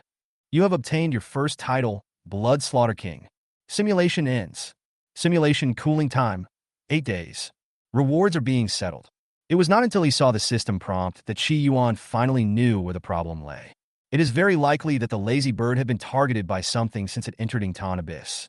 Later, its personality changed and its murderous nature became stronger and stronger. It was that thing that constantly eroded the Lazy Bird's mind and finally turned it into a monster that only knew how to kill. Fortunately, this is a simulated world. If it were in the real world, Qi Yuan would be in danger. However, this simulation did produce something new. Because of the heinous act of launching a massacre, the Lazy Bird was given the title of Blood Slaughter King by pets in later generations. I just don't know what the purpose of this title is. He immediately opened the simulation system and prepared to check the rewards obtained from this simulation. Chapter 33. Generous Rewards and the Stronger Lazy Bird. Reward 1. Choose one of the following 3 rewards. Qualification Improvement. Choosing this reward has a small chance of transforming the Lazy Bird's qualifications into treasure level. If the transformation fails, the qualifications will also be slightly improved, reducing the difficulty of future evolutions. Level Up. The level of the beast will be raised to the final level in the simulator. Note, this option cannot be used to improve your aptitude, and if you improve too much at one time, your spiritual energy will become empty and your strength will be out of control. Combat Experience Improvement. The combat experience gained by the beastmaster in the simulator will be synchronized to reality. Reward 2. Choose one of the items obtained from the following 3 simulations. The black liquid burned by the sun, transformed by the Suzaku's true meaning, has the effect of assisting evolution. Note, After use, there is a high probability that you will be eroded by the unknown existence link and finally completely lose your self-awareness, becoming a puppet, allowing it to be manipulated. The blood pills condensed from the massacre of all races contain a large amount of spiritual energy and life essence, which can temporarily prolong life and enhance strength. Note: blood pills also contain some of the souls of the deceased. Excessive consumption will lead to decreased sanity and is highly addictive. The skull necklace is made of 9 skulls of Golden Stage warriors of the Azure Eagle clan. It has a strong deterrent effect and can be thrown out to cause an explosion when necessary. The power depends on the strength of the skull before death. Note: when you wear this necklace, you will become the mortal enemy of the Azure Eagle clan. Hatred plus 999. Reward 3. Choose one of the following 2 rewards. The evolution route of Phantom Owl. If you choose this option, you must use the black liquid burned by the sun transformed by the Suzaku true meaning. Otherwise, the evolution cannot be completed. An unknown pet egg. This is the offspring of Lazy Bird and Fengyu. When Lazy Bird went crazy, Fengyu chose to seal it and hide it in a hidden place in order to protect it. Reward 4. The title of Blood Slaughter King. After wearing it, it will automatically transform into a talent, and you can summon the undead you have killed to fight, and these undead cannot be eliminated by conventional means. Oh shit. Oh my god. That's 4 rewards in total. After Chi Yuan saw the reward clearly, he was so happy that he almost jumped out of the water. This reward was indeed very generous. But among the reward options, there were some things he didn't want to see. Needless to say, Reward 1 requires eliminating the lame option first. Since this reward option is available at the end of each simulation, Chi Yuan reasonably suspects that it is used by the simulation system to make up the word count. Chi Yuan only glanced at the other 2 options and chose without hesitation. Delaying even a second longer would be disrespectful to level 30. If option in Reward 1 can 100% upgrade Lazy Bird's qualifications to a treasure, then he might still be hesitant. After all, under normal circumstances, improving qualifications is indeed very difficult. But now it is only a small probability. Everyone who has played the game knows that you should never gamble on your luck, because there is a high probability that your defense will be broken. Although the precautions also point out that directly upgrading the Beast Tamer to level 30 will cause the spiritual energy to be deficient and the strength to be temporarily out of control. Won't it be fixed after a period of training? If it doesn't work for a while, then add a little more time. Chi Yuan believes that although the surging power is difficult to control, it can still be controlled through training. However, his happiness did not last long. After carefully reading the 3 options in Reward 2, he was speechless. I cursed in my heart. Lock-in system. Can't you give me an item without side effects? Chi Yuan absolutely did not dare to choose the black liquid. He remembered very clearly how the Lazy Bird gradually changed from a kind-hearted bird to an executioner who slaughtered the world. If this thing appeared in the real world, the Lazy Bird might be affected again, and Chi Yuan's own life safety would be difficult to guarantee. So even if he had to choose a pile of shit, he would never choose these black liquids. Chi Yuan was a little hesitant between the blood pill and the skull necklace, but thinking of the side effects and strong addictiveness of the blood pill, he gave it up. You have to know that this is the real world. A level 30 Lazy Bird could defeat most creatures in the late Suzaku period, but here, it is very likely that it cannot even defeat the beast of a college teacher. Moreover, Daxia has issued an order prohibiting the refining of such things that are hated by heaven and man. If they are discovered, even if they are disciples of the Taiji monarch, they will be in trouble. Reward 2 seems to have so many options, but in fact the only one Chi Yuan can choose is the skull necklace. Although letting Lazy Bird wear it will become the blood feud of the Azure Eagle clan. But the consequences are much better than others. After selecting Reward 1 and Reward 2, Chi Yuan, who was exhausted, looked at the next 2 rewards and suddenly felt a lot more relieved. A pet egg of unknown grade and a new title, and this title can also be converted into a talent. This is really a good gain. After confirming all the rewards, the Lazy Bird appeared in the sky with a ray of light. At this moment, it exuded a terrifying aura. Its body was 3 or 4 times larger than before, and its wingspan reached an exaggerated 10 meters. You know, the Lazy Bird was only the size of a fist at the beginning. With Chi Yuan's continuous training, it is now a powerful beast of level 30. However, the Lazy Bird seemed to still be receiving the memories from the simulation system. For safety reasons, Chi Yuan immediately took it back to the exclusive mountain and sea space, and then began to check the lazy bird's current information column. Name lazy bird. Title, Blood Slaughter King. Wearable item, skull necklace. Number of skulls 9. Race, flame wind bird. Qualification rare. Level, level 30, aura floating. Attributes, wind, fire. Talent, gale hunter. Flames. The true meaning of Suzaku, effect unknown sealed. Blood slaughter. Part of the souls of the lives you killed will be imprisoned in your body and turned into undead spirits. When you need them, you can drive them away to fight without any negative effects. The current number of undead spirits, 0. Skills, singing perfected, wind blade perfected, wind spirit, master, fire phoenix strike proficient, mountain fire vision proficient. Character, tenacity. Looking at this luxurious panel, Qi Yuan shed tears of relief for the first time. After Lazy Bird completed the breakthrough, a terrifying spiritual energy also burst out from Qi Yuan's body, nourishing his limbs and meridians and cleansing his body. In just a few breaths, Qi Yuan transformed from a silver 5-star beastmaster to a gold 10-star beastmaster, directly surpassing his teacher Wang Jie at number 9 middle school. This is the horror of the beast taming simulation system. However, the sudden increase in physical fitness also brought some troubles to Qi Yuan. For example, now he has some difficulty in moving his body. If you are not careful, you will create a big whirlpool on the sea surface, sucking yourself in and spitting yourself out.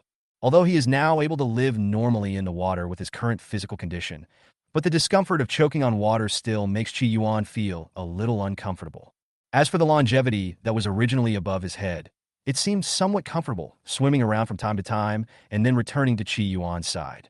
Now they just have to wait for the lazy bird to recover so that they can explore the world together. I hope this is the ocean of the Blue Star world, so I can get back before the college entrance examination. If not, it would be too bad. Qi Yuan said to the little turtle helplessly. The little turtle Changsho just looked at his beastmaster with his mung bean-sized eyes, not knowing what he was thinking. Chapter 34 Mermaid Sisters. Qi Yuan struggled in the sea for several hours and finally got used to his increased strength. He no longer formed a big whirlpool in the sea to suck him in when he moved. Changsho was also happy and at ease, swimming around leisurely, but he would never leave Qi Yuan more than 10 meters away. It seemed to know that it was very weak and needed protection from others. During this period, the lazy bird also adapted to the sudden increase in strength and digested the simulated memory. Its level was raised directly from level 15 to level 30 in a short period of time. Such a speed is unheard of in the entire history of the human race. After Qi Yuan released it from the mountain and sea space, the lazy bird's flying was still a little unsmooth. But at least it could fly, right? And with its current size, it can easily carry one person. Thus, Qi Yuan realized his dream of flying.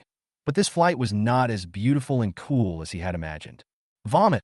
I never thought that one day I would be dizzy with this. He spoke incoherently while spitting. Concerned about Changsho's safety, Qi Yuan held it tightly in his hand to prevent this fragile little life from dying accidentally. After choosing a direction, the lazy bird stumbled forward, because it couldn't control its breath very well. So along the way, nothing was stupid enough to dare to bump into it. I don't know how long I flew, but Qi Yuan discovered from the unique creatures in the sea that this was definitely not the blue planet. You should know that although the ocean of Blue Star is very large, there are too many countries with conflicting interests on the sea. Basically, every sea area is contracted by a country to exploit the pet resources and cultivation resources therein. But here, with the wind spirit of the lazy bird at the master level, it has been flying for such a long time, but there is no one living there. This is something that is absolutely impossible to happen on Blue Star. Oh, it seems that we have fallen onto an unknown planet. I don't know if there is any intelligent life here. It can't be a deserted planet, right? Qi Yuan said to himself. He was now afraid that this was a barren planet, and that would be the end of him. There are countless stars in this universe, but only a handful of them have intelligent life. Most of them are barren planets of no use, and only a few are valuable planets. The Star Road is the road opened up by the human race from the Blue Star to other resource planets. It is often attacked by other races, so a large number of strong people are needed to guard it to prevent the Star Road from being destroyed. Star Road strongholds will only be established in places with 10 or more resource planets, and ordinary resources are not eligible. They must be extremely rare. For example, his chief teacher Zhang Huaijin is stationed in a Star Road stronghold, which is rich in iron bamboo, which is of great benefit to the beast tamers that feed on bamboo. There is also Tianqian Mine, which can greatly improve the defense of beast tamers with golden attributes after swallowing it. The breeding base for the iron-eating beast is also on a planet in that place, and Zhang Huaijin is personally in charge of it. But if it is a desolate planet, there will naturally be no star roads, so it will be difficult for Qi Yuan to go back. After all, it is very difficult to find the location of a planet in the vast universe, especially when his strength has not reached a certain level. How Qi Yuan wished to see intelligent life at this moment. But it must not be of a hostile race, especially those large hostile races. They were not friendly to humans and would eat them alive at any time. I didn't know how long I had been flying, but all around me was endless ocean with no sign of land. Just when he was about to despair, he actually saw two people swimming in the distance. Qi Yuan's mood at the moment was indescribable.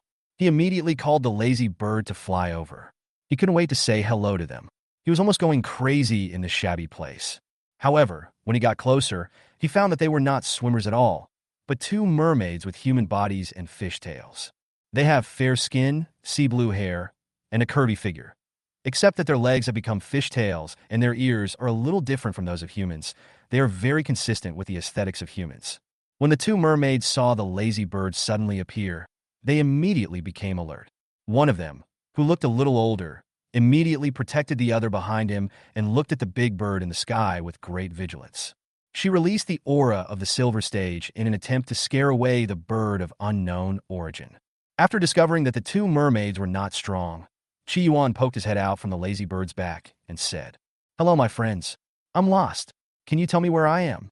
To be on the safe side, he did not reveal his race right away. What if this so-called mermaid race had a grudge against humans? Although the strength of these two mermaids is not strong, it is definitely impossible that there are only two mermaids in such a big ocean world. The two female mermaids, who were originally a little panicked, suddenly felt their pupils tremble when they saw Qi Yuan, and they quickly bowed down.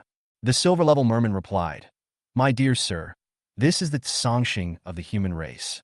We are the most loyal subordinates of the human race. Please forgive my rudeness just now." The answer from this mermaid made Qi Yuan full of question marks. What is the human race's Songxing? What is the most loyal subordinate of the human race? Could it be that this place is also under the rule of the human race? But after flying with the lazy bird for so long, Qi Yuan didn't see anyone. Seeing that the distinguished lord had not responded for a long time, the silver-level mermaid became more and more worried, fearing that he would encounter another pervert who wanted to eat the sister's rice bowl. However, what the adult said next made her feel a little puzzled. "Hey, I'm not some adult. You guys should get up soon. I'm just a lost beastmaster." Xie Hanyan was a little surprised but still didn't stand up.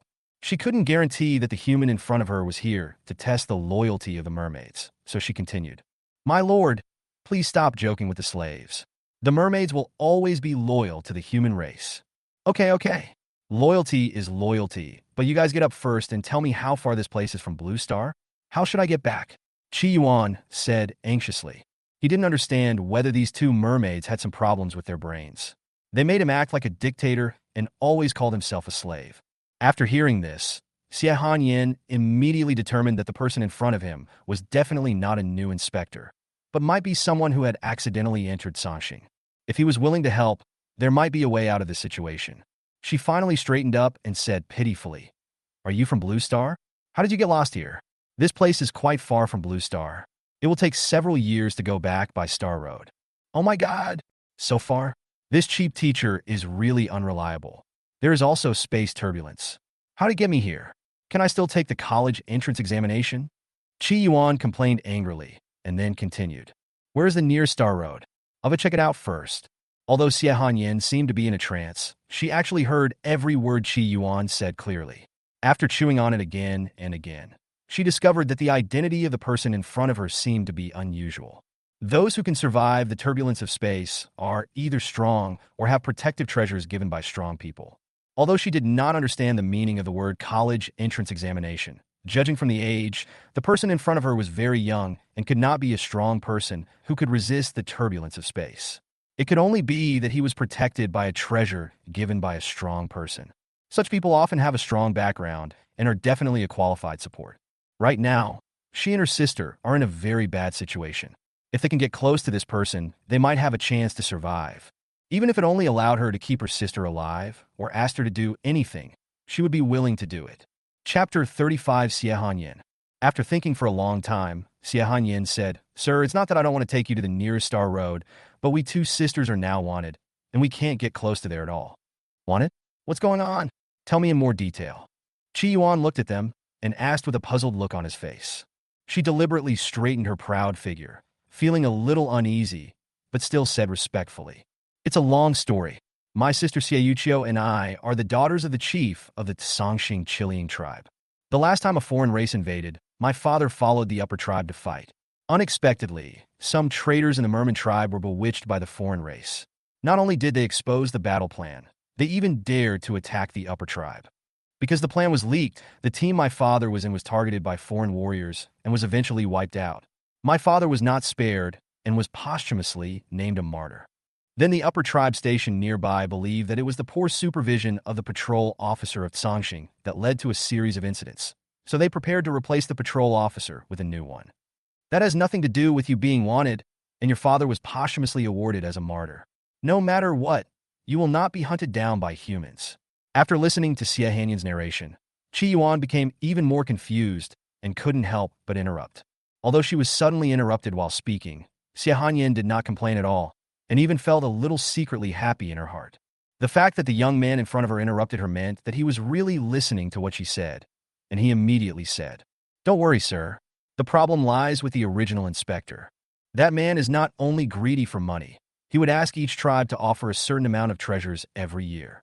He is also extremely lustful, forcing each mermaid tribe to offer 10 mermaid girls every year for his pleasure. The most terrifying thing is that when he gets tired of playing with these mermaids, he actually sells them as slaves to other people. When this inspector came to inspect the Chilean tribe once, my sister and I were unfortunately discovered by him. From then on, the nightmare began. If my father wasn't so powerful and trusted by the upper tribe, he would have raped us like he raped other mermaid girls." Xie Hanyin wiped her tears as she spoke. Since the hard approach didn't work, this guy tried a soft approach and promised that if we followed him, he would take us back to Blue Star and allow us to become human citizens. In fact, we knew it was fake without even thinking about it, and we clearly rejected him, so we felt at peace for a while. But as soon as my father died, he couldn't wait to label us as rebels. He wanted to take us away by force while the upper tribe was still busy dealing with the war, and the new inspector had not yet arrived. If it weren't for the protection of my father's old subordinates, my sister and I would never have been able to escape. We might have become his slaves." Xie Hanyin became more and more sad as she spoke, and she even started crying in front of Qi Yuan without caring about her image. Her sister Xiaochuo saw her sister crying and started crying too. Then a somewhat strange scene appeared. 2 mermaids cried loudly to a human, and their tears turned into precious mermaid pearls. This put Qi Yuan, who was sitting on the back of the lazy bird, in a very difficult position.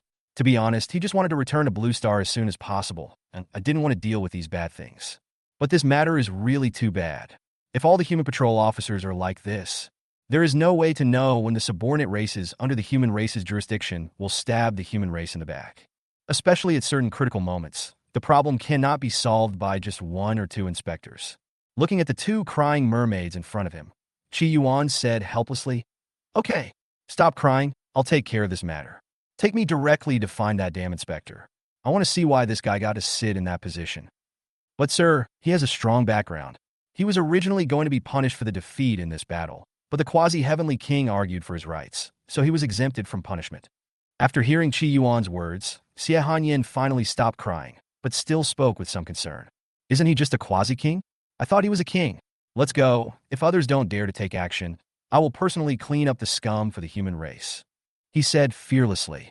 Even though Zhang Huaijin, the old man, had screwed Qi Yuan badly during the teleportation, but as his disciple, it was easy for him to deal with a few human scum. Xie Hanyin recognized the tone of the young man. He actually had no respect at all for powerful men like the quasi-heavenly king and the heavenly king. That meant that the person standing behind him was only strong and not weak. Suddenly, she seemed to have thought of something and asked hesitantly, "Sir, you are not the holy son of the human race. The disciple of a human monarch is the human saint. This has nothing to do with you. I'm not some saint's son, so don't worry about it. I will help you deal with this matter, and you will get all the rewards you deserve." Qi Yuan waved his hand and said casually, Although he said that he was not the son of God, Xie Hanyin saw the clue. That is, Qi Yuan was too confident and seemed to have not considered the possibility of failure at all. Being able to be so confident means that he is very confident, and the reason why he is so confident is naturally due to his noble status. From this point of view, there is no need to guess Qi Yuan's identity. Xie Hanyin was really happy at this moment. She was extremely glad that she chose this route as her escape direction. Otherwise, she would not have met the lost son of God. If I hadn't met him, it would be hard to say what would have happened to me and my sister. Xie Hanyin said with a smile. Okay, sir, I will lead the way for you now. Just as they were about to swim back, they were stopped by Qi Yuan. Wait a minute, you're swimming too slowly. Come on up. I'll take you there, lazy bird. After he finished speaking, a gust of wind lifted the two sisters onto the back of the lazy bird. Here, the two mermaids were a little trembling with fear. The pet they were riding was almost as powerful as the chief of the mermaid tribe. At this moment, Xie Hanyin felt that this person was more and more unfathomable. She took the initiative to move closer to Qi Yuan. After a burst of spiritual energy transformation, the original fishtail turned directly into two slender white legs. Qi Yuan was secretly surprised by this sudden change. He unconsciously reached out his hand to touch it, but he held back. Xie Hanyin also noticed Qi Yuan's surprise and directly grabbed his hand and placed it on her transformed leg and said gently, "This is the transformation technique of the mermaids. It was developed by a genius of the mermaids in order to survive on land for a long time. However, it has certain flaws." Qi Yuan's face turned a little red, but his desire for new knowledge quickly overcame his shyness. He touched Xie Hanyin's transformed legs, and the feeling on his hand was no different from that of a real person. Then, he said to Xie Hanyin with anticipation, "Can I learn this? Once I learn it, I can become whatever I want in the future." Xie Hanyin felt the warm touch on her legs and couldn't help feeling a little itchy. Although they were transformed legs, they felt extremely real, except that it was a little painful at the beginning of the practice. "My lord, I don't know either. The way the mermaids and humans circulate spiritual energy is different, and it is very painful to learn this." "Okay, I'm just asking casually," Qi Yuan said a little disappointedly, then squinted his eyes and looked forward, but forgot to take his hand away from the other person's leg. Chapter 36, The Mysterious Xie Yuqiu. "Sir, may I ask your name so that we can know who helped us two sisters?" Feeling that the atmosphere was a little quiet, Xie Hanyin spoke slowly, hoping to get the information she wanted from Qi Yuan. "My name is Qi Yuan. You're sitting on my beast, the lazy bird. It can't be considered as help. After all, your father fought for the human race. As his descendants, you should not be treated like this." Qi Yuan looked at Xie Hanyin and said sincerely.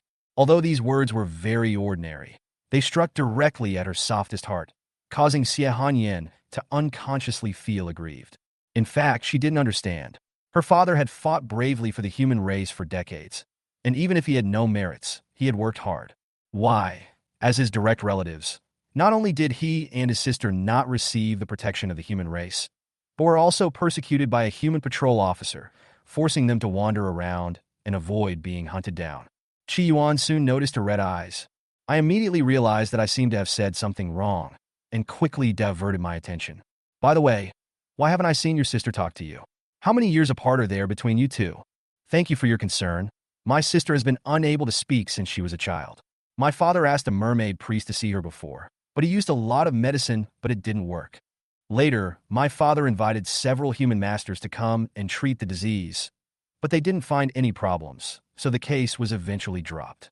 Xie Hanyin rubbed her eyes, held back her tears, and then answered.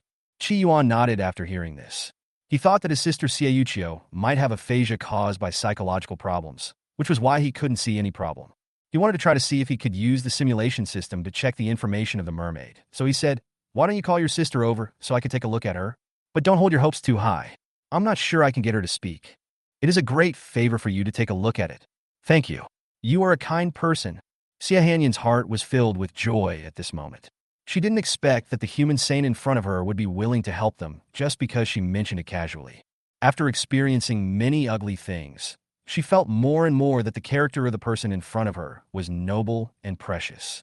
In Xie Hanyin's mind, it was rare in the world that a person of noble status among the human race could not look down on outsiders like them. "Yuqiu, come here quickly, the master wants to see you." she said quickly to her sister, who was in a trance beside her. Xiaochuo was a little confused. She didn't know why this so-called human adult called her, but she still sat in front of Qi Yuan obediently. After she came over, Qi Yuan looked at the mermaid girl carefully. What surprised him was that this mermaid did not use any transformation technique. The fishtail was still a fishtail, but it looked sacred and noble, making people unable to help but worship it. But he was not an ordinary person after all. He easily broke free from this influence and continued to look at Xiaochuo with a complicated expression. No matter from which angle you look at her, she has impeccable beauty, but the most important thing is that the temperament she exudes is really strange. That kind of sacredness and immensity should not appear on a mermaid who has not even reached the silver stage. You know, even Qi Yuan's cheap teacher Zhang Huaijin's Petabeo, such a powerful beast, did not give Qi Yuan a sense of sacredness. The first person who gave him this feeling was the one who came out of the exclusive mountain and sea space, the true meaning of Suzaku. Whenever he appears, his holy halo will spread to all places that the flames can illuminate, making it impossible for people to harbor the slightest blasphemous thoughts. Could it be that Xiaochuo was once a god? Qi Yuan thought doubtfully, and suddenly felt that it was a bit absurd, and then immediately used the simulation system to start exploring the information of his sister Xiaochuo. Name Xiaochuo. Race, mermaid. Qualification, myth incomplete. Level 10, bronze 10 stars. Attributes, water magic. Talent, spirit of the sea. Due to your noble birth, whenever your life is in danger, the violent spirit of the sea will appear, eliminate your enemies, and take you to a safe place. Song of the Mermaid.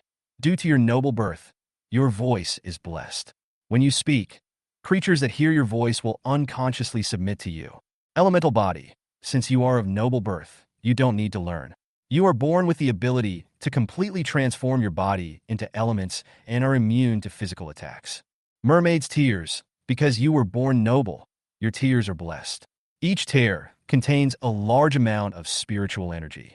After long-term use, there is a chance that your qualifications will be improved. Skills, water ball, mastery. Charming song, proficient. Illusion, beginner. Water arrow, mastery. Water ripple, mastery. Personality, solitary. After reading her message board, Qi Yuan's heart was filled with turmoil. Damn, this is too scary. Mythical level qualifications, even if they are incomplete, are still mythical. This is the highest talent Qi Yuan has seen in such a long time. When she is fully grown, even his cheap teacher would not be her match.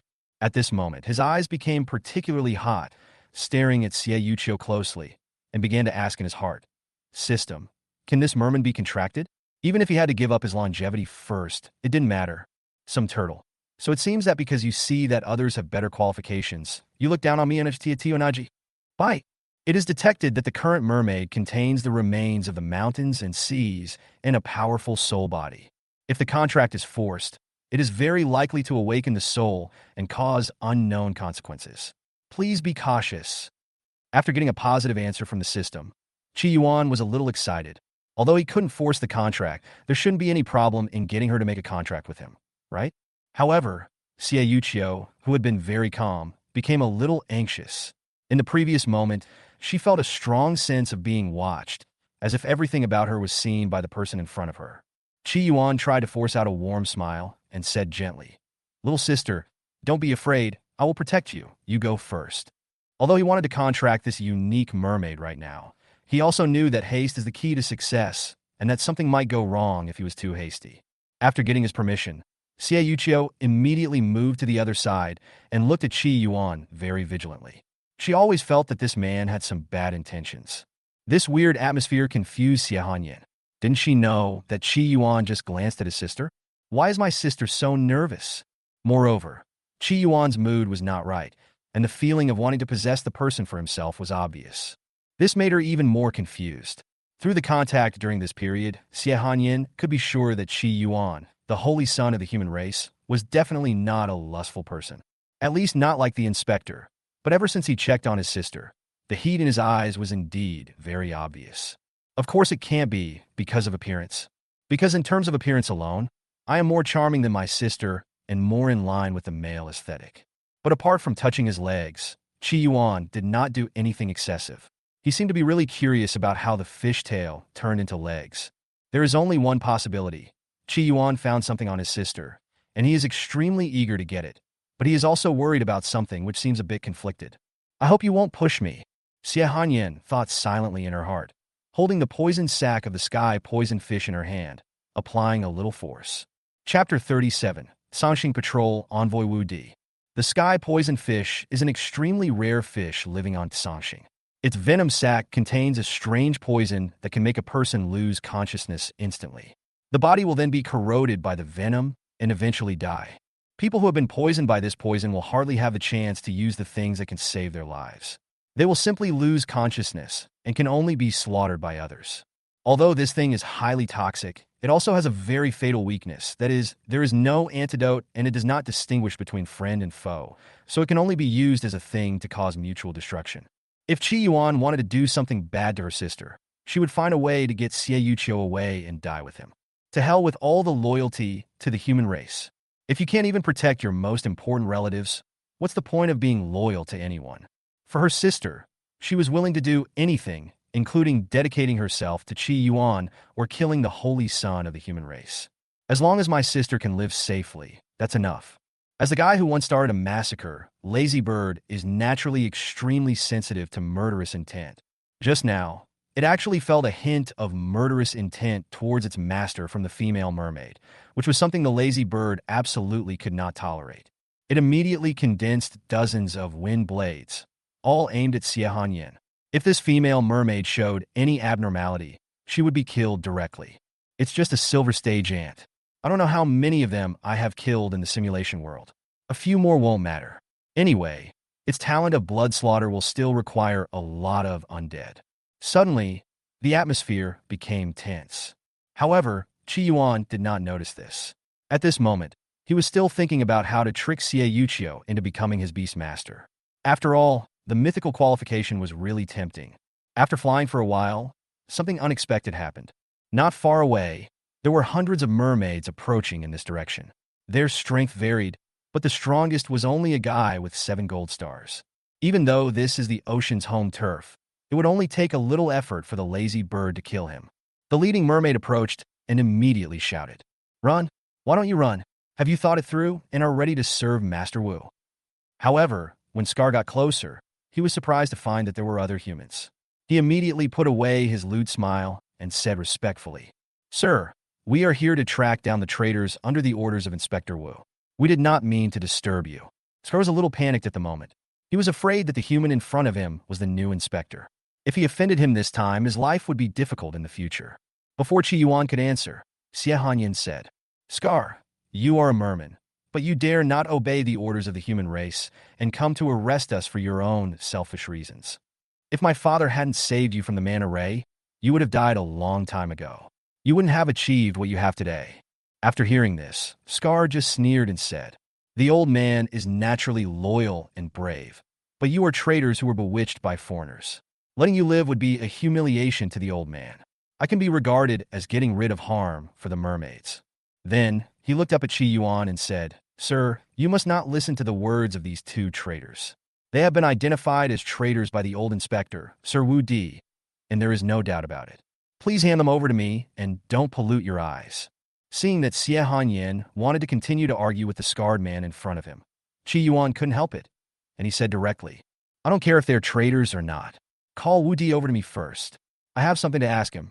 After hearing his words, Scar looked troubled and said with some embarrassment, "Sir, it's not that I don't want to go, but Lord Wu has an impatient personality.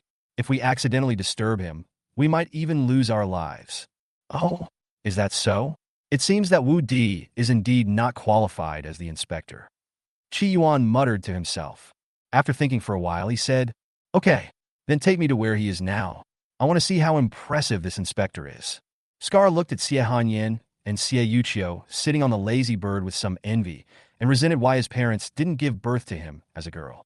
In this way, he will have the opportunity to curry favor with these big guys and no longer have to work like a dog for others.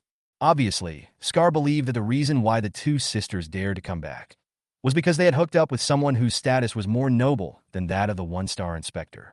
Originally, he thought Qi Yuan was the new inspector, but judging from this guy's attitude, he didn't take Wu Di seriously at all. This is enough to prove that the status of the human in front of him is much higher than his former boss Wu Di. If I can be favored by this person, maybe I will have a chance to turn my life around. Scar thought so, and began to lead the way respectfully.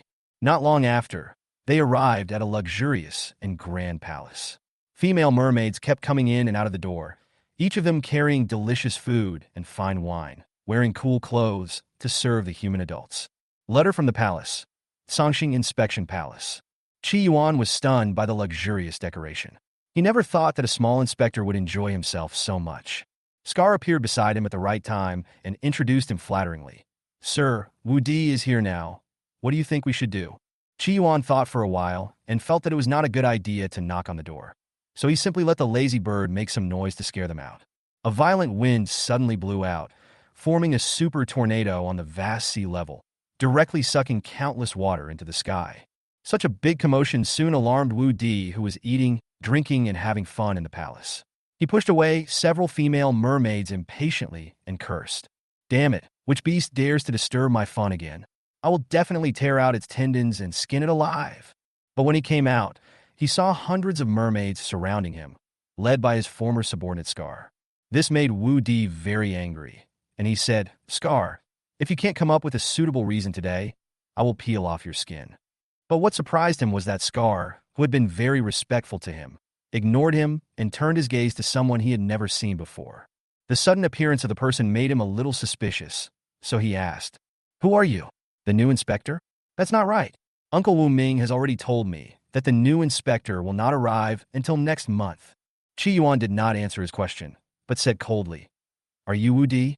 Seeing that he looked like he was drained by alcohol and sex, Qi Yuan believed 80% of what Xia Hanyan said. No matter whether she was lying in other places, it was true for Wu Di. I am Wu Di, the inspector of Songqing appointed by the human race. Where are you from? Wu Di replied arrogantly, not taking this person who suddenly appeared out of nowhere seriously at all. And I have to remind you once again, my uncle is Wu Ming, one of the maintainers of the Centaur Star Road. If you want to come forward, you have to see if you have the ability. Really, too arrogant. Qi Yuan shook his head. He was getting more and more disappointed with Wu Di. As an inspector of an intelligent planet, he turned out to be such a good-for-nothing who only relied on connections. Lazy bird, take him with you. Let's go to Centaur's Star Road. You dare. Seeing that this person did not kneel down and kowtow after knowing his background, Wu Di directly summoned his level 19 King Shark and wanted to attack Qi Yuan. The other mermaids stayed away, fearing that they would be attacked during their fight. You know, the death of a mermaid doesn't matter. But if a human dies, the Centaur Star Road will definitely set up a special investigation team to investigate. However, these investigation teams have always been arrogant and domineering, and would massacre their subordinate races at any time. No one wants these guys to come. Therefore, when these mermaids encounter humans who are alone, they will protect them if they can and dare not attack them at all. Chapter 38. Killing King Shark and Wu Ming in seconds. Boy, I don't care where you came from. Now hand over those two mermaids to me and get out of here. Then, since we are of the same race, I will spare your life. Wu Di looked at Qi Yuan on the lazy bird's back and said with some disdain. He didn't believe that this guy would dare to offend him after knowing his identity. As for these two beautiful little mermaids, when he has had enough fun with them, he can either throw them to his subordinates or sell them directly. Have you always been so brave? Silver provokes gold. How dare you? Qi Yuan was a little confused at this moment. It's okay that he is weak, but this guy named Wu Di must not be smart either. You are too arrogant, King Shark. Kill him for me. Seeing that this young man dared to offend his authority, Wu Di was so angry that he selectively ignored a very important thing. That is, Qi Yuan is not a merman, so he allowed himself to be beaten and scolded without daring to fight back. As the King Shark approached, before it had time to launch an attack, it was chopped into pieces by several extremely fast wind blades. The scarlet blood gradually spread, attracting many small fish to come and eat it. It was not until the beastmaster died and a strong backlash came that Wu Di came to his senses. He had been dominating Songqing for too long, wantonly whipping and punishing gold-level mermaids, and had forgotten that he was just a small silver-level beastmaster. If he didn't have the identity of a human, what would he be among the mermaids? Looking at the pool of minced meat in the sea, Qi Yuan was thoughtful. It seems that the memory in the simulation system still has some influence on the lazy bird. It would not have killed the pets so easily before. After recovering from the pain in his soul, Wu Di collapsed and shouted, "I must kill you! You deserve to die! You deserve to die!" After saying that, he crushed a jade slip and used his life-saving trump card. Then bursts of golden light emanated from the jade slip, and a winged white tiger made of spiritual energy appeared in front of everyone, and a strong sense of oppression swept into everyone's heart. Qi Yuan was no exception, but he looked up at the winged white tiger as if nothing had happened and said to himself, "This thing probably has platinum strength, which is a bit troublesome, but it's not a real beast, and its spiritual energy is always limited. Lazy bird, don't confront it head-on. Just wait until its spiritual energy is exhausted, and it disappears." After a gust of wind brought the three people on its back safely to the surface of the sea, the lazy bird flapped its wings and flew high to fight the winged white tiger. When Qi Yuan reached the surface of the sea, Scar immediately swam over and acted as their loyal guard. Qi Yuan glanced at him and didn't say much, tacitly approving his behavior. Xie Hanyan said with some concern, "Master Qi, although your beast is not afraid of the winged white tiger composed only of spiritual energy, but his uncle Wu Ming is a genuine quasi-king. You killed his beast. Aren't you worried about his uncle's revenge?" Qi Yuan looked at Xie Hanyan, who was still charming and attractive, but his heart no longer felt the initial throbbing. All he was thinking about now was how to abduct her sister Xie Yuqiu to be a beast tamer. But out of respect, he still replied, "I represent the justice and law of the human race, so there is no need to worry. He is just a small quasi-king. Does he dare to defy the truth of the human race? What is truth in this world? The bigger the fist, the truth is." Qi Yuan's chief teacher Zhang Huaizhen's fists are among the best in the entire universe. As long as he doesn't meet anyone stronger than him, his truth is the truth of the human race. However, Xie Hanyan obviously didn't understand what he meant, but she didn't continue to ask. Looking at the confident attitude of the young man in front of her, she actually knew that Qi Yuan would definitely not be afraid of the so-called quasi-king. But compared to guessing, Xie Hanyan hoped that Qi Yuan could say something practical that would put her at ease. Since the mermaids did not dare to attack humans, Qi Yuan personally knocked Wu Di unconscious and entered the palace. What a luxury! Qi Yuan exclaimed that even the floor here was made of expensive fish bones, and rare mermaid pearls were dotted everywhere, all of which showed the prosperity of this place. After a careful search inside, he found a large number of rare treasures and nearly 100 mermaid maids, which completely confirmed Wu Di's guilt.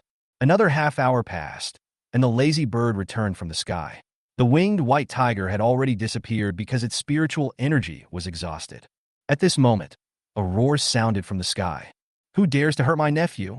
A strong man riding a winged white tiger flew quickly from a distance.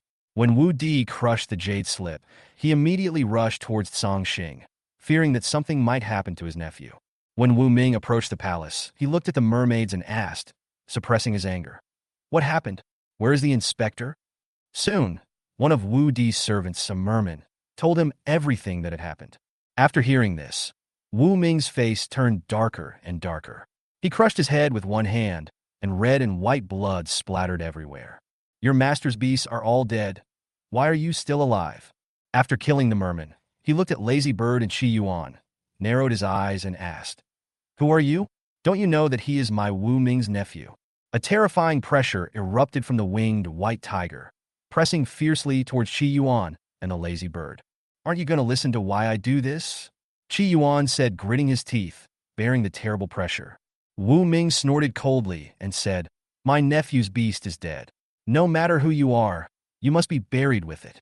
If you dare to mess with our Wu family, I will personally rip off your and your beast's heads and let you taste the consequences of being a hero." As the ancient said, like father, like son, where there are elders like you, there will be younger generations like Wu Di. Qi Yuan said disdainfully, and then crushed the jade panda in his hand. In this world, the strong are respected.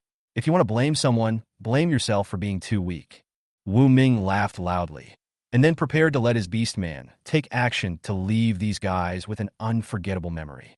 But suddenly, the sky where the sun was originally high in the sky dimmed, as if something blocked its light.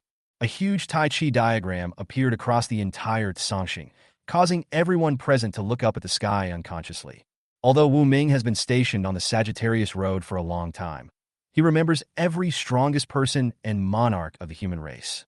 This terrifying Tai Chi diagram is the famous skill of the Tai Chi monarch the only ruler of southern Shu province. A great fear suddenly surged from his heart, making his back soaked with cold sweat. The winged white tiger was not in a much better condition. He held his head tightly with both hands and trembled. Wu Ming can now be sure that this was definitely done by the young man just now. He complained in his heart. You have such a relationship. Why didn't you tell me earlier? Even if Wu Di was killed, it wouldn't be a big deal. Why do you have to shake this ancestor out?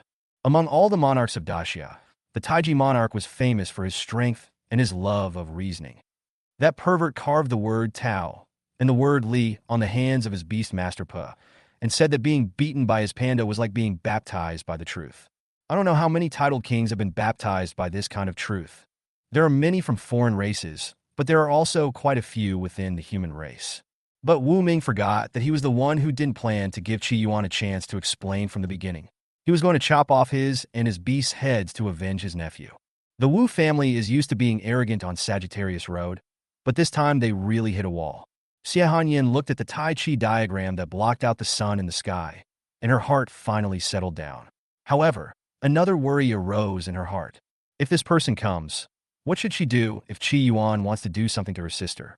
The poison sac of the sky poison fish has a miraculous effect on creatures below the platinum level. But in the eyes of these people, it is just a small toy, and the so-called non-toxic antidote is just a joke. Along with worry, Xie Hanyin also felt deep envy. She fantasized that one day she would also have such strength, so that she could protect her sister from harm, and even decide the fate of herself and the mermaids. Amid the mixed emotions of the crowd, the monarch arrived. Chapter 39, Goodbye Zhang Huaixin. As the Tai Chi diagram that covered the sky slowly disappeared, a middle-aged man in a black and white Taoist robe with a warm smile on his face slowly appeared in front of everyone. In his arms, he was holding a small panda. On each of the panda's paws, there was a word Tao and a word Li engraved. I heard that your Wu family is very arrogant. Is the Wu family very famous on Centaur Star Road? He said coldly to Wu Ming. It was such a simple sentence, but Wu Ming was struck by lightning. Shaking like a sieve and trembling, he said, my lord, I was just playing a little joke with that boy. No, that noble young master. Oh, really? Then how about I play a little joke on you too? Zhang Huaixin still had a cold face and said lightly. Under the overwhelming pressure of the monarch, Wu Ming could no longer hold on and fell to his knees with a thud. His beast, the winged white tiger, was also pressed directly to the ground. However, this powerful pressure was only directed at Wu Ming. The others felt as if they were bathed in a spring breeze, and their fatigue was swept away. Teacher, you're finally here. This guy just wanted to take off my head and my beast's head to avenge his nephew's beast. It was obviously his nephew who amassed wealth and oppressed the subordinate races, and he attacked me first. Coming from this old guy's mouth, it seems that it was wrong for me to fight back. Now that his best friend had arrived, Qi Yuan did not delay and immediately told his teacher everything. However, Zhang Huaixin just squinted his eyes and looked at the mermaid sisters behind him with a playful smile. The next moment, he waved his hand and isolated everyone outside, leaving only Qi Yuan. Wow, I didn't expect you to be so lucky. It hasn't been long since you've gotten two beautiful girls. Although they're not human, their looks and figures make me a little envious. In this isolated space, Zhang Huaixin changed his serious and indifferent attitude and joked with a smile. What are you envious of, Lao Deng? If there wasn't a problem with your teleportation space, how could I have been teleported here by the space turbulence? Qi Yuan said, gritting his teeth. Zhang Huaixin was a little embarrassed when someone pointed out his shortcomings, but with his thick skin, he quickly recovered and said, you were just unlucky. I have opened up so many space channels. How come you are the only one who encountered a wandering corpse god? If it weren't for the jade panda I gave you to protect you, you would have been dead a long time ago. Why are you blaming me? Young man, you have no moral principles. You said that the big ball of flesh covered with tentacles is called the corpse god? Could it really be a god? Qi Yuan quickly extracted the key information from his painting and asked. Zhang Huaixin didn't expect Qi Yuan to be interested in that thing, and even saw its true form. He looked at him in surprise and finally said, he is neither a god nor a god. How should I put it? He only has some of the power of a god, but he has no consciousness of his own and can only wander around. The origin of this thing is unknown. After all, the human race rose to prominence a little later, and we don't know as much about the secrets of the universe as other powerful races. But you only need to know that this thing is extremely dangerous. Don't be too curious about it. From what I know, most of those who like to study it have become one with it. Qi Yuan felt a chill when hearing Zhang Huaizhen's last words. He thought of those disgusting black tentacles again and quickly skipped the topic and said, "Do you have any jade pandas left? Give me another one, or else your beloved disciple might die accidentally and you won't even know where he is. You are so greedy. Wouldn't it be better if you just didn't cause trouble?" Zhang Huaizhen flicked his head with his finger, but still threw out a jade panda. Qi Yuan rubbed his aching head and quickly put the jade panda in his arms like a treasure. At this moment, Zhang Huaizhen seemed to realize something was wrong. He put his hand on Qi Yuan's shoulder and circulated spiritual energy into his body. Then he was shocked to find that this guy had turned gold. "You've broken through to the gold stage? That shouldn't be possible. Even an S-level beast taming talent can't be this fast." This time he was really shocked by the young man in front of him. It was only a month since the last time they met, and Qi Yuan was promoted from silver 5 stars to gold 10 stars. What a terrifying speed. Even for Zhang Huaizhen, it would be impossible for him to be promoted at such a speed at his age. "Boy, are you a follower of the evil god?" he asked seriously. But before Qi Yuan could answer, Zhang Huaizhen muttered to himself, "It's impossible. Even those who believe in evil gods don't have such a terrifying promotion speed, and there are no sequelae. Teacher, this is called accumulating strength for a breakthrough. I haven't signed a beast contract for more than half a year just to wait for this day." After Qi Yuan knew that his strength was exposed, he immediately found a reason, regardless of whether the Tai Chi monarch believed it or not. Zhang Huaizhen looked at this mysterious young man with great interest. Qi Yuan's clumsy lies naturally could not be hidden from him. Only then did he realize that this guy was far from as simple as he thought. "Okay, I believe you. As long as you don't betray the human race. You are my Zhang Huaizhen's good disciple. Lao Deng, you can doubt my handsomeness, but you cannot doubt my loyalty to the human race." Qi Yuan answered firmly. Zhang Huaizhen smiled and said nothing more. Then he withdrew from Tai Chi heaven and earth. The two of them reappeared on the sea without even changing their positions. As soon as Qi Yuan appeared, Xie Hanyin immediately swam to his side and asked affectionately, "Are you okay? You suddenly disappeared just now and scared me." She had figured it out at this moment. It was not impossible for such a person to take both her and her sister at the same time. "As long as you don't abandon me after having sex with me, it's fine." Qi Yuan glanced at her and replied, "I'm fine. Just remember to protect your sister." Xie Hanyin was shocked by these words.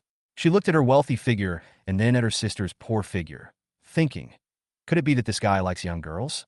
But I'm not old. Just as she was daydreaming, Zhang Huaizhen in the sky spoke to the people below. It has been found that Songxing Patrol Officer Wu Di has been doing nothing while in office, is greedy for money and lustful, and wantonly oppresses friendly races that have allied with our human race. For all his crimes, Wu Di is sentenced to death and will be executed immediately. As soon as he finished speaking, Wu Di, who had already woken up and was still pretending to be unconscious, immediately started shouting, "Sir, I was wrong. I deserve to die. Can you please keep my useful body? I want to die on the Star Road." But no matter how he shouted, no one answered. Soon, Wu Di's eyes suddenly became blurry. He lost consciousness, fell head first into the sea, and was completely silent. And Zhang Huaizhen continued speaking. Also, the Centaur Star Road Patrol officer Wu Ming did not investigate the cause of the incident and protected his relatives. He committed a serious fault and should have been sentenced to life imprisonment.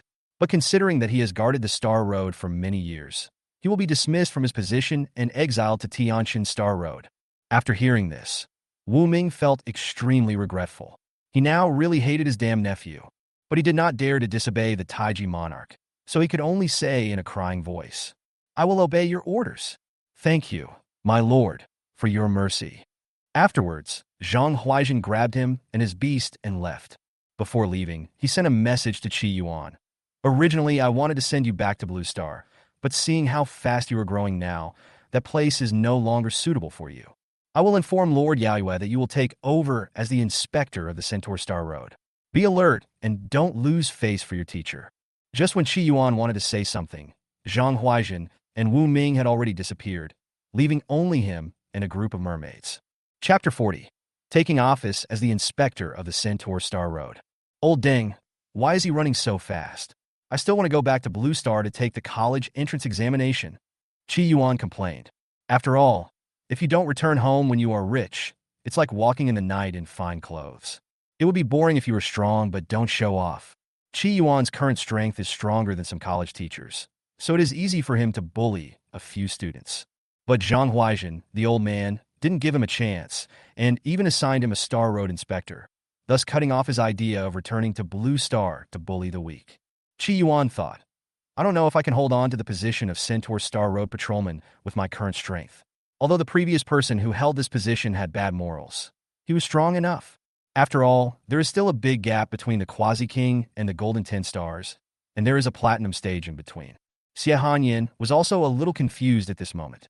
She asked the young man beside her, Master Qi, what does that person mean? Why did he leave so suddenly? What are your plans for the future? After hearing this, Qi Yuan naturally understood what Xie Hanyin meant. She seemed to be asking about Taiji Monarch Zhang Huaijin, but in fact she was asking about the future arrangements for herself and her sister. In fact, this is also a point that gives him a headache. If Qi Yuan had not discovered Xie Yuchio's extraordinary talent, according to his usual habit, he would naturally let the two sisters go back to where they came from and ensure that they would not be bullied by humans again. But the problem lies here. Xie Yuchio's mythical qualifications make him covetous. When there is no contract, Qi Yuan can't sleep without bringing him with him. But this is not Qi Yuan's fault. No matter who it is, no one will be able to sleep. He pondered for a long time before finally saying, I'm going to be the inspector of the Centaur Road. How about you guys go with me to the Centaur Road? I'll have someone to look after you. Xie Hanyin's pupils trembled after hearing this. She really didn't expect that the young man in front of her would actually take over as the inspector of the Centaur Star Road. That was a position that only a quasi-king or king-level powerful being could hold. I didn't expect Qi Yuan to be able to sit in that position at the Golden Stage. As expected of the holy son of the human race, he has a profound background. Seeing that the merman girl in front of him had not responded yet, Qi Yuan felt a little anxious, but his face remained very calm, and he said lightly, You don't want to go? Then I won't force you. Wu Di is dead, so no one should dare to slander you. You and your sister can return to the Chilean tribe today. If anyone dares to force you in the future, come to me at Centaur Star Road, and I will bring justice to you. He knew very well that he must not reveal his true purpose too early when doing anything, otherwise he would become passive. It would be best if the two sisters could agree to go to Centaur Star Road with him. If you don't agree and want to stay in Songxing, it's not impossible. It's just that Qi Yuan has to trouble his cheap teacher Zhang Huaijin again and transfer him to Songxing as an inspector. Anyway, he must sign a contract with his sister Xie Yuchio, and no matter who comes, Qi Yuan will not change his mind. Although the human race ranks among the top 10 among all the races in the starry sky. But in the origin of the human race, many ordinary people on Blue Star have never seen a rare level beast in their entire lives. And it is very common for people to fight for an elite level beast. The reason why the human race is so powerful is that its population is so large that many powerful people have emerged from it. And those who can stand out from the Blue Star and enter the Star Road either have a good family background or have a strong talent for taming beasts. Of course, those who were pulled up to be cannon fodder are not included in this list. From this we can see that a beast tamer with rare qualifications will be scrambled for by everyone, not to mention a mythical one, even if she is incomplete.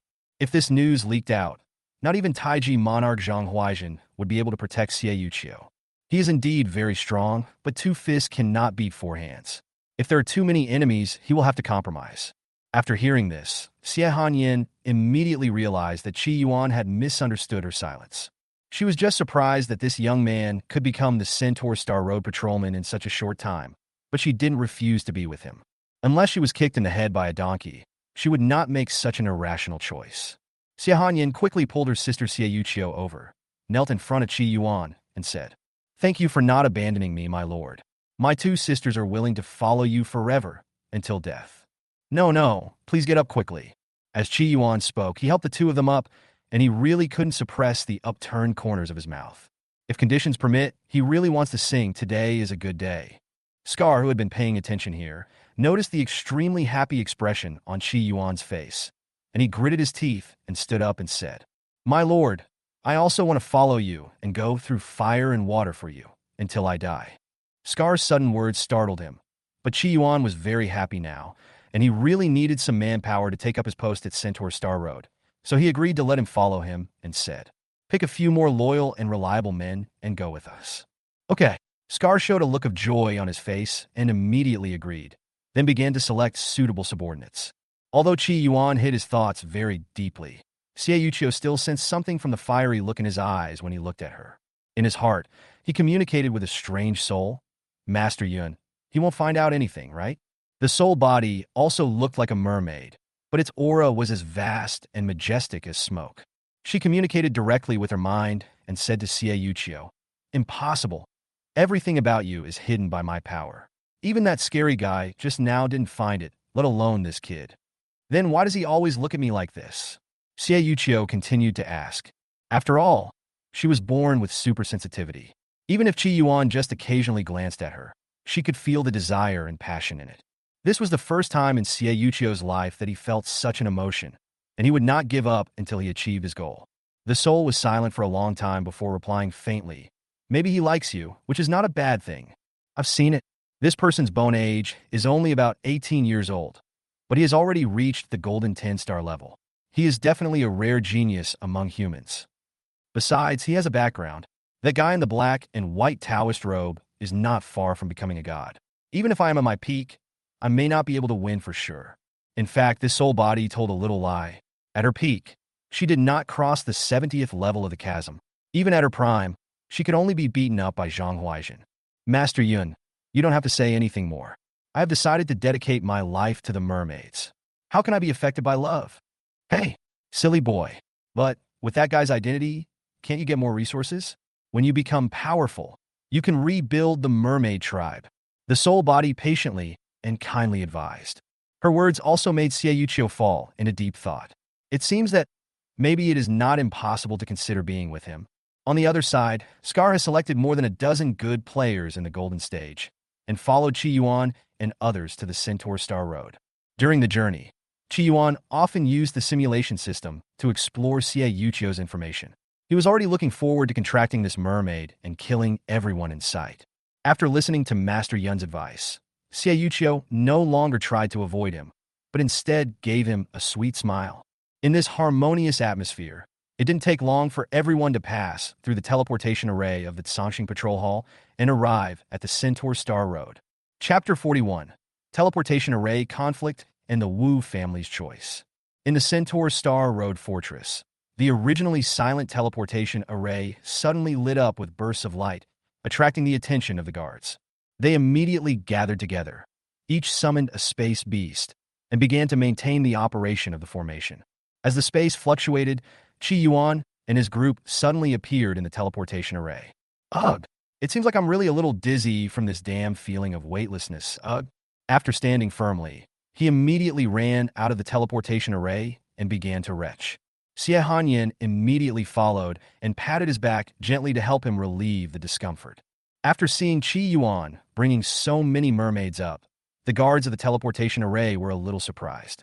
One of them, who seemed to be the leader, walked quickly to the only human and asked with some disgust, "Who are you?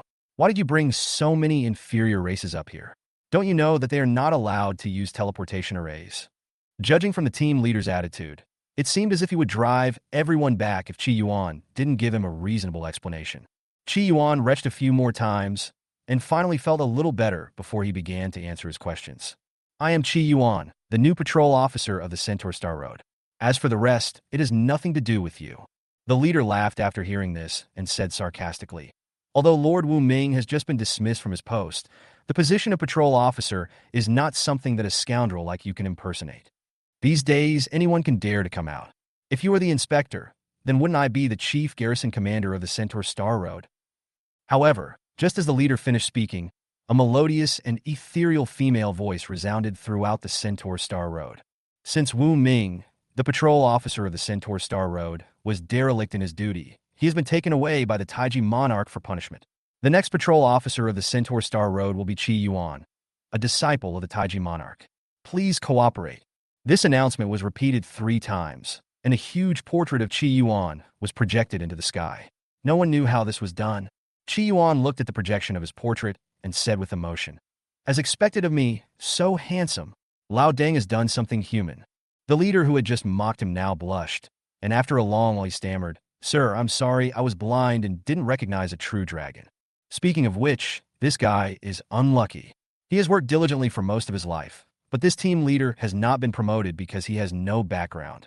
After his last hope of promotion was shattered, he wanted to lose his temper, but he happened to hit a wall, which turned out to be the inspector of the Centaur Star Road, with the function of rectification.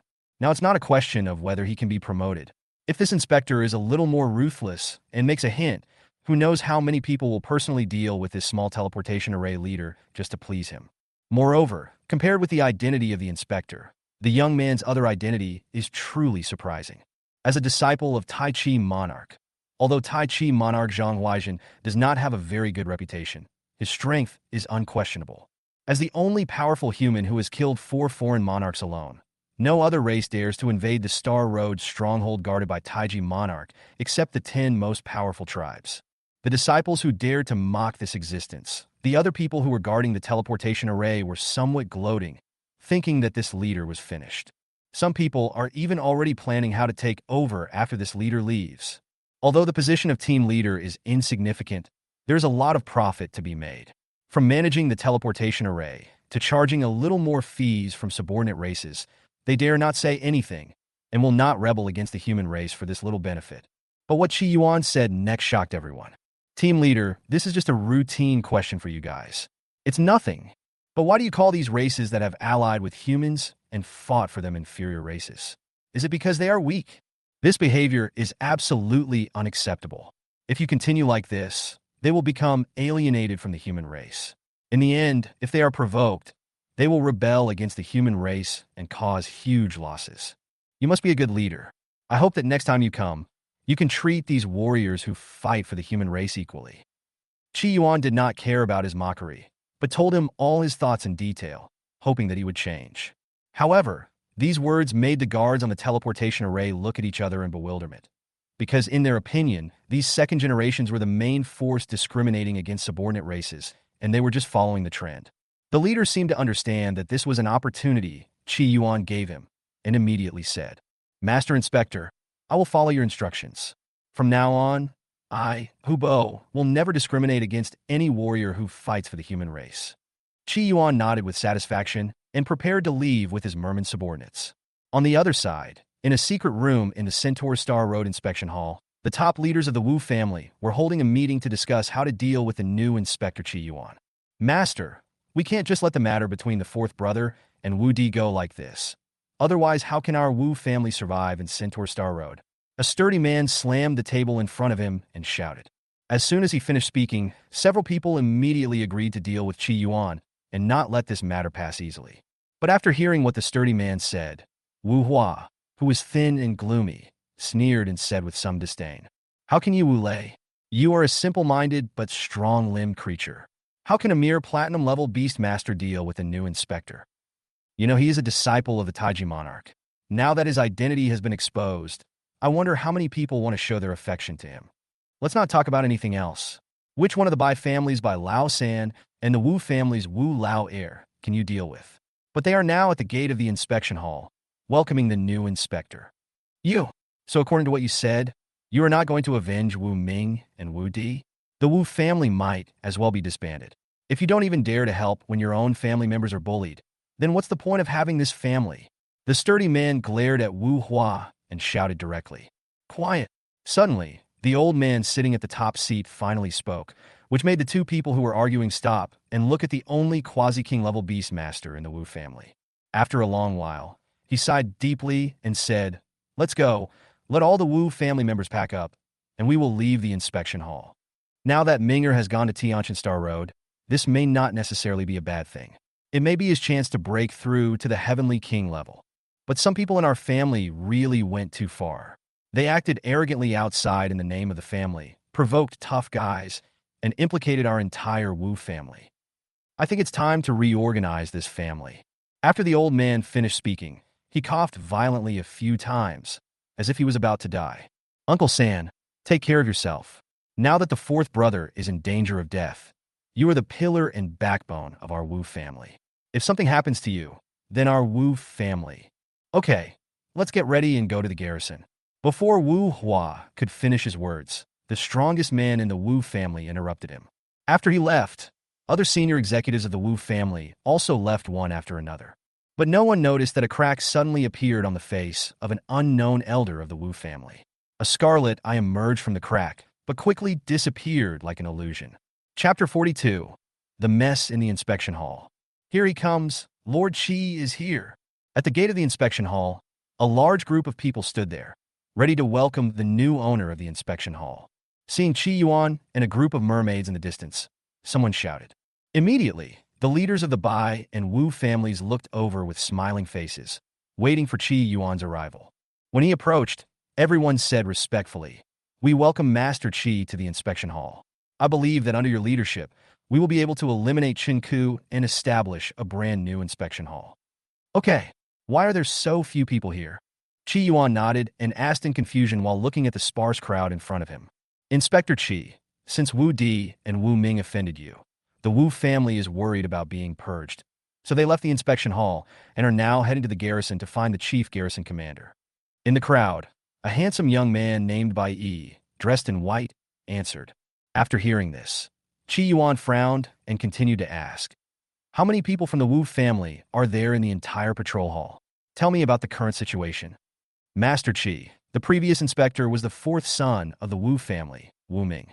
He is a person who believes in the rule of his family, so almost half of the people in the entire inspection hall have the surname Wu, and their departure has almost paralyzed the work of the inspection palace. 21 life planets are without inspectors. Your Excellency, please pay attention to this. Before Bai Yi could speak, Wu Huan answered first.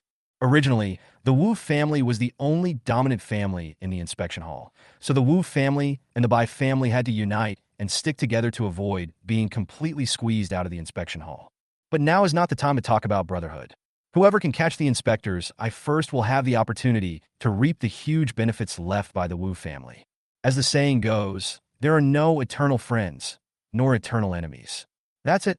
Without the external pressure from the Wu family, the Bai family and the Wu family would naturally no longer live in harmony. After hearing this, Qi Yuan frowned even deeper.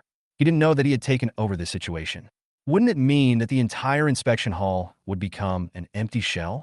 And there are still 21 vacancies for life planet patrollers. Where should he find people to fill them? This was Qi Yuan's first time coming to Centaur Star Road, and he didn't know anyone there. It was unrealistic to let the mermaid go, and the chief garrison commander would definitely not agree. With the withdrawal of the Wu family, this difficult problem was laid bare before him, leaving him at a loss as to where to start. After thinking for a long time, Qi Yuan said, "Can you hold on for a while? If you can't even hold on for a while, then there's no need to stay in the inspection hall. When you are under unbearable pressure, it is a good idea to pass some of the pressure on to your subordinates." Wu Huan and Bai Yi looked at each other in surprise and finally said in unison, "We can hold out for a while if we all take over and ensure that the inspection hall on the Centaur Road can operate normally, but the inspection of the life planet means we really can't spare more manpower. Don't worry about this. I will come and solve it myself. First, tell me what the current strength of the inspection palace is like." "I am a Platinum 9-star Beastman, and Brother Wu Huan is a Platinum 8-star. After the two quasi-kings of the Wu family left, we are the only two left with Platinum-level combat power." Bai Yi replied. Qi Yuan nodded after hearing this, and prepared to share power with these two people first. After all, although he was of noble status, his strength as a gold 10-star was still not up to par. However, when he simulates a few more times and achieves Platinum and King, it will be very easy for him to take back the power he has divided. Now, apart from me, you are the pillars of the patrol palace. After the Wu family leaves, the vacant position will be filled by Bai Yi and Wu Huan. This is Qi Yuan's conspiracy. If he wants to take control of the inspection palace, he cannot let his subordinates work together. The simplest way is to give them huge benefits and let them distribute them themselves. Qi Yuan believed that neither Bai Yi nor Wu Huan would give up easily, and no one of them would not want to get more benefits. After settling the merman he brought with him in the patrol hall, Qi Yuan took the sisters Xie Hanyin and Xie Yuqiu and prepared to go to the garrison. As for why he brought them along, Qi Yuan could only say that whenever Xie Yuqiu left his sight, he would feel particularly uneasy, as if his precious things were about to disappear. And since Xie Yuqiu has been brought along, in order to prevent her from thinking too much, the best choice is to bring her sister Xie Hanyin along as well. The reason for going to the garrison was to fill the staff vacancies in the patrol hall. There was such a big vacancy in the inspection of various life planets, and he didn't have any suitable people to assign, so he could only seek help from others.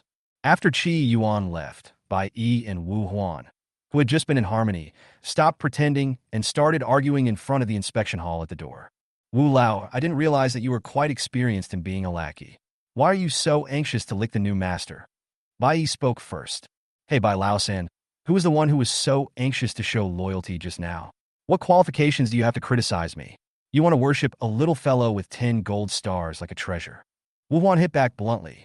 Humph, lackey, I don't care about the rest, but I am stronger than you.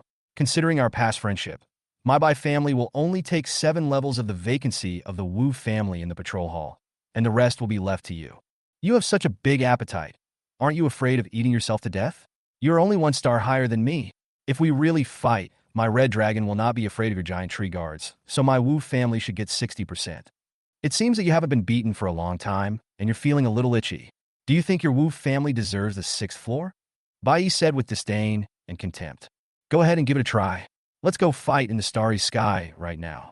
I want to see if your giant tree guard is worthy of your big words. Okay, I have to teach you a lesson today.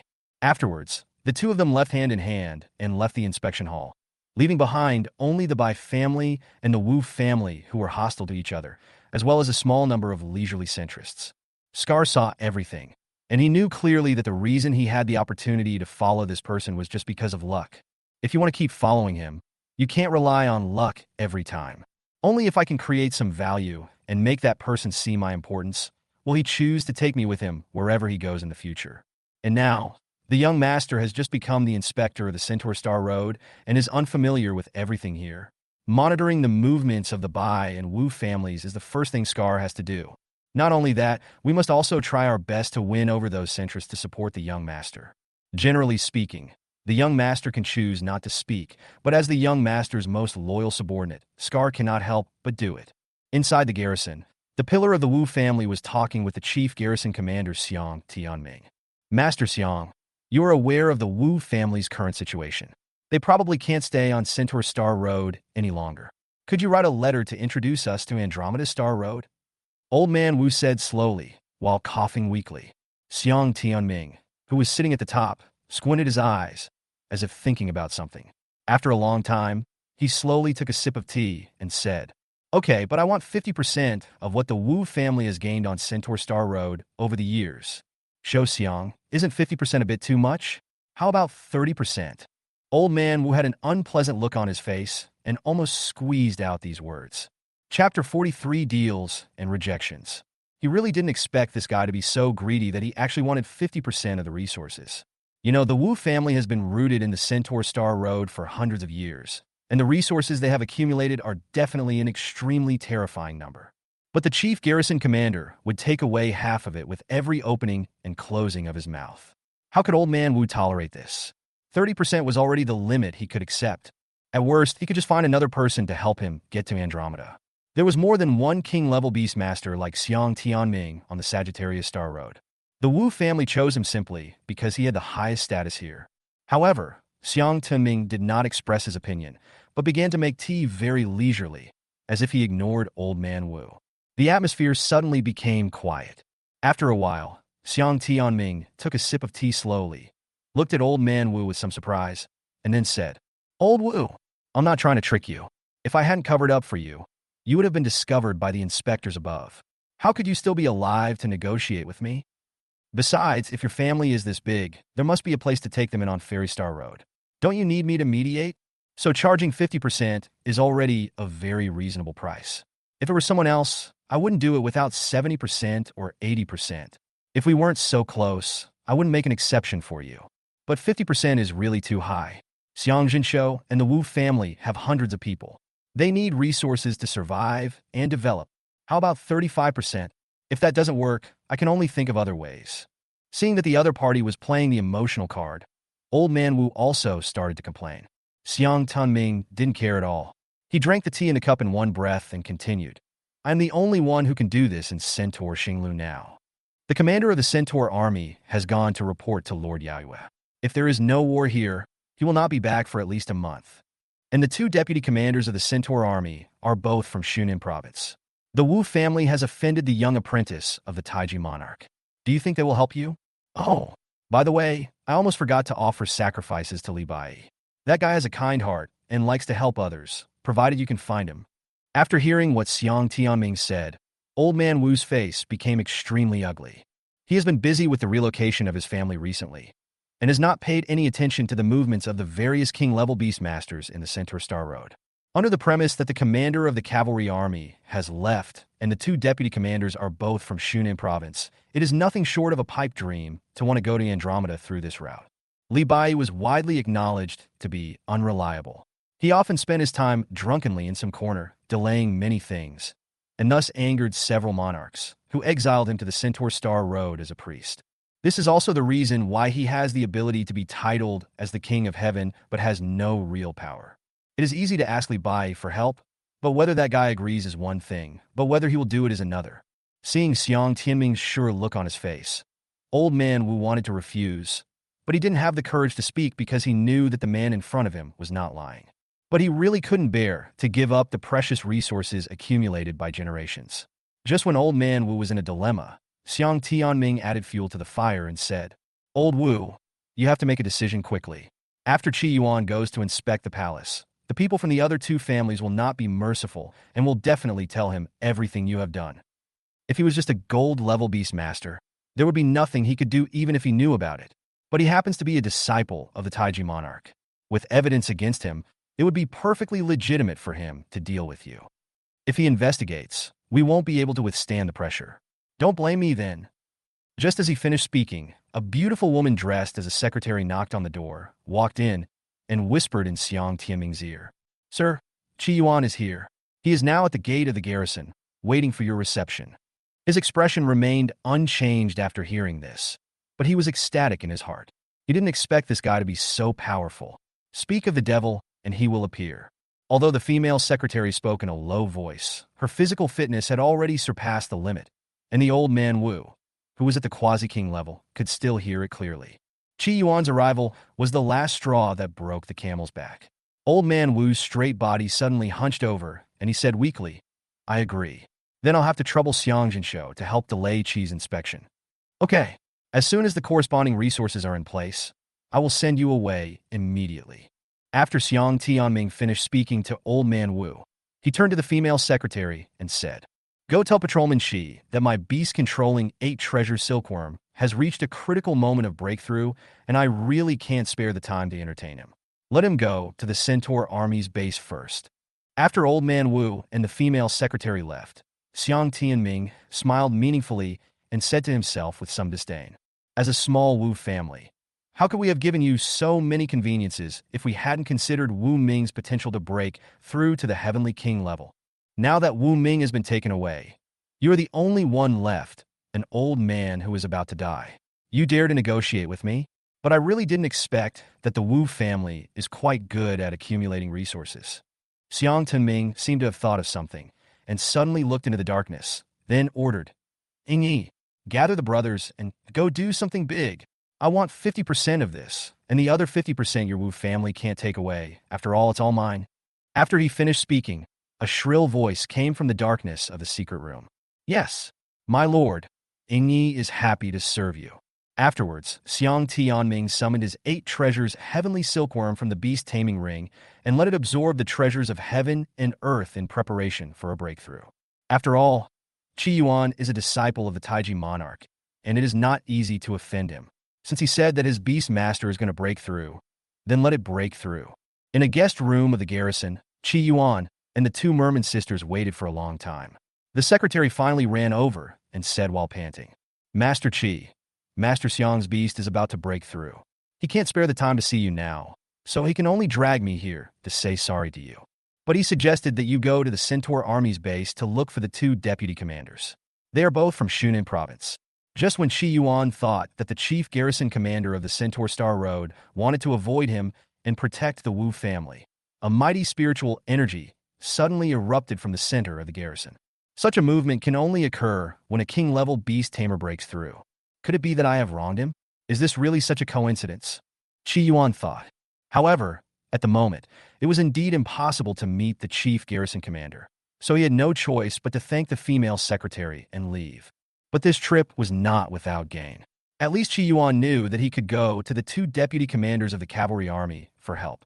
As a disciple of the Taiji monarch, it shouldn't be too difficult to ask them for some reliable people from their fellow Shunan province.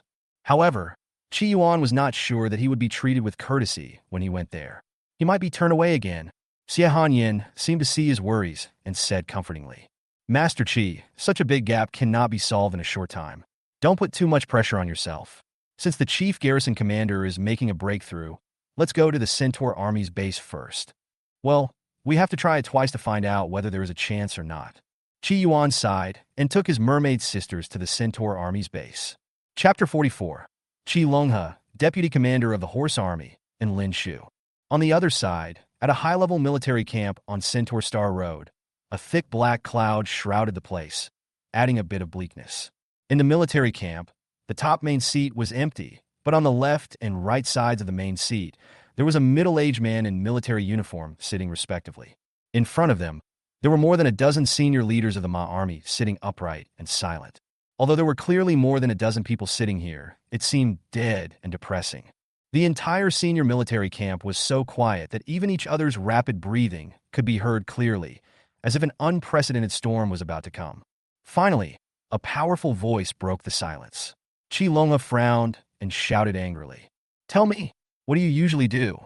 With an advantage 3 times that of the enemy, how did you get beaten to the point where even your organization collapsed?" After hearing his words, the dozen or so high-ranking military officials present all blushed, lowered their heads, and dared not speak. After a long while, a young man finally answered, "My troops did not fight well. Please punish us, Commander Qi." As soon as he finished speaking, a strong man said, "Commander Qi, please allow me to lead my soldiers to the lair of the Ghost Fox clan and fight them." "Yes, fight them," others echoed. Qi Longhe threw the tea set in front of him and roared, "Idiot!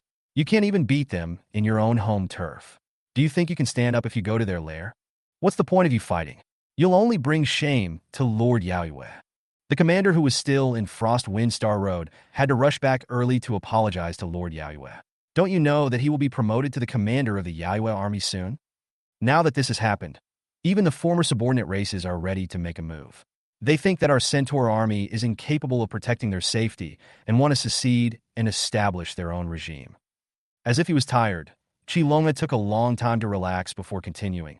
"I still can't figure out how 3,000 well-trained cavalry were beaten by less than 1,000 ghost foxes. Even the organization was disbanded. It's a great shame. If they are much stronger than us, that's fine. But apart from the leader, who is a little stronger, many of the Ghost Fox tribe are much weaker than our soldiers." As if he had talked about something painful, Qi Longhe suddenly covered his heart tightly, his face turning a little blue.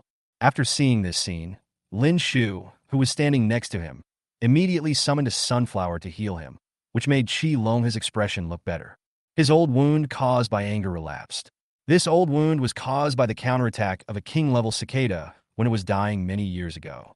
Every time Qi Longhe got excited, that terrifying cold air would take advantage of the opportunity to sneak in and try to freeze his heart.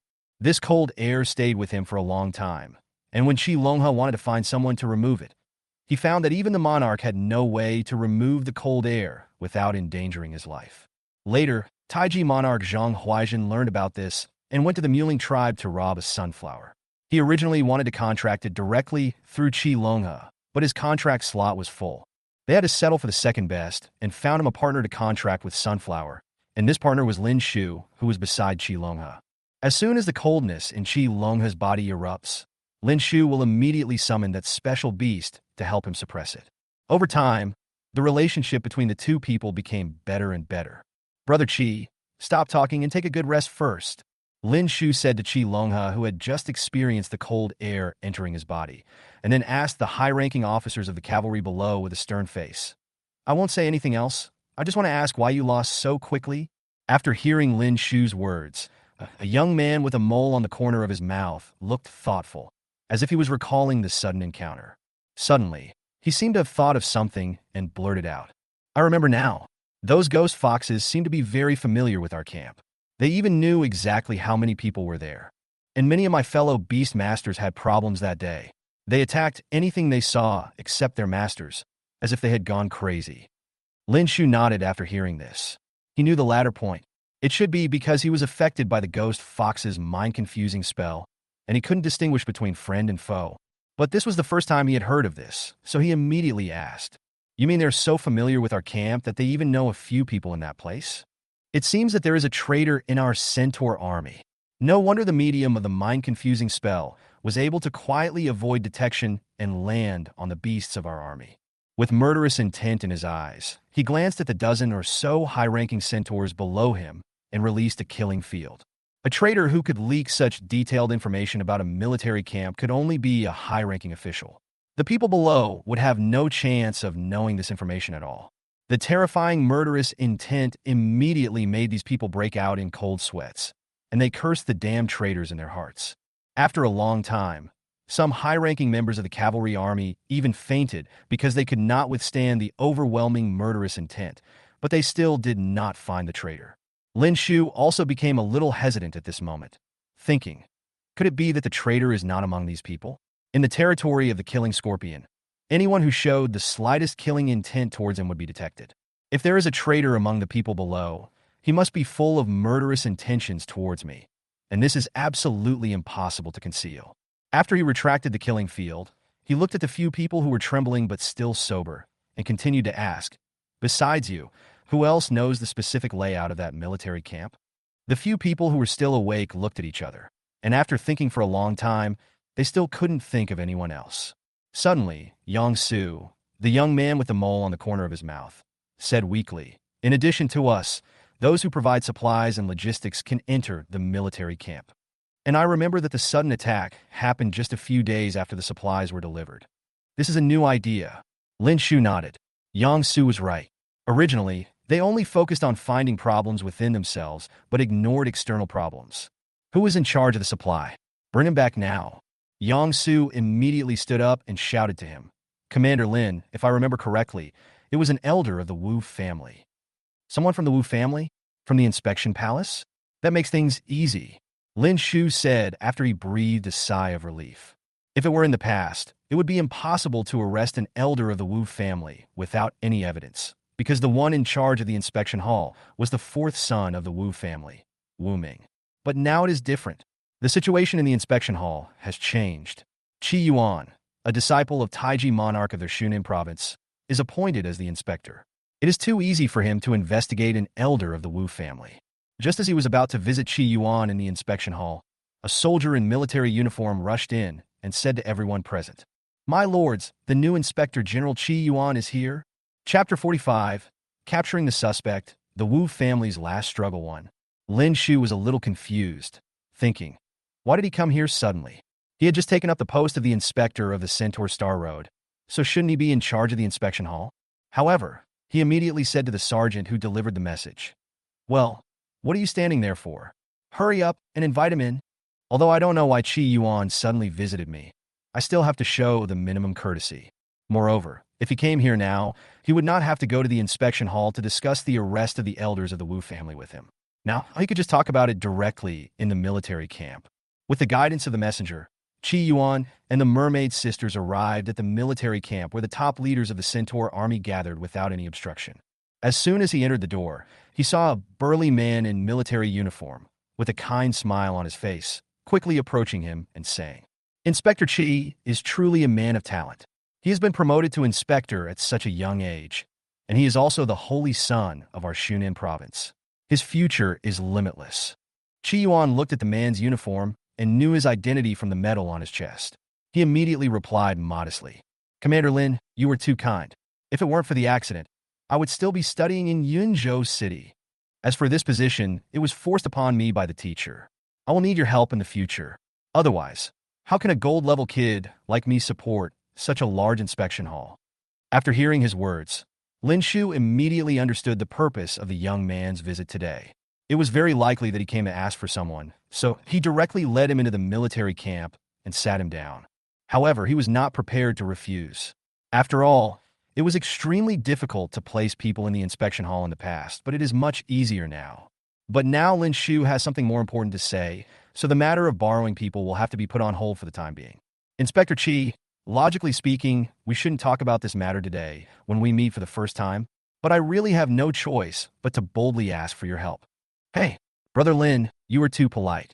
We are all from Shunan Province, so there is no need to call me Inspector Chi. I'm still a junior in front of you. If you need any help, just let me know. I will do my best to help you as long as I can. Chi Yuan knew that he needed help from others, so he naturally wouldn't put on too high a posture. Besides, the Commander Lin opposite him was also a king-level beastmaster. If I want to carry out my work in Centaur Star Road in the future, I will absolutely need their support. Seeing Chi Yuan being so sensible, Lin Shu looked at him in surprise. After all, judging from past practice, which of these second-generation people who come here to gild their reputations is not arrogant? He simply looked down upon these ordinary, heavenly king-level beast tamers. Only the titled king will be slightly valued by these people. Although these people all enjoy good resources and good initial beast tamers, but only a handful of them could stand out from them and become monarch-level beast tamers. In fact, this has evolved into a huge problem for the human race, but no one dares to expose it. Although these second generations have a high starting point, they often have a very bad mentality and are unable to accept failure and setbacks. They are far from their predecessors who overcame all difficulties at the beginning.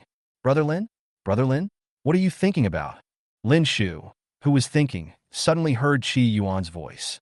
He shook his head, threw away all his complicated thoughts, and said, "It's okay, sorry, I was distracted just now. It's okay. Can you tell me now what you want me to do for you? I can arrange it quickly." Chi Yuan waved his hand indifferently and asked, "It's not a big deal, actually. I just want you to help control an elder of the Wu family. I suspect he is a traitor to the human race and leaked information about the Centaur army." After hearing about the Wu family, Chi Yuan's originally relaxed brows frowned again, and his expression was not as good as before. Seeing this scene, Lin Shu was a little confused and continued to ask, "What's wrong? Is it difficult? If it is really difficult, forget it. After all, I am just suspicious and can't be really sure. It's not that it's difficult, but the Wu family has already withdrawn from the inspection hall and went to find the chief garrison commander. And once they left, a large number of staff vacancies were left behind. Alas, it's difficult for me too," Chi Yuan said after sighing. However, Lin Shu found this hard to believe. After a long while, he spoke. "You mean the Wu family has withdrawn from the patrol palace? How is that possible? After hundreds of years of accumulation, they finally had someone become the Centaur Star Road patrolman. How could they give up so easily? Even if Wu Ming is taken away, the Wu family still has a quasi-king. It will not be easy for you to shake their position. But how could they withdraw from the inspection hall so easily? Unless they did something and were afraid of being discovered." He seemed to have confirmed something and immediately ordered the high-ranking officers and men around him. "Quick, gather all the silver and gold-level soldiers in the cavalry army. Let's go to the Starry Sky Inn. They must be there. Brother Chi, thank you for your information. How about you come with us?" Chi Yuan thought about it and agreed. After all, he was quite happy to see the Wu family in trouble. It would have been bad enough that the Wu family oppressed their subordinate races, but they also left him with such a mess, forcing Chi Yuan to run around, trying to pull in a few people to fill the vacancy. Xie Hanyin and Xie Yuqiu naturally chose to go with Chi Yuan. After all, they were unfamiliar with the place, and if they didn't follow that guy, it would be easy for something to get into trouble. Soon, the cavalry completed their assembly and, under the leadership of Lin Shu and Qi Longhe, quickly headed towards the Starry Sky Station. Chi Yuan also followed them, ready to go and see the excitement. As for why Lin Shu didn't go to the teleportation array to stop the Wu family, he had his own considerations. The Wu family has stood firm in the inspection hall for many years and has definitely accumulated an unimaginable amount of resources. These things cannot be transported openly through the teleportation array, because there will be a few special people responsible for recording the number of times the teleportation array is used and the items teleported every day. If this batch of resources is to go through the teleportation array, it will definitely arouse the other party's vigilance. If the other party conducts a thorough investigation, the Wu family will be finished. Therefore, the Wu family can only go through the Starry Sky, and although it takes a little more time, it is much safer. In fact, Lin Shu's guess was not wrong.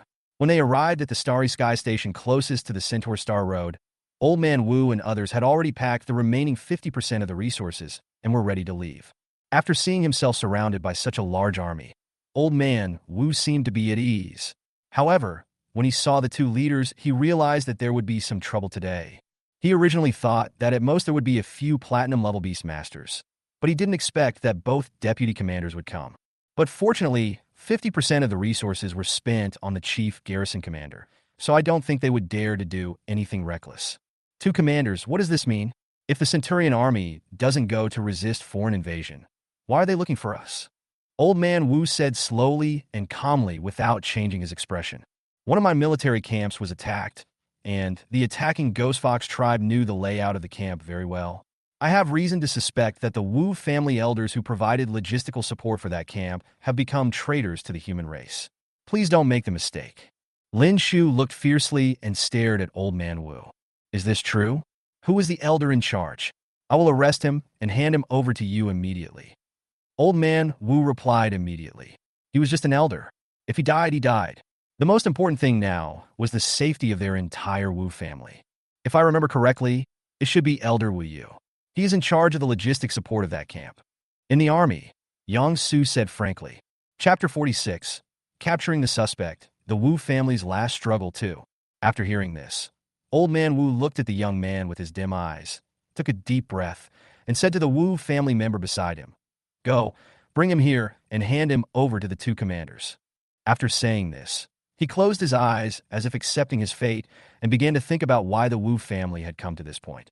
Obviously, Wu Ming's beast control is about to break through the Heavenly King level, and their Wu family will be able to completely drive the Wu family and the Bai family out of the Inspection Palace and become the new elite of the Centaur Star Road. But in just a few days, Wu Di was killed, Wu Ming was captured, and even half of the resources they had accumulated over hundreds of years were seized by Xiang Tianming. The Ma Jun, who used to be respectful to them, now dares to take the lead in arresting the elders of the Wu family to take the blame. As for what the truth is, Old Man Wu doesn't care. In his opinion, the two deputy commanders of the Centaur army just wanted to make some money after seeing the fall of the Wu family. And by the way, they also blamed them for the last defeat. But the situation was stronger than the man. Even though he understood all this, he did not dare to conflict with the Centaur army again. He could only obediently send the scapegoat they chose over. Wu Yu, who was wandering around in the distance, had not yet realized the danger. He thought these guys were also here to steal resources, so he didn't pay too much attention to them. He even laughed in his heart. Such a race, with such strong bad nature, is no match for our noble Ghost Fox race. If you hadn't taken the lead, it's hard to say whether there would be such a so-called human race among the top 10 powerful races now. If the ancestor had not forbidden me to reveal my identity, I would have killed these guys myself long ago. While Wu Yu despised these despicable humans in his heart, he also talked to the Wu family disciples in a kindly manner to demonstrate his benevolent image. Suddenly, several elders of the Wu family approached him.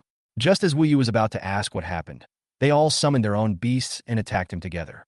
In order to prevent any further complications, Wu Hua, the great elder of the Wu family and a platinum 9-star beastmaster, decided to kill Wu Yu directly and give a dead body to the cavalry. In this way, even if Wu Yu wanted to reveal something, he would not have a chance. Only the dead can keep a secret completely. Terrifying energy exploded from his body, and this spy from the Ghost Fox clan could no longer hide his body and was knocked out from Wu Yu's skin.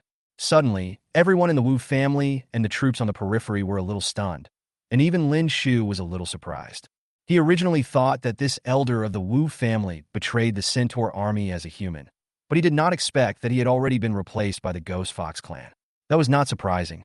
It is originally a member of the Ghost Fox clan, so helping the Ghost Fox clan is naturally not considered betrayal. Old Man Wu was so angry that his eyes burst with anger. He never thought that there was a traitor in the Wu family. If the issue of withholding resources could still be tolerated, but as for the issue of betraying the human race, even someone as greedy as Xiang Tianming would never be involved in it. This is a bottom-line issue, and the severe punishment makes it impossible for any human being to cross the line. It seems like your Wu family has a big problem. An elder was replaced by the Ghost Fox clan without being discovered. Or did you know about it, but didn't report it? Lin Shu looked at the Wu family members with interest. He wanted to see how these people would explain. The spy from the Ghost Fox clan was also very confused at the moment. He had no idea when he was discovered. He was not on guard against the other elders of the Wu family. He was beaten to death and his skin was displayed in front of everyone. It wanted to run, but found that it had been locked by two extremely strong auras. As long as it moved, it would most likely be attacked. This spy from the Ghost Fox clan was in a dilemma at this moment and actually stopped where he was, not daring to make any unnecessary movements. Old Man Wu knew that no matter what, they could not escape this time. They were associated with rebellion, and the Centaur army would not and dared not let them go. He roared and shouted towards the starry sky. Why? Why? God wants to kill me. God wants to kill the Wu family. Old Man Wu had been full of vigor and vitality for most of his life, but he didn't expect that he would feel so depressed when he was old and dying. He no longer concealed his breath, and the blood-sucking divine insect emerged directly from the beast-controlling ring and drilled into Old Man Wu's body, replenishing qi and blood into his originally dry body. I'm going to kill you, damn beast. Why do you have to do it at this time? Our Wu family is finished, and you can't even think about living. While roaring, he rushed towards the ghost fox spy who was suspended in the air.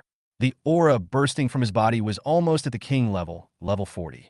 Lin Shu and Qi Longhe would naturally not sit idly by and watch this spy from the Ghost Fox clan being killed. They wanted to keep this guy and interrogate him for more information, so they quickly summoned their own beasts to stop the crazy Old Man Wu. Qi Yuan was watching the show from the side. After all, his gold-level strength was still a bit weak, and he couldn't even withstand the aftermath of such a battle. However, as he looked at the mad Old Man Wu, he felt that this guy's purpose was definitely not as simple as killing the Ghost Fox spy. After all, he had many opportunities at the beginning to kill the spy quietly, but he chose the dumbest method. This is almost impossible to see in someone who has lived for nearly 100 years. Qi Yuan knew very well that at no time should he underestimate the seniors. Otherwise, he would suffer a great loss. He looked at the entire Starry Sky Station again and finally understood what Old Man Wu was trying to do.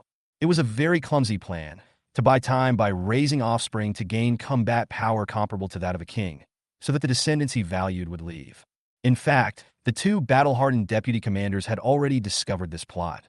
But neither Lin Shu nor Qi Longhe cared about the other members of the Wu family, but instead protected the Ghost Fox clan spy. In their opinion, all the members of the Wu family present were not as important as this guy. It was the key for the Centaur army to wash away their shame, and they would never let Old Man Wu kill it. However, although he had entangled the two deputy commanders, there were still many other powerful men in the cavalry who began to snipe at the fleeing Wu family members. Seeing more and more of his descendants being controlled, Old Man Wu sighed and directly mobilized his spiritual energy, taking his beast with him. Self-destructed, the terrifying energy exploded, causing Lin Shu and Qi Longhe's hearts to beat wildly. They quickly grabbed the Ghost Fox and ran away, while their beasts released energy shields to protect the rest of the cavalry. Qi Yuan felt the terrifying power and hurriedly protected Xie Yuqiu and Xie Hanyan. The small panda jade sculpture released a pale, golden bell to protect them. Although Wu Hua was in tears, he did not stop at all. He took a dozen of his trusted men and directly drove the Star Beast, which was the only one that was not injured and was deliberately avoided by Old Man Wu, away from the Starry Sky Station. After the aftermath, Lin Shu and Qi Longhe's clothes were disheveled and blood was oozing from the corners of their mouths. It was obvious that they had suffered serious injuries. The rest of the army was also overthrown by the horrific aftermath, with people and beasts lying everywhere, wailing. The only ones who were not affected were Qi Yuan and the Mermaid sisters who were hiding under the Big Bell. It is said that Zhang Huai is a Monarch-level strongman, and the things he gave are of very good quality. Not only can he be shaken when crushed, but he can also be used as a defensive weapon at ordinary times. Although the Starry Sky seemed tragic, in fact no one died. Old Man Wu was very sensible. He gave most of his strength to the two true king-level beastmasters and did not target anyone else. Even the Ghost Fox was still alive, but he achieved his goal. Wu Hua successfully left with a dozen Wu family seeds. He wouldn't have lived long anyway, so being able to help his descendants successfully leave could be considered a worthy death. Chapter 47 Aftermath. Damn you old bastard. Not only did you not surrender, but you even dared to openly attack us and cover up the criminal's escape. No, we can't let them get away like this, Thunderstorm Dragon. Let's chase them. Qi Longhe said angrily as he looked at the devastated Starry Sky and the Centaur soldiers lying and wailing on the ground. Just as he was about to ride on the Thunder Dragon to chase after Wu Hua and the others who had escaped, Lin Shu stopped him and said, "Forget it. Your Thunderstorm Dragon and my moon-swallowing toad are not very fast. There is a certain gap between them and the Star Beast that specializes in walking in the starry sky. Besides, given your current physical condition, I don't trust you to go alone." But if both of us go, would you trust to leave it to someone else to look after it? After saying this, he pointed his finger at the ghost fox who was pretending to be dead. Chi Longha looked at the ghost fox hesitantly, then turned his gaze to the star beast whose shadow was almost gone, and could only curse. Hey, sons of bitches, they actually let them run away. Don't let me catch these bastards, otherwise I will break their legs. Feeling the cold air getting heavier beside him, Lin Shu frowned and said quickly, Old Chi, why bother with them? The most important thing for you now is to take care of your body. The cold outbreaks are becoming more and more frequent. It seems that you have to quickly upgrade the sunflower to level 40, otherwise it will be too late. However, Chi Longha didn't care too much and said carelessly, If I die, I die. Before I die, I will kill a few kings of the Ghost Fox tribe. Anyway, killing one will cover my investment, and killing two will be a profit. After hearing this, Lin Shu's face turned cold, and his expression was more serious than ever before. Chi Longha, you damned reckless man, you keep saying die, die, die. Have you ever thought about what I would do if you died? What would happen to the cavalry? Wouldn't that be a waste of the kindness of the Taiji monarch? When he heard that you were poisoned by a cold, and that there was no cure, he braved the 3 kings of the Wood Spirit tribe and forcibly picked the sunflowers from their ancestral land to relieve your injuries. I didn't expect that his kindness would lead to him saving a heartless person like you. It would be fine if he didn't want to repay you, but he doesn't even value his own life. If you don't want to be my partner anymore, Lin Shu, I can leave right away and won't delay you, Commander Chi, from going to fight the Ghost Fox clan. Seeing Lin Shu wanting to continue, Chi Longha's dark old face flushed, and he immediately interrupted with a smile. Hey Lao Lin, we were just joking. You know that without you, I can't be the deputy commander. I'm a rough man, and I'm used to talking about life and death all the time. Don't mind it. It is better to live a miserable life than to die a good death. How can I let down the Taiji monarch and your kindness? Lin Shu snorted coldly and forgave this guy for the time being. In his opinion, Chi Longha was indeed a brainless guy, and it was not surprising that he said such things. Just when the atmosphere between the two was a little awkward, a voice suddenly came and broke the deadlock. 2 seniors, have you forgotten me? The people from the Wu family have been arrested. Can you lend me a few people? The vacancies they left behind are too big for me to fill. Chi Yuan scratched his head a little embarrassedly and said. This made Chi Longha very happy. He finally didn't have to face his partner, who was firing on all cylinders. He immediately said to the young man in front of him, Chi Yuan, right? You are indeed a descendant of our Chi family. You have a promising future. Yang Su, arrive. The young man with the mole on the corner of his mouth was now escorting a platinum-level elder of the Wu family towards the captured Wu family members. When he heard Commander Chi's call again, he responded immediately, knocked out the prisoner in front of him, carried him on his shoulders, and ran quickly to Commander Chi. In a moment, you will take a dozen good fighters with this Inspector Chi to inspect the palace and support him. You will do whatever he asks you to do. When he doesn't need you anymore, you can come back. Commander Chi, but hearing that Chi Longha wanted him to leave the Centaur army, he felt a little resistant. Having lived here for more than 10 years, he had long regarded the military camp as his home and his colleagues as his relatives. But what but? Obey orders. Chi Longha shouted at him. Yes. Yang Su answered loudly, trying hard to hold back the tears. Chi Yuan also looked at this young man. Although his aura was not as strong as that of a Heavenly King-level beast tamer, he should be one of the few rivals among the Platinum-level ones. It seems that these 2 people did not treat me perfunctorily, and even gave me a super good seedling. If I have the ability in the future, I will help them. Chi Yuan thought to himself that these 2 people were really good. Suddenly, Chi Longha grabbed Chi Yuan's shoulders and whispered in his ear, Boy, be careful of the female mermaid on your right. There's something wrong with her, but I can't tell what's wrong. Anyway, just be careful. It's best to stay away from these 2 mermaids. Beauty can lead to misleading people. With Chi Yuan's current strength, he couldn't transmit the message, but Xie Yuqiu and Xie Hanyan were right beside him, so there were some things he couldn't say directly. He could only bow to him to show that he knew. On his right-hand side is Xie Yuqiu, a pet with mythical qualities. Even though it is incomplete, it is still a myth, okay? It has the potential to become a god. If I didn't have the detection function of the simulation system, I would have no way of knowing. The fact that Chi Longha could see something showed that he had both strength and vision. And there is a powerful soul in Xie Yuqiu's body, which makes him a perfect protagonist. In fact, according to common sense, mermaids cannot be contracted.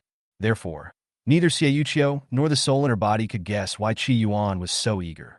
But Qi Yuan's beast control contract is completely different from that of ordinary people. He can only contract creatures with the heritage of mountains and seas in their bodies. And unfortunately, Xie Yuqiu has one in his body, which also meets the type of contract. So now he is guarding a huge treasure mountain, waiting for it to open. As long as Xie Yuqiu is used to relying on him, Qi Yuan will have a way to make her sign a contract with him on her own initiative. This way, she will not alarm the powerful soul body, and she can also obtain a beast with mythical qualifications. Unless his head is kicked by a donkey, he will stay away from them. In fact, Qi Longhe could tell from Qi Yuan's expression that he didn't take his words to heart. But this is not a bad thing. He even thinks that young people should suffer more losses so that they can develop a strong mentality, eliminate beauty, and then devote themselves wholeheartedly to the development of the human race. Soon, all the remaining members of the Wu family on the field were taken into custody by the cavalry. Except for Yang Su and a dozen soldiers who stayed with Qi Yuan, the other cavalry soldiers, led by the two commanders, escorted the Wu family members and some of the seized resources back to the barracks. As for the ghost fox that pretended to be an elder of the Wu family, it had been swallowed by the moon-swallowing toad and was being protected to prevent someone from suddenly appearing and self-destructing and killing it. After watching them leave, Qi Yuan said, "Let's go. We have to go back to the inspection hall. There are still a lot of things waiting for us there." Yang Su stood straight and answered as usual. "Yes, sir. Brother Yang, since Commander Qi has handed you over to me, I will never treat you unfairly. From now on, you will have full authority to represent me in the inspection hall." Qi Yuan was very envious of this platinum-level expert and tried to win him over. "I dare not. Commander Qi gave me the order that I should do whatever you tell me to do, but I cannot offend my superior," Yang Su replied sternly. Qi Yuan was a little confused and wondered, why does it feel like this guy is out of his mind? "Okay, from now on, we'll talk about our own things. I'll call you Brother Yang, and you can call me Commander Qi." "Okay." "Yes, Commander Qi." Chapter 48. The Wu family's downfall and reform inspection hall. Third uncle, I will definitely avenge you. Those who forced you to death will definitely pay the price. Wu Hua stroked the space conch in his hand and said maliciously, "And the resources in this space conch are the key to the Wu family's comeback." The dozen or so members of the Wu family who left with Wu Hua were also dejected, unlike their previous arrogant attitude when they were patrolling the hall. Everyone understood that ever since the news that Wu Yu was a spy from the Ghost Fox clan was exposed, they had become rats crossing the street. Everyone wanted to kill them. If they went to the Andromeda Road now, not only would they not accept them, they would even be controlled and handed over to the Sagittarius Road. Even if these people did not betray the human race, since there was a traitor in the Wu family, everyone in this family could not escape the blame. Unless they had made significant contributions, they would all be sent to the Redemption Army to die. "I guess you won't be able to get revenge, but I can send you down there to reunite with that old man." A cold voice suddenly appeared on the starry sky beast, causing the remaining dozen or so members of the Wu family to immediately summon their beasts and prepare to meet the enemy. For safety reasons, Wu Hua never took back his beast, which always roamed around him. But now, Wu Hua suddenly lost contact with his beast, the chameleon dragon, as if it did not exist. His face looked extremely ugly, and he stared at the star beast under his feet, trying to find the source of the sound. Are you looking for it?" An unknown creature with a pitch-black body, blades in both hands, and a single scarlet eye suddenly appeared at Wu Hua's feet. On the tip of its right blade was its own beast-controlling chameleon dragon. Wu Hua's pupils dilated violently. He recognized this thing. It was the shadow demon that invaded Centaur Star Road more than 10 years ago. Its methods were strange, and it was Xiang Tanming, the chief garrison commander at that time, who killed it personally. "No, impossible. Weren't you dead a long time ago?" he said with some trembling. This shadow demon had just broken through to the Heavenly King level 10 years ago, and was able to deal with several Heavenly King level beast tamers for a long time. If Li Bai had not taken action to block its retreat, it would have been unable to escape. It was not so easy for Xiang Tianming to kill this tough monster. In the blink of an eye, Yingyi had killed all the people and beastmasters on the starry sky beast except Wu Hua. Broken limbs and arms were scattered all over the ground, and the flowing blood was absorbed by the skin of the star beast below and turned into nutrients. Such a scene greatly stimulated Wu Hua's mind, causing him to wail unconsciously. However, Yingyi showed an expression of extreme enjoyment and began to kill the strongest person present bit by bit. In its ears, The tragic wails were like beautiful music, which made it feel relaxed and happy. Not long after, Wu Hua, a platinum-level beastmaster, could only howl in pain. There was not a single piece of good meat left on his body. He was chopped into a human pig by Ing Yi. Is that all? This is so boring. As the wailing sound disappeared, Ing Yi knew that this guy had reached his limit and instantly became extremely disappointed. It is now kept by Xiang Tianming all year round. Except when on a mission, it has no chance to release its nature like this, so Ing Yi cherishes every time. At this moment, Wu Hua only felt excruciating pain all over his body, but he was very awake and couldn't faint even if he wanted to. He took a deep breath and roughly guessed who had done it. He stammered, Xiang Tianming, fuck you. You will not die a horrible death.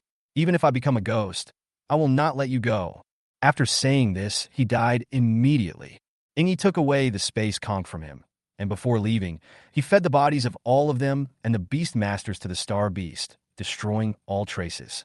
At this point, all the members of the Wu family, who carried all of Old Man Wu's hopes, were wiped out, and even the resources for their comeback were taken away by Ing Yi. There was only one star beast wandering aimlessly in the starry sky. At the Centaur Star Road Inspection Hall, Qi Yuan came here again with a large group of people. But compared to last time, he is much more confident this time.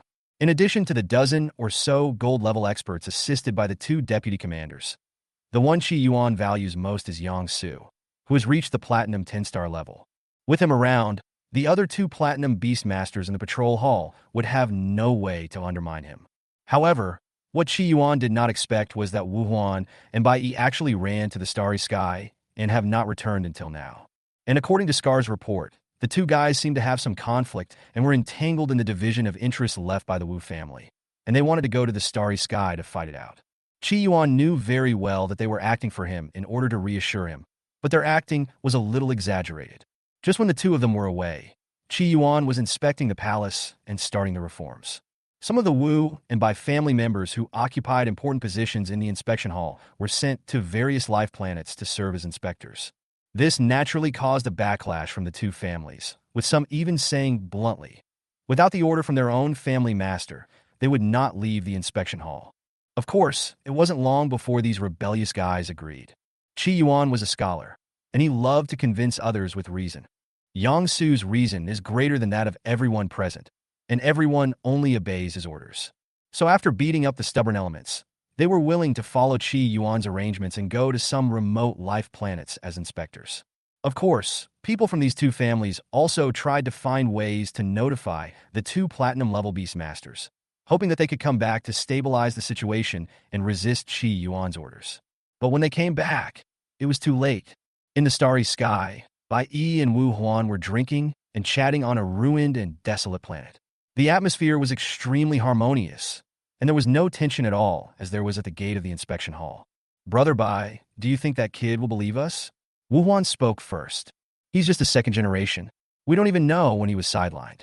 If he wasn't a disciple of the Taiji monarch, he would have been killed long ago.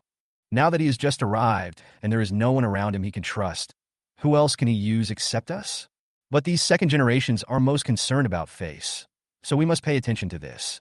We must give them the feeling that they are in control of everything so that they will delegate power to us. Bai Yi said after careful consideration. What about the vacancy left by the Wu family? Wu Huan asked tentatively. The interests here are huge, and he wants to get as much as possible.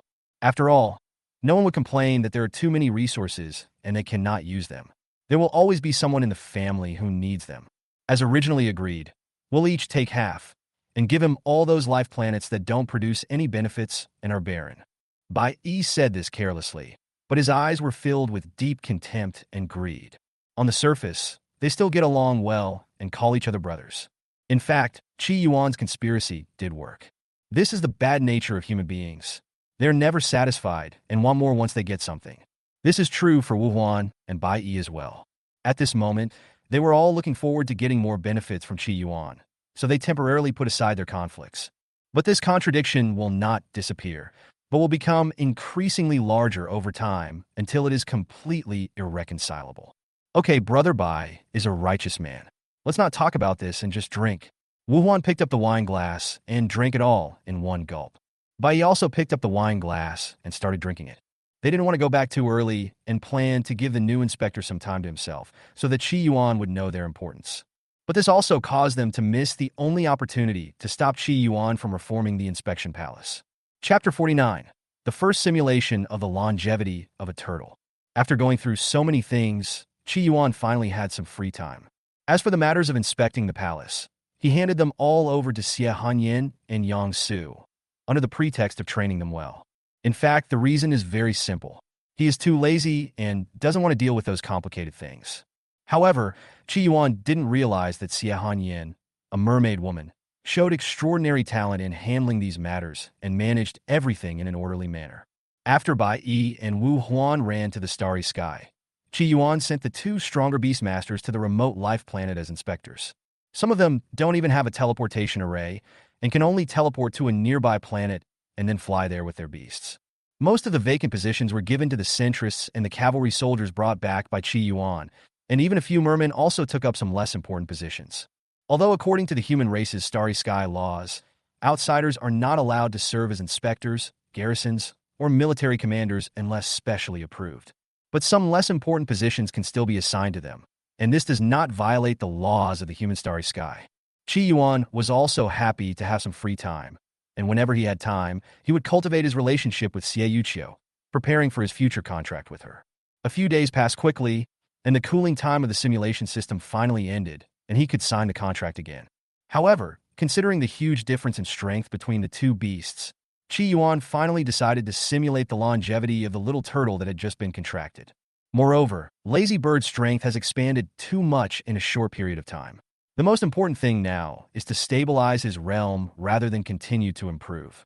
Otherwise, if it continues like this, there will definitely be problems. Are you ready? Little Changsho, the simulation is about to begin, Qi Yuan said excitedly, holding the little turtle in his hand. In the sky not far away, the figure of the lazy bird is looming. It is training itself to master strength. The little turtle still opened its eyes as big as green beans, looking at its owner blankly and innocently. It had never experienced simulation, so naturally it didn't know what Qi Yuan meant. Bite. Do you want to start simulation? Current simulation object. Longevity. Current simulation era. Late hegemony era. Longevity. You must hold on for a few more years. Try to improve as much as possible. Don't waste this hard-earned opportunity. He muttered to the turtle in his hand again, and finally started the simulation. At this moment, Changsho also turned into a ray of light, disappeared, and entered the simulation system. Simulation starts. On a beach, you break out of your shell and look around in confusion. Due to the nourishment of spiritual energy, your aptitude is upgraded to ordinary, and you have the ability to step into the extraordinary. Your current situation is as follows. Name: longevity. Race: turtle. Qualification: ordinary. Level: 0. Attributes: none. Talent: longevity. Your lifespan will be longer than that of turtles of the same species. Skills: head retraction. When in danger, you can retract your head into your shell to avoid getting hurt. Personality: calm. Looking at your fellow creatures hatching and swimming towards the sea regardless of everything. You are a little confused and don't know what to do. What do you choose at this time? Follow blindly. Since they are all running, I will run too. Who knows, this may be a way to survive. Wait and see what happens. They have just hatched and are not clear about everything around them. Why not wait and see what happens when they run towards the sea? Use the head shrinking technique immediately to protect yourself from being attacked by anything. At this point in the simulation, Qi Yuan discovered that this time the mother turtle was no longer there to protect him. I thought, is it possible that the beginning will become more and more difficult in the future? Is it a benefit for newbies that Lazy Bird has the protection of the mother bird at the beginning? However, the simulation system remained silent and did not answer these questions. He looked at the three options, analyzed them briefly, and chose. It is easy to be killed if you blindly follow the crowd, and Qi Yuan has not found any danger for the time being, so there is naturally no need to use the head shrinking technique. Moreover, in the simulation system, if danger occurs with Changsho's current level, even if the skill is used, there will not be much difference whether it is used or not. It's just a matter of dying earlier or later. You chose to wait and see. In your sight, countless little turtles broke out of their shells and ran towards the sea, which also attracted many predators. There were dense flocks of unknown birds flying in the sky. They swooped down, picked up small turtles one by one, and ate them. Because you were watching from the sidelines and didn't run to the sea with the other little turtles, you escaped. As night falls, the birds fly away after eating and drinking. But new troubles arise. Some strange-looking lizards suddenly emerge from the sea and begin to hunt the remaining small turtles. At this time, you choose escape while the chaos is going on. The most threatening birds in the sky have already flown away, leaving only these lizards. If you are lucky, you can reach the sea safely. Continue to wait and see. Wait for the sea lizards to eat and drink and leave, then come out of the sandpile. But sea lizards have a very sensitive sense of smell, and you are very likely to be discovered. Leave in the opposite direction. There is an ancient coconut tree not far behind you. Under the tree is a sleeping level 11 mud crab. Those sea lizards dare not approach its territory. After seeing these three options, Chi Yuan frowned. He felt that the difficulty this time had obviously increased a lot. Changsho is just born and is facing so many dangers. He doesn't know where to learn skills and improve his qualifications. If he is not careful, he may waste this precious simulation opportunity. After carefully considering the risks of each option, he believed that option was the most dangerous. The simulation system had clearly pointed out that sea lizards have an excellent sense of smell, which means that they have a high probability of living a long life by staying still. Both have certain risks. The former is that when running towards the sea, it is very likely to be discovered and eaten by sea lizards. The latter was worried that the mud crabs would wake up from their slumber and eat the little turtles that came for refuge. Chi Yuan had no choice but to take a gamble. He thought that since the mud crab was sleeping, it would not be easy for it to wake up, and the sea lizards did not dare to approach its territory. This was an excellent shelter in the early stage. You chose to go in the opposite direction and not get close to the sea. Although a sea lizard has already discovered you, there are dozens of small turtles running towards the sea in front of it, so there is no need to go far to chase you. So you safely entered the territory of the mud crab. Then you quickly found a pile of sand and crawled into it and began to look around. Not far from where you were hiding, a giant mud crab was sleeping there. The terrifying aura made you feel the threat of death, so you immediately used the head shrinking technique to protect yourself.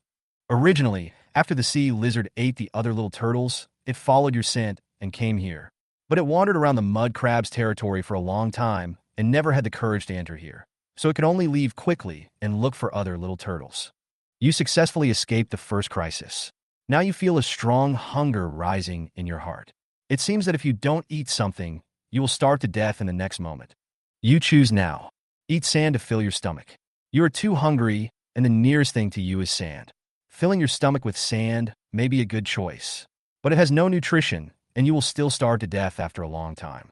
After eating the mud crab, the food residues left nearby are not only nutritious, but also full of spiritual energy for you now.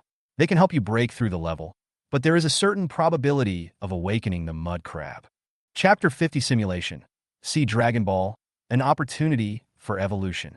It seems that Changsho got a hell-level copy. It was so dangerous even at the end of the Overlord era. Chi Yuan thought for a while and decided to continue the adventure.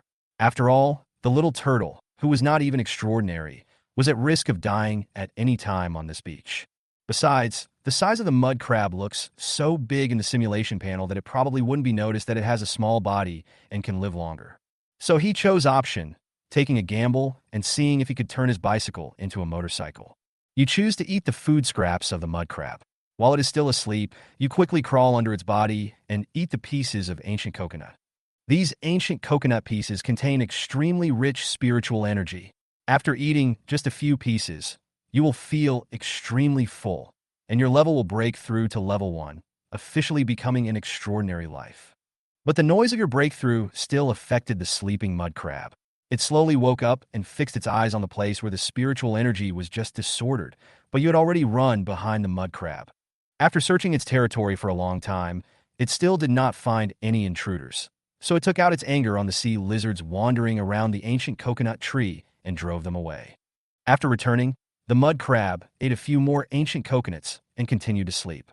When it stops moving, you immediately crawl out from the sand behind it and start eating the coconut fruit that the mud crab has not finished eating. After absorbing a large amount of ancient coconut essence, your level broke through to level 2. But this time you were not so lucky, and the mud crab discovered this strange thing. It stared at the ancient coconut fruit for a long time, not realizing it was a threat, and it simply used its claws to knock the ancient coconut fruit away. Luckily, you made preparations in advance and used the head-shrinking technique as soon as the mud crab woke up. Although you were knocked away along with the ancient coconut fruit, you did not suffer any damage. Soon, the ancient coconut fruit flew into the sea. You successfully entered the ocean in an alternative way. Blessed by the spirit of the sea, you comprehended the true meaning of water, and your attributes changed from non-attribute to water attribute. You have already entered the sea and are a little confused. You don't know what to do next. At this time, you choose. Hold on to the ancient coconut fruit. There is some ancient coconut fruit essence inside. If you swallow it all, it will be enough to upgrade to level 3. Explore the surrounding environment. Now that you have entered the extraordinary realm, ordinary creatures cannot bite your shell. You can use the ancient coconut as the midpoint to explore the powerful existence around you. Try to comprehend skills. You have just arrived in the sea and are blessed by the spirit of the sea. Your comprehension and luck will be greatly improved. Try to learn skills at this moment, and you will get twice the result with half the effort. Although Changsho now has the strength of level 2, in the eyes of those silver-level ferocious beasts, he is no different from an ordinary creature, at most a little harder to chew. Therefore, exploring the surrounding environment now is no different from seeking death. However, when it comes to upgrading levels and comprehending skills, Qi Yuan hesitated for a while and finally chose to comprehend skills. After all, if he wants to level up, he has a lot of resources in reality, and with the blessing of the innate mountain and sea scroll, it is not difficult to level up, but comprehending skills is. Since it is far away from Blue Star, there are very few people who need pet skill stones on the Centaur Road, so there will not be any special caravans delivering them here. If Qi Yuan wanted a pet skill stone, he had to pay a huge price to have it teleported from Andromeda. Not only was it expensive, but the quality was also not good. Therefore, he decisively chose option. You chose to comprehend the skill. In the raging sea, you followed the ups and downs of the ancient coconut fruit and drifted away together. Looking at the surging waves, a light bulb suddenly appears in your head, and you comprehend the skill Raging Sea and quickly get started. After you master the first skill, you will be able to use your spiritual energy to control the waves around you. But because your total spiritual energy is too small, the effect is not obvious. This makes you feel a little depressed and at a loss. Watching bubbles appear and explode from time to time on the sea surface, you ponder and are inspired. You successfully comprehend the skill Bubble Bomb and get started. You have mastered skills twice in a row and have quickly mastered them, which has attracted the attention of the sea spirit. Before the blessing expired, it instilled some spiritual energy into you, hoping that you can survive in this cruel era. Your level has broken through to level 6, and your body size has changed from the original palm size to the size of a millstone. Your tortoise shell has become thicker, and your defense has increased. You have mastered the skill Water Shield and quickly got started. At this point, the gift the sea has brought you has been completely consumed. The rest of the journey depends on you. After mastering 3 skills and reaching level 6, you are full of confidence and believe that there is no other beast on the beach that can rival you except the mud crab. At this time, you choose. You are eager for revenge. Now you can kill a few sea lizards and unknown birds as if it were a game. As long as you don't alarm the mud crabs and those silver-level beasts, you are invincible on that beach. It's time to go back for revenge. Hide for now. Although you are stronger now, your body has also grown larger. The chances of being targeted by those silver-level beasts have also increased a lot. When you are completely invincible, it will not be too late to come back and take revenge. It seems that Changsho's strength has increased a lot in an instant, and the whole beast has become much more confident. However, Qi Yuan knew very well that this was just a change in mentality caused by the sudden surge in strength, and it did not make him truly invincible. Even if it has mastered 3 skills, they are just 3 entry-level skills. With this level of proficiency, it is already a blessing to be able to release them in their entirety. Moreover, Changsho is only level 6 now, and its spiritual energy reserves are not high. It may run out of mana after just 1 or 2 skills. Its escape speed is relatively slow. If it really comes to that, then there will be no one to help. You still have to survive for a while before you can maximize the gains from the simulation. You chose to stay hidden for a while, and instead of going to that beach to seek revenge, you started practicing your skills and improving your proficiency. On the surface of this small sea area, you have not found any beasts stronger than you. You think this is a safe place, so you stay here for a full year. 1 year later, your level is raised to level 7, and your proficiency in Water Shield and Bubble Bomb is raised to mastery, but your proficiency in Raging Sea has not changed much. Because you found that with your spiritual energy reserves, you can't use this skill completely, so you can only practice other skills first.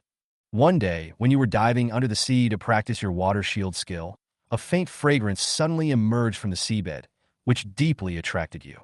At this moment, your body instinctively surges with a desire that makes you lose your mind and swim down without caring about your life. When you are about to reach the bottom of the sea, you finally find what it is, a complete sea dragon pearl. This kind of precious treasure can only be found in the remains of the sea dragon when it dies of old age. It is extremely rare and precious. After swallowing it, not only can your aptitude be improved, but if you are lucky, you can also inherit the bloodline of the Sea Dragon clan and begin to evolve. At this moment, you no longer care about how many ferocious beasts are staring at this Sea Dragon pearl that is about to mature. You rush forward quickly, swallow it, and then start to escape with the Water Shield. Chapter 51 Simulation: Evolution of Longevity. While escaping, you were surprised to find that there was no ferocious beast to stop you, and you successfully left the seabed with the Sea Dragon pearl. This puzzled you. If they were all weaker than you, it would be fine, but you clearly saw many ferocious beasts with strong auras. Even the mud crab was among them, but they all stood still, as if they couldn't see you. Suddenly, you seem to understand something. Looking up, you see a huge mouth that blocks out the sky and the sun slowly closing in this direction. In an instant, all the light disappears. You and those ferocious beasts who coveted the Sea Dragon pearl were swallowed into the stomach of an unknown existence. At this point, you finally understood why those beasts did not move after you swallowed the Sea Dragon pearl. It turned out that they had long been firmly controlled by the pressure emanating from this huge and unknown beast, and could not move their bodies at all. And because you have been specially cared for by the ocean spirit, you have not been affected, so you can move freely. Inside the belly of the rotten whale, it is completely dark. Now you choose. Spit out the Sea Dragon Ball to make the corrupted whale no longer pay attention to itself, thereby creating conditions for escaping from its body and preventing itself from being digested. Speed up the refining of the Sea Dragon Pearl. In the current situation, the stronger you become, the more likely you are to survive. But you will be specially cared for by the corrupted whale's consciousness, and it will be difficult to escape from its body. Give the Sea Dragon Ball to other powerful beasts. Perhaps after refining them, they will be able to fight this level 30 corrupted whale and help you escape. Level 30 corrupted whale? Fuck, is that so outrageous? Chi Yuan was stunned at this moment. His beast-taming little turtle Changsho had just left the novice village, but how come he encountered the most powerful beings at the end of the Basya era? Level 30, which means 10 gold stars, is already the most powerful pet except for some strange creatures at the end of the simulation era. This can be seen from the last simulation, where a level 30 lazy bird directly triggered a worldwide massacre. Oh, it seems that my luck is not good. The little turtle will probably have to be sent away this time. But the Sea Dragon Pearl must not be abandoned. What if I abandon it and can't take it out? As long as the Sea Dragon Pearl is still in Changsho's body, it will be worth it even if Changsho is digested by this horrible corrupt whale. Even if we can't refine the Sea Dragon Pearl in the simulation system, we can bring it out to continue refining. In the real world, a small level 30 corrupted whale can't cause any trouble. Chi Yuan thought about it and decisively chose option. As for option, he would never place his hopes on other people or pets. Otherwise, if the beast that devoured the Sea Dragon Ball ran away but didn't save you, you could only watch and do nothing. You chose to speed up the refining of the Sea Dragon Pearl. Waves of terrifying spiritual energy washed over your body, helping you to strengthen your physique and allowing your body to carry more spiritual energy. With sufficient spiritual energy, your level quickly broke through to level 10, reaching the limit of ordinary qualifications. However, you did not stop refining the Sea Dragon Pearl, but instead continued to refine it at a faster speed, preparing to extract the spiritual energy and sea dragon blood from it, and try to complete the evolution in the belly of the rotten whale. As you refine the Sea Dragon Pearl, its size becomes smaller and smaller, and soon you reach the core part, the bloodline of the Sea Dragon clan. When you touch the blood of the Sea Dragon clan, a terrifying sea dragon soul suddenly appears and keeps struggling in your body, even trying to devour your consciousness and replace it directly. You don't know how powerful the sea dragon was when it was alive, but the terrifying feeling of oppression makes your soul tremble and unable to move. In the simulation panel, one could see a gigantic sea dragon soul that was several thousand meters long driving straight into the spiritual sea of longevity, searching for the soul of longevity. As long as it devours the long-lived soul, it can take over and control this body. It looks like this simulation is about to end. Although I failed to evolve successfully, at least I know that there is something mixed in the sea dragon pearl, and it cannot be swallowed and refined directly. I'll ask the teacher for help to deal with it when I have time. Qi Yuan thought. After all, as long as this sea dragon's soul finds the soul of longevity, it will surely die. Just as Qi Yuan was thinking about how to swallow the sea dragon pearl safely in the outside world, the simulation system suddenly issued a prompt. Bite. It is detected that the host's beast is at risk of being possessed in the simulated world. Do you want to intervene? It seems that this system is quite useful. I won't curse you secretly in my heart anymore. Qi Yuan murmured, and immediately chose to intervene. Bite. Intervention in progress. Please wait. With the emergence of a strange energy, Changshou's exclusive mountain and sea space was suddenly opened, and a terrifying creature with a turtle body, a dragon head, and a camel mountain carrying a monument suddenly rushed towards the simulation panel and then disappeared. Even though he only appeared for a brief moment, the true meaning of the vermilion bird dormant in the lazy bird's body unconsciously woke up, releasing terrifying light and heat as if in harmony with it. Before he entered the simulation panel, Qi Yuan could clearly feel the remaining true meaning of the god looking at him deeply. A strange picture suddenly flashed in his mind. In a boundless, vast ocean, a ferocious beast carrying a horrific inscription seemed to be fighting with something unknown. When he was defeated, a humanoid creature that was faintly visible and glowing flashed in the sky, but it cast its gaze in the direction of Qi Yuan. What is that? Qi Yuan's eyes were bleeding at this moment because he was looking directly into some unknown existence. Even though he had disappeared for a long time, Qi Yuan still couldn't recover from the shocking scene.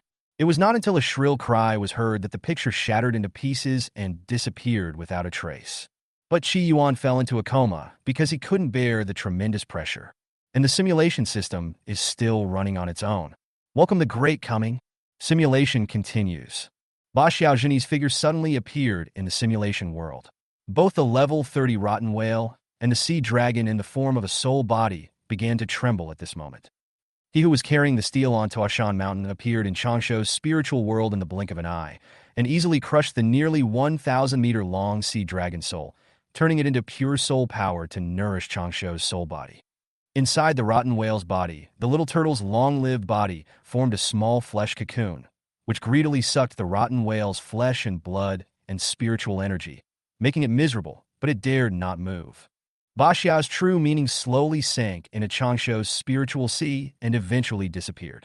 With support from many aspects, Changshou finally completed his evolution.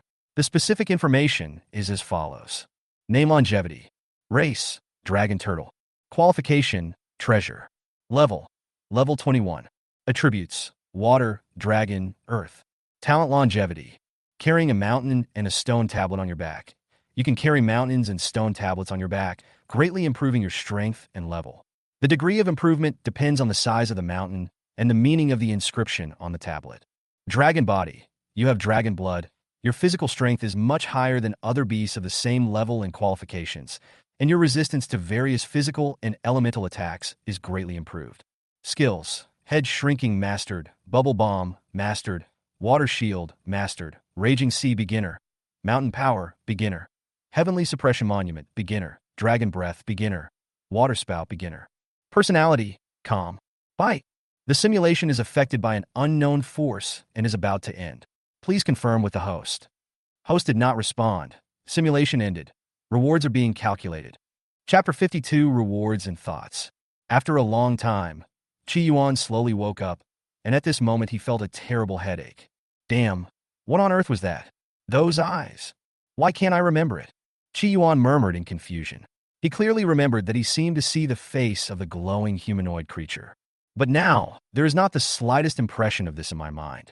I only remember a pair of anxious eyes as big as the sun, looking at me with pity, mercy, and endless complex emotions. Do I know that person? Otherwise, why would he look at me like that? Qi Yuan thought puzzledly. He He has already determined that the human-shaped light and shadow is definitely a god and may have a close connection with himself. Otherwise, some things cannot be explained. By the way, how's the simulation going? I suddenly fell unconscious, so I hope this simulation opportunity won't be wasted. As Qi Yuan spoke, he quickly opened the simulation system and checked the last simulation. Bite. This simulation has been affected by an unknown force and has ended. Please confirm the reward. This is the first simulation of the host's second beast. All rewards obtained during the simulation will be distributed. Please check carefully. It's over. Could it be that longevity failed to complete evolution? Qi Yuan was very anxious at the moment and quickly confirmed the reward. Reward 1. All three of the following. Race evolution. The long-lived race of the beast will evolve from an ordinary small turtle to a dragon turtle, and the aptitude will be upgraded from ordinary to treasure. Level upgrade. The level of the beast's longevity is increased from level 0 to level 21. Note, as the level increases significantly, there is a small chance that the power will go out of control. Please let the beast train more to master the power. Battle experience is improved, and the longevity of the beast will be obtained in the simulator. Gain combat experience and synchronize it to the real world. Reward 2. All the following skills. Water Shield Mastery. Bubble Bomb Mastery. Raging Sea Beginner. Water Spout Beginner. Dragon Breath Beginner. Mountain Power Introduction. Heavenly Suppression Monument Entry. Reward 3. All three of the following. Genius Dragon Body. Tianfu Tuashan Bearing Monument. Sea Dragon Ball without the residual soul of the sea dragon. Seeing such generous rewards, Qi Yuan's original worried look disappeared, and he immediately began to check the rewards one by one. Although I don't know what happened in the simulation system when I was unconscious, but from the rewards, it can be seen that Changsho has indeed completed the evolution, and his level and qualifications have been greatly improved. Especially in terms of qualifications, it had originally reached the rare level at most at the end of the Boss era, but due to the integration of a certain existence, it directly broke through this upper limit and reached the treasure level, allowing the originally backward longevity to surpass the qualifications of the lazy bird. Moreover, the level has been raised from the original level 0 to level 21, crossing the threshold of the gold stage and reaching gold 1 star. The 7 skills in reward 2 directly blinded Qi Yuan's eyes.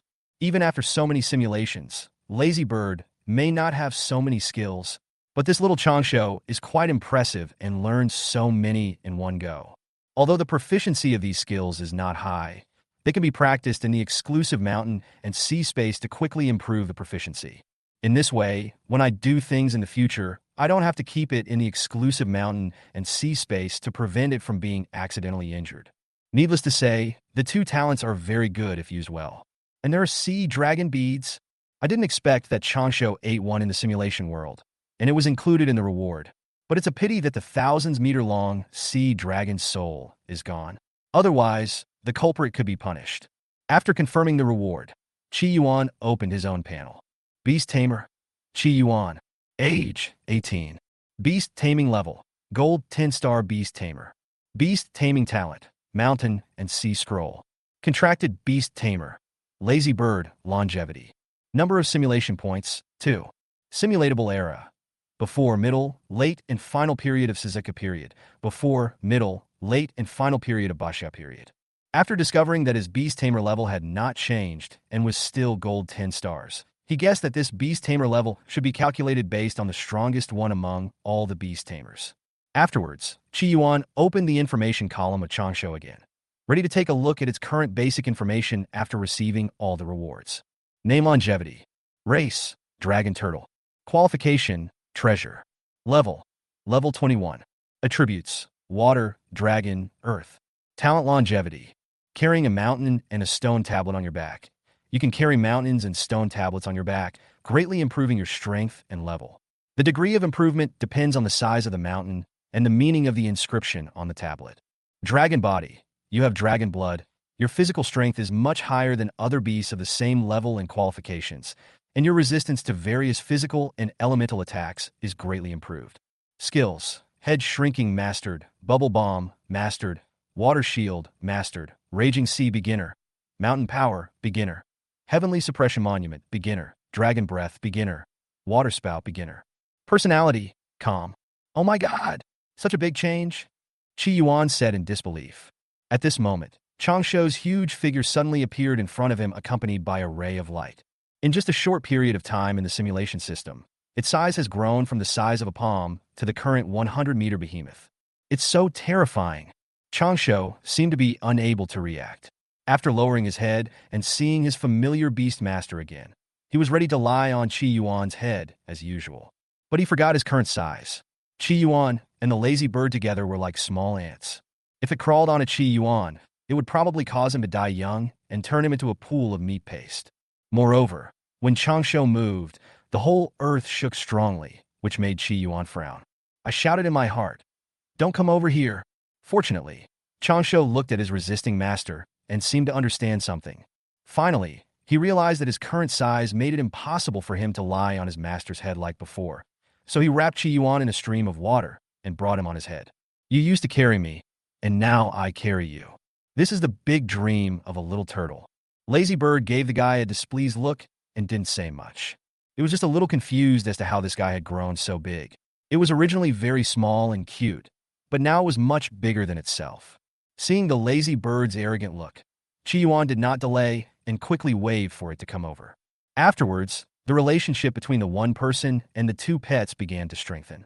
During this process, Qi Yuan was also thinking about what the remnant soul of Basya wanted to do by letting him see that picture. And who was that person bathed in golden light? What does he have to do with me? If he guessed correctly, the last sharp bird cry should be the true meaning of the vermilion bird and the lazy bird. From this, it seems that his innate mountain and sea scroll may contain a lot of residual souls of ancient mountain and sea beasts. Why are these former gods staying in his body? Could it really be because of that S-level talent? And what is the connection between these former gods and the simulation system? Why can they enter the simulation world directly? At this moment, Qi Yuan was filled with endless doubts, but no one could give him answers. He simply stopped thinking about it. Since these things couldn't be confirmed, he might as well do something that could be confirmed.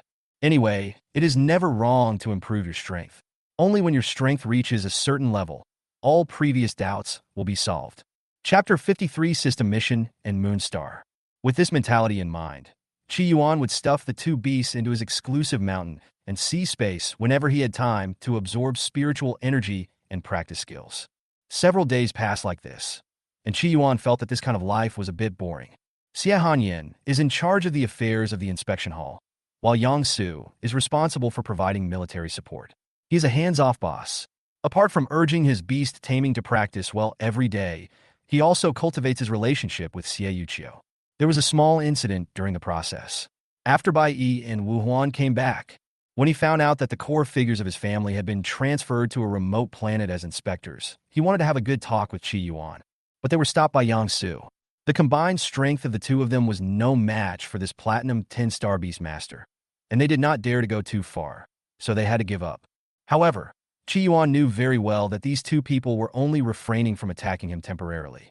They were all waiting for an opportunity to communicate with him. As long as they had this opportunity, these two people would definitely cry out to their families about how much effort they had put in when Qi Yuan first arrived, how much support they had given him, and how now they were being abandoned. Qi Yuan's actions were not decent, so he had to hide from these two guys and wait for them to figure out the situation. After all, the union of their two families did threaten Qi Yuan's position in the inspection hall and could even sideline him. This is something that no leader wants to see, and Qi Yuan is no exception. Just as he was planning which planet to hide on, the system, which had been silent for a long time, finally issued another mission. Bite. Release mission. Save the Jade Rabbit. Mission details. On the nearby Moonstar, there is an ancient being that has been suppressed and sealed for a long time. Because he was targeted by a mysterious being while sleeping, he has now lost the possibility of self-awakening. Please rush to the Moonstar within 10 days and successfully awaken the Jade Rabbit.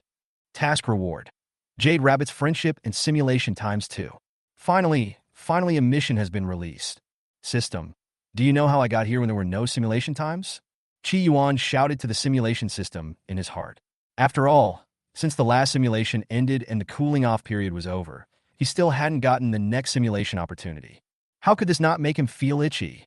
Although his current life is pretty good, it is not what Qi Yuan is pursuing. If he didn't have the Taiji Monarch as his teacher, how could he have such a comfortable life? The people below would probably have rebelled on the first day. Having a background is good, but it's even better if you were the background yourself.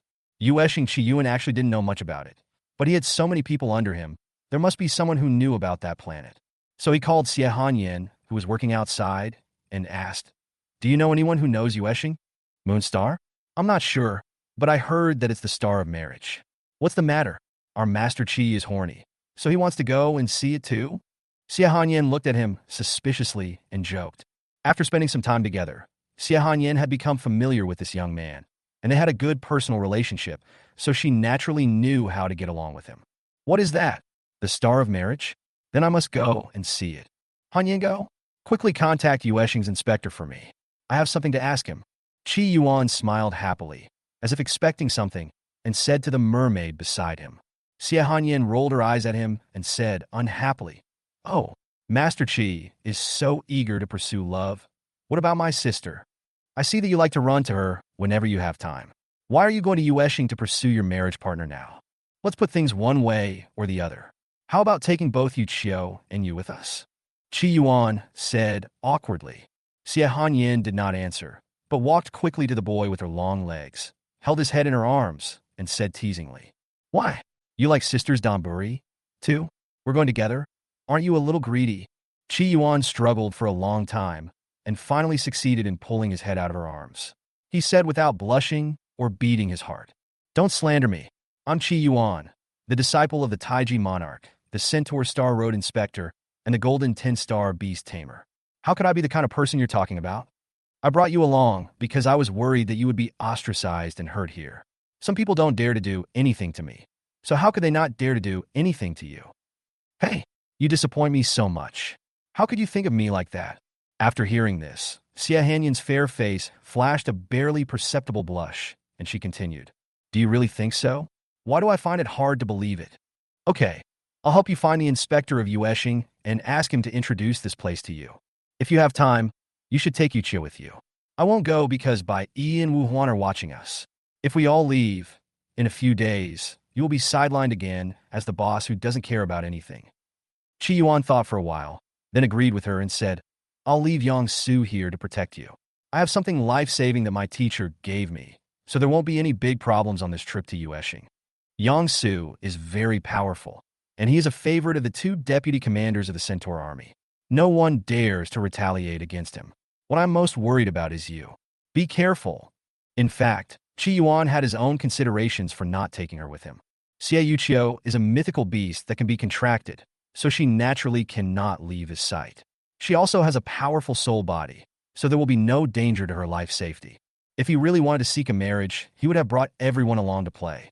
But this time, Qi Yuan had to complete a system task and find a way to wake up the jade rabbit that was being targeted by a mysterious entity. The risk factor was definitely extremely high. Just when he was about to say something else, Xie Hanyan gave him a quick kiss on the face, then ran out in a hurry, leaving Qi Yuan standing there in a daze. I thought, this guy, has he changed his personality? Why did he suddenly become so wild? Shortly after she left, an old man in a red robe with a flattering smile on his face walked into the room where Qi Yuan was, hunched over. When he saw the other person, the old man immediately knelt down and worshipped devoutly. Qi Yuan was at a loss as to what to do after what happened suddenly. He quickly helped the old man in strange clothes up and said, "Old man, you don't have to kneel. Just say this. We don't like this." Yu Mingshan looked a little frightened after hearing what the inspector said. He thought that this was an attempt by the young inspector to win him over and make him do something shady. But he felt something was wrong because he was just a small Moonstar patrolman and he was not very strong and had no special abilities. He was not worth winning over at all. He asked with some trepidation, "Sir, since I received your order, I immediately took the teleportation array to the Centaur Star Road and came here without stopping for a moment. May I ask what you want to talk to me about?" Qi Yuan smiled and waved his hand to signal him to sit down, then said, "It's nothing big. I'm just a little curious about this marriage star, Moonstar, and I want to hear you talk about its history and current situation." Upon hearing this, Yu Mingshan's waist suddenly stopped aching, his hands stopped shaking, and his whole spirit and energy improved by several percent. He said with great pride, "Sir, if you want to go, let me know when the time comes, and I will definitely arrange the best service for you. To be honest, under my leadership, Yueshing has indeed facilitated many marriages. So when the various races near the Centaur Star Road want to find a partner, they will come here to try their luck. Chapter 54, Moonstar Past. Shan talked a lot. He wanted to show Qi Yuan how wise and powerful he was by turning a remote life planet that was once ordinary and could not be more ordinary into a star of marriage. Unfortunately, Qi Yuan didn't seem to be very interested in this thing and fell asleep while listening. Let's not talk about that. Tell me if there are any legends about the Moonstar. It would be best if it's about the Jade Rabbit. He forced himself to stay awake and spoke quickly to the chattering old man in front of him, fearing that he would fall asleep again in the next second. Shan also saw that this gentleman seemed not very interested in his glorious past, so he continued. Master Qi, how did you know about the legend of the Jade Rabbit on our Moonstar? You are worthy of being the inspector of the Centaur Star Road. You are in charge of everything and nothing escapes you. However, these words made Qi Yuan's eyes go dark, and he almost fell off his seat. Can you accept an old man with gray hair, wrinkles on his face, and a hunchback calling you old man? He couldn't accept it anyway. Qi Yuan quickly said, Inspector you, just call me Qi Yuan. You are the elder, so there is no need to embarrass me like this. Let's not talk about these nonsense, just tell me the legend about the Jade Rabbit. I'm quite curious about it. Shan also realized that he had flattered the wrong person, so he simply started telling the legendary story directly. Master Qi, this story is a bit long, please listen to me patiently. According to the stories passed down by the Moon Tribe, their tribe once had a powerful god named Chang'e. At that time, the Moonstar was not like it is now. It was a dilapidated and remote planet with no life. It is a huge ancient star comparable to the gods. When the fairy lived on the Moonstar, she built an extremely luxurious palace called the Moon Palace. Later, when she traveled through the universe and saw many planets with life, she felt that her home nest, the Moonstar, was too monotonous. So she went to another god to ask for an immortal laurel seed and planted it in her own moon palace. This is also the reason why Yueshing is now planted with osmanthus trees. However, the reality is that these osmanthus trees have no immortality properties other than some medicinal properties. It is purely a legend. The Jade Rabbit you just mentioned is the pet of the fairy Chang'e in their legend. It seems to be a god-level existence, but there are few descriptions of it in the legend. All I know is that he is very sleepy and often sleeps for an entire era. Of course, these are just legends. If there really were gods on the Moonstar, how could they have fallen to the point of being a subordinate race to our human race? However, these words sounded like thunder in Qi Yuan's ears, stirring up a storm in his heart. He really didn't expect that he could hear the mythological story from his previous life here, Chang'e and the Jade Rabbit, which sounded so familiar. Qi Yuan stood up and walked quickly to Shan, asking anxiously, Is there a guy named Wu Gang in the Moon Palace who likes to chop osmanthus trees? Is there also a Marshal Tianpeng who likes to tease the fairy Chang'e? Are there any of these? His sudden question confused the old man in the red robe. He stood there in a daze for a long time before answering. Master Qi, what are you talking about? There is no Wu Gang chopping down the cassia tree in the legend, nor is there any Marshal Tianpeng. It just records that their ancestors of the Moon Clan were also rich and had a powerful god. It mainly records the fairy Chang'e. The Jade Rabbit was only mentioned a few times in this story. Could it be that the story you heard is different from the one I told you?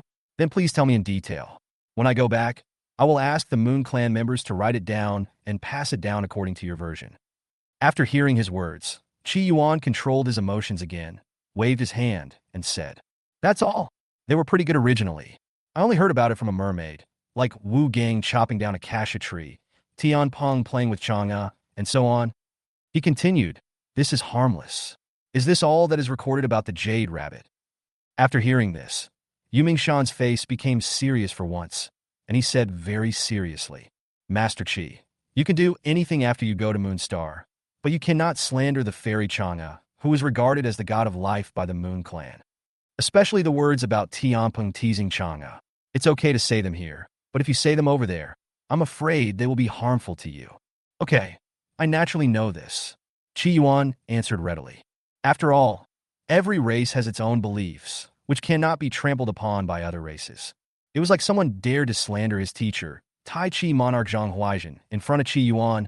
If his strength allowed, he would definitely let this person feel what the real truth was. By the way, Lord Qi, some time ago, I captured several Moon Clan members who were planning to rebel. After being severely tortured, they finally revealed their hiding place. That place is called the Moon Palace. I don't know whether they named it themselves or if they really discovered the Moon Palace in the myth, but I think the former is more likely.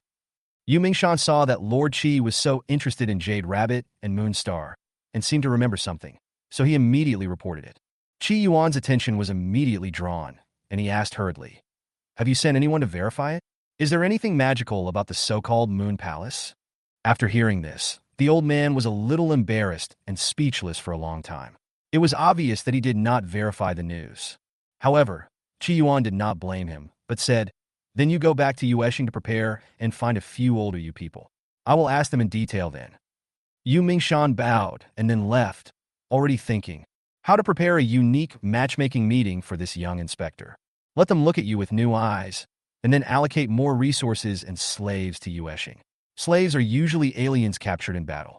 After he walked away, Qi Yuan thought for a while, then went to where Xie Yuqiu was, ready to tell her the news that she was going to Yueshing with him.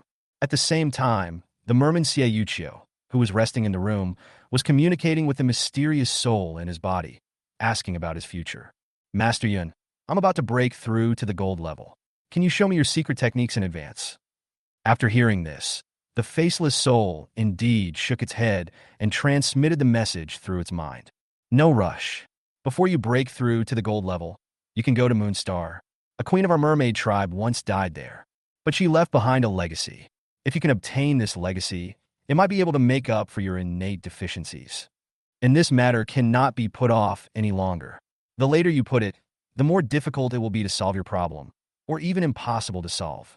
Xie Yuqiu also knew that what she said was right, but she replied helplessly, "Mr. Yun, do you think Qi Yuan will let me go to Yueshing? He's like that. He wants to stick to me every day. I can't avoid him wherever I go." Her words silenced the mysterious soul. This was indeed a very serious issue. At some point, Elder Yun also tried to use her soul power to knock Qi Yuan unconscious, but all her soul power was bounced back, and she was even injured. From then on, Old Yun never dared to direct his soul power towards this young man again.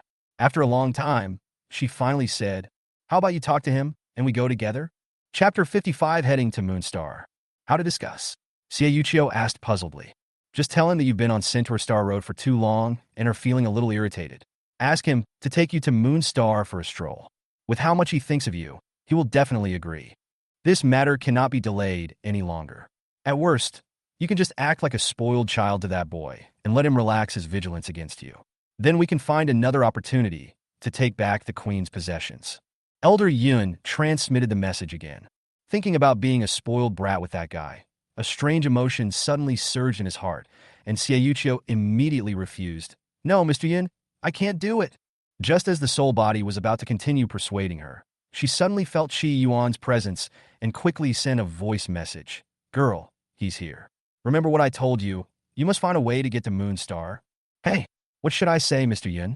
No matter how Xie Yuqiu called out, the soul body remained silent as if dead, with no response at all. At this time, Qi Yuan also appeared in front of the merman girl Xie Yuqiu with a vigorous step and a smile that he thought was kind. As if thinking of something bad, Xie Yuqiu's face turned red, and he said in a depressed tone, "Master Qi, could you please not come over yet? I'm a little scared. What are you afraid of?" "It's okay. I'm here. You don't have to be afraid." Qi Yuan answered immediately and showed off his enhanced strength. Xie Yuqiu had been preparing for a long time, but still couldn't say it. But thinking that she had to change the fate of the mermaids and control the fate of herself and her sister, she gritted her teeth, stamped her feet, and said delicately, "Brother Qi, I have something to ask of you. Can you promise me?" However, her abnormal attitude frightened Qi Yuan directly. He was a little dazed, and it took him a long time to react. He saw Xie Yuqiu's hopeful expression and thought, did this guy take the wrong medicine? He was scared just now. Why is he like this now? Is he trying to stab me in the kidney? Qi Yuan quickly touched his waist, and after confirming that his waist was not lost, he breathed a sigh of relief and said, "Be normal. If you have something to say, why are you pretending like this? You scared me." Xie Yuqiu's face really turned dark after hearing this. She didn't expect this guy to be so excessive. She had clearly acted coquettishly in front of him, so why was he still looking at her with such vigilance? "But now I need help from others, so I can only bear it. Carrot, I want to go to Yueshing to relax. I heard the scenery there is pretty good. Can you take me there?" "Yueshing? Hanyan told you everything?" Qi Yuan asked doubtfully. "What did my sister tell me? I didn't see her today." Xiaoyuqiu was a little confused. She didn't know how going to Yueshing was connected to her sister Xia Hanyan. Seeing that she didn't seem to be pretending, Qi Yuan had no choice but to tell his sister Xiaoyuqiu what he and Han Yan had discussed. I originally planned to take you and your sister to Moonstar, but she wanted to stay in the patrol palace. But this is not a bad thing. It can give her more exercise. As for you, come with me in a couple of days. You can't create much value in the patrol palace anyway. You just eat and sleep every day. You. Xiaoyuqiu bit his teeth lightly and said angrily. But then he thought that this was also the fulfillment of Mr. Yun's instructions, so he temporarily forgave the offending guy. At this moment, she was already fantasizing about how to deal with this bullying guy after she became the god of the mermaids. When the time comes, we must lock him up and give him a lot of things to do. We will let this dead guy be a hands-off boss and leave all the responsibilities to my sister. No, this is too good for him. Let him serve me for one day and my sister for one day and become our exclusive male servant. The more Xiaoyuqiu thought about it, the happier he became. He even couldn't help drooling when he was so excited. Qi Yuan quickly gave her a slap on the head, bringing her out of her fantasy world, and said, "What are you thinking about? You're laughing so obscenely that you're even drooling." Carrot. Xiaoyuqiu, who had just been hit on the head, was very unhappy and refused to answer his questions. Qi Yuan did not insist on this matter. He just informed her when to leave and left. Only the mermaid girl, who was a little crazy, was left standing there. A few days later, Qi Yuan took Xiaoyuqiu, disguised himself, and sneaked out of the inspection hall while Bai Yi and Wu Huan were not paying attention. The reason was very simple. He took advantage of the two people's absence and sent the core disciples of both families to remote planets as inspectors. It was inevitable that they would feel a little embarrassed when they met again. So just don't meet him. Not long after, Qi Yuan and Xiaoyuqiu came to the original teleportation array again and saw the team leader, who scolded them for the first time in the teleportation array. But this time he changed a lot. He was always polite to both the human race and its subordinate races. Perhaps the team leader really listened to Qi Yuan's words. Or perhaps he was just worried about being retaliated against, so he pretended like this. But none of it matters. At least Qi Yuan feels quite satisfied with what he is doing now. However, to be on the safe side, he did not communicate with the team leader, but took Xiaoyuqiu, paid the fee, and teleported directly to Yueshing. Not long after they left, two powerful platinum-level beastmasters arrived here one after another, anxiously searching for Qi Yuan among the crowd.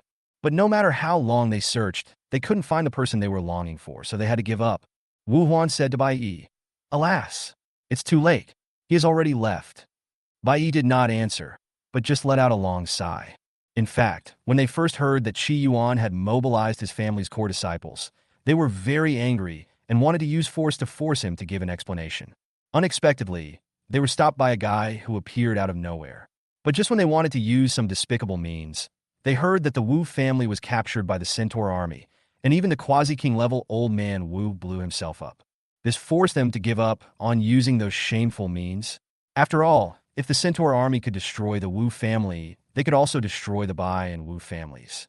On the teleportation array in the Yueshing patrol hall, Qi Yuan and Xiaoyuqiu's figures appeared here one after another after a period of space fluctuations. Just like last time, as soon as he stood up, he started vomiting. Although Xiaoyuqiu felt a little disgusted in her heart, she quickly used her water skills to clean up the vomit and wash Qi Yuan's face at the same time. Ugh! When will there be an anti-sickness teleportation array? Otherwise, every time I teleport, I feel like someone is stirring my stomach. Qi Yuan said to the person beside him with a look of despair. Not long after, Yu Mingshan came over with a large group of old men and hurriedly paid their respects. Your Excellency Qi is here to inspect our Moonstar. This is a long-distance transmission, so please go down and rest first. At this time, the old man Yu Mingshan actually felt a little regretful. He shouldn't have brought so many people with him after seeing Qi Yuan's ugly appearance. He really didn't expect that the Centaur Star Road Inspector, who was in charge of a region, would actually get dizzy by a small teleportation array. But he quickly took remedial measures and took Qi Yuan and Xiaoyuqiu to a luxurious room to let them rest. Yu Mingshan also said to his confidant, "Run faster. Lord Qi is probably feeling a little uncomfortable right now. Go get my treasured laurel pills." "Isn't this too precious?" "Boss you. Only 3 Uegue pills can be produced every year. Can't you give him a little less?" Yu Mingshan, who was always gentle, slapped his confidant in the face for once and said with some regret, "It would be fine if he was just an ordinary Centaur Star Road patrolman. but his teacher is that madman Tai Chi Monarch. How many heads do you have if you dare to neglect him? Chapter 56, The Legendary Moon Palace. You. Be more flexible. Yes, yes, sir. I'll go right away. The trusted guard immediately rushed to the treasure house to get the precious laurel pills. Yu Mingshan looked at his receding back and murmured helplessly, "Hey, what a complete idiot. If I hadn't married your sister, who would care about you?" After he finished speaking, he went to wait at the door where Qi Yuan was resting, using his actions to show how much he valued this new Star Road inspector. Qi Yuan sat in the house for a while, and the dizziness finally subsided a lot. He said weakly to the person next to him, "Yuchio, next time you teleport, remember to prepare some grapefruit grass for me. I heard it is very effective in relieving dizziness." However, he spoke for a long time without hearing the mermaid girl's reply. When Qi Yuan looked over in confusion, he found that Xie Yuchio was standing there blankly, as if he was lost in thought and didn't notice that he was talking. Although he didn't know what she was thinking, Qi Yuan didn't disturb her. Instead, he planned to go and have a chat with Yu Mingshan first, especially the base of the rebel organization, the Moon Palace. After he left, Xie Yuchio finally got a response from Elder Yun, who had been calling out to him in his heart for a long time. He transmitted his voice.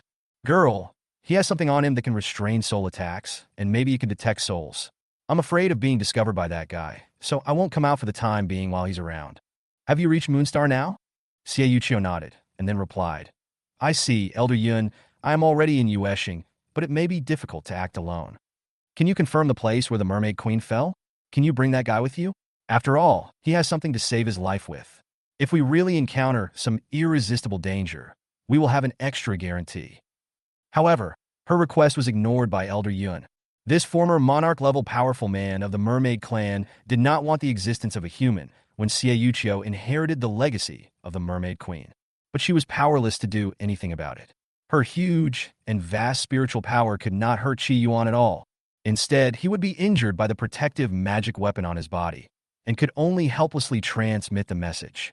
There's no need to rush about the inheritance. We've already reached Moonstar. If we really can't avoid him, then let's confront him. Although I can't hurt him, I'm sure I can take you away safely. What about my sister? Xie Yuchio asked quickly. If Qi Yuan calls his teacher over after the showdown, are you sure you can take me and my sister away safely?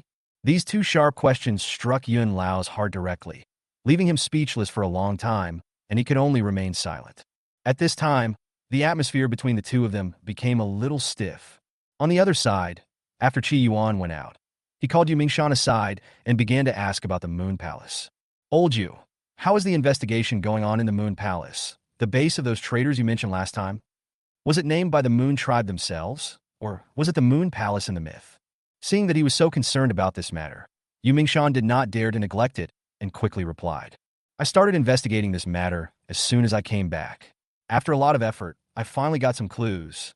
That place seems to have a history of several hundred years. It has always been called the Moon Palace, but when I sent people there, I found that except for the Moon Clan, people of other races could not enter." "Is this true? Tell me in detail," Qi Yuan asked immediately. "I have conducted many experiments. If non-Moon Clan members want to enter there, they will be blocked by an invisible barrier. And the barrier was very solid.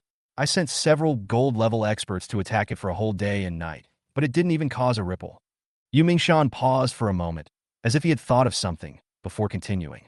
"By the way, Master Qi, I asked several elders of the Moon Clan about the Jade Rabbit you told me about last time, and they do have some records about it. It seems to be saying that the Moon Clan is divided into two branches, the White Moon and the Black Moon. The White Moon is responsible for offering sacrifices and worshipping their gods, while the Black Moon is responsible for external wars. Before the two groups of Moon Clan members separated, they often worshipped the Fairy Chang'e and the Jade Rabbit in the Moon Palace. I reasonably suspect that there must be information about the Jade Rabbit you mentioned there.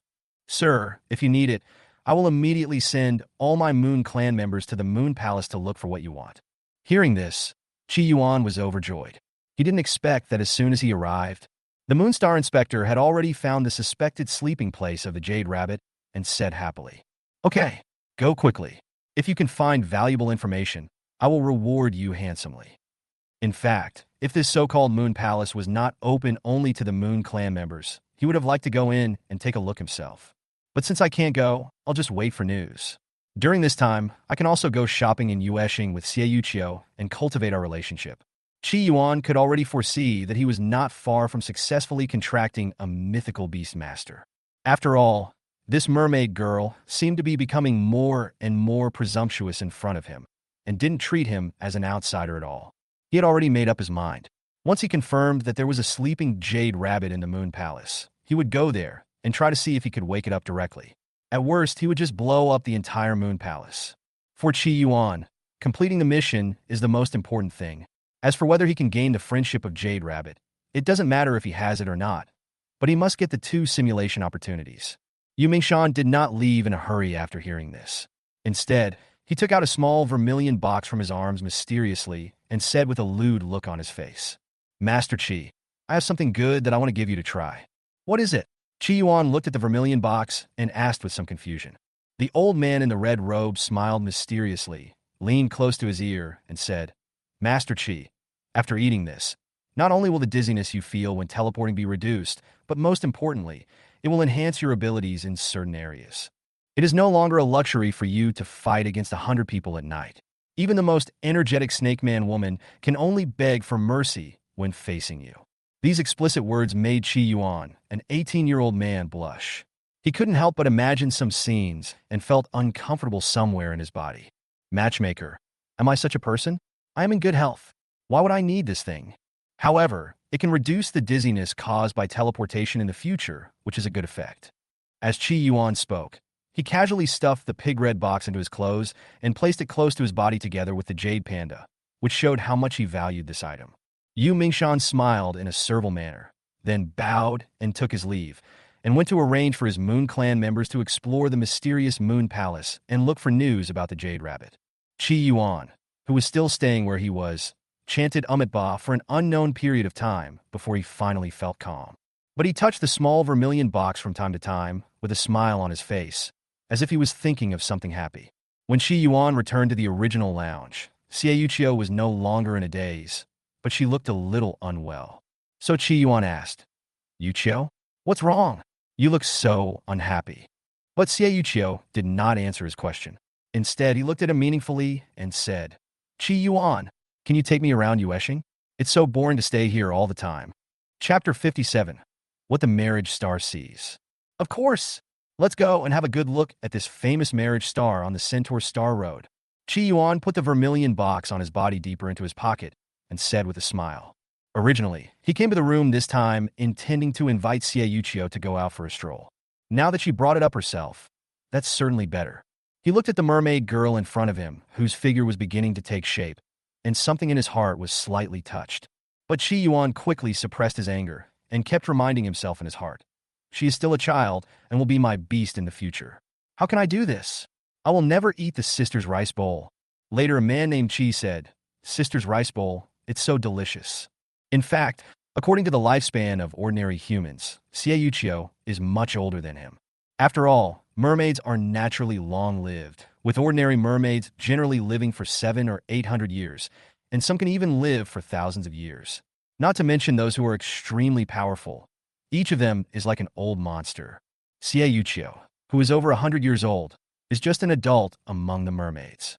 Xiayuqiu, who was preoccupied with his thoughts, didn't notice Qi Yuan's abnormality at all.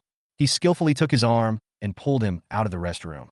The two quickly left the Yueshing inspection hall and entered the central city of Guiqing. As soon as he entered the city, Qi Yuan finally understood why this place was called the Star of Marriage. Here, there are alien races everywhere, including some that are hostile to humans. But they all seem particularly friendly and amiable here, and there were countless matchmaking conferences being held, with many races participating, such as humans, mermaids, snake men, cat men, mare people, wood spirits, moon people. In Guiqing, there is no racial or gender discrimination. As long as two people are attracted to each other, they can be together and get the blessings of others. Among them, Qi Yuan looked at the cat ears and fox tail and was deeply shocked. If it weren't for Xiayuqiu beside him, he would never miss such an event. Although beauty is important, Xiayuqiu's sense and impression on him are more important. Along the way, even with the murderous eyes of the merman girl, there were still many beautiful women from all races who were dressed strangely and coolly and had beautiful looks and came to chat with Qi Yuan. There are even the extremely energetic snake people mentioned at the mouth of Yueming Mountain, who probably looked similar to Medusa in a novel in the previous life. However, Qi Yuan still rejected him with tears. He suddenly felt that he should not bring Xie Yuqiu with him this time, otherwise it would add a lot of fun. Xie Yuqiu was fuming the whole way, with his cheeks puffed up high. She couldn't accept that the boy next to her who hated dogs was so popular here, while no one cared about her. Although she doesn't like those who come to chat with her, a strong sense of comparison still makes her feel particularly uncomfortable. Qi Yuan also realized this, and took her away from the downtown area to a slightly more secluded place, and said jokingly, "Hey, who made our little beautiful Xie angry? Her cheeks are puffed up so high." As he spoke, he pinched Xie Yuqiu's fair and tender face. Xie Yuqiu did not dodge, but rolled his eyes at the boy, then said, "Hey, why are you so popular? Girls come to chat with you everywhere. You are not like this in Blue Star, are you?" This made him think deeply, and he recalled the miserable time of the original owner in Yunzhou City. After a long while, he said calmly, "Blue Planet, sometimes it's not as beautiful as you think. Where there are people, there are rivers and lakes. Just like the mermaids, humans are divided into good and bad people. I hope that guy won't be disappointed when he goes to my hometown. Well, why bother? Whether that guy can get through or not is the same thing." In China, Qi Yuan was broadcasting live and yelled to the audience, "My friends, today I will be stewing myself in an iron pot. Double-click 666, and I will be in the pot right away." Xie Yuqiu looked at Qi Yuan, who looked a little sad, and then realized that he seemed to have said something wrong. He decided to hug the person in front of him and whispered in his ear, "It's okay. At least you're living a good life now, right?" He also hugged the mermaid girl tightly, and the atmosphere became a little ambiguous for a moment. But fortunately, Qi Yuan never used his small head to control his big head. He was a very rational person. He pushed Xie Yuqiu away in time and said, "Let's go somewhere else. Guicheng is so big. There must be some fun places." Qi Yuan grabbed Xie Yuqiu, who was still in a daze, picked a direction at random, and started running. They ran for a long time and finally left the coverage of the blind date conference and came to the edge of Guicheng. "It looks a bit desolate here, no longer as prosperous as it was before," Qi Yuan said as he looked around. Xie Yuqiu also nodded in response. She was still a little confused at the moment. She couldn't understand why she had just hugged him, and most importantly, she was pushed away by this damn guy. Fortunately, he didn't use this matter to tease her. Otherwise, she wouldn't know where to find a crack in the ground to crawl into.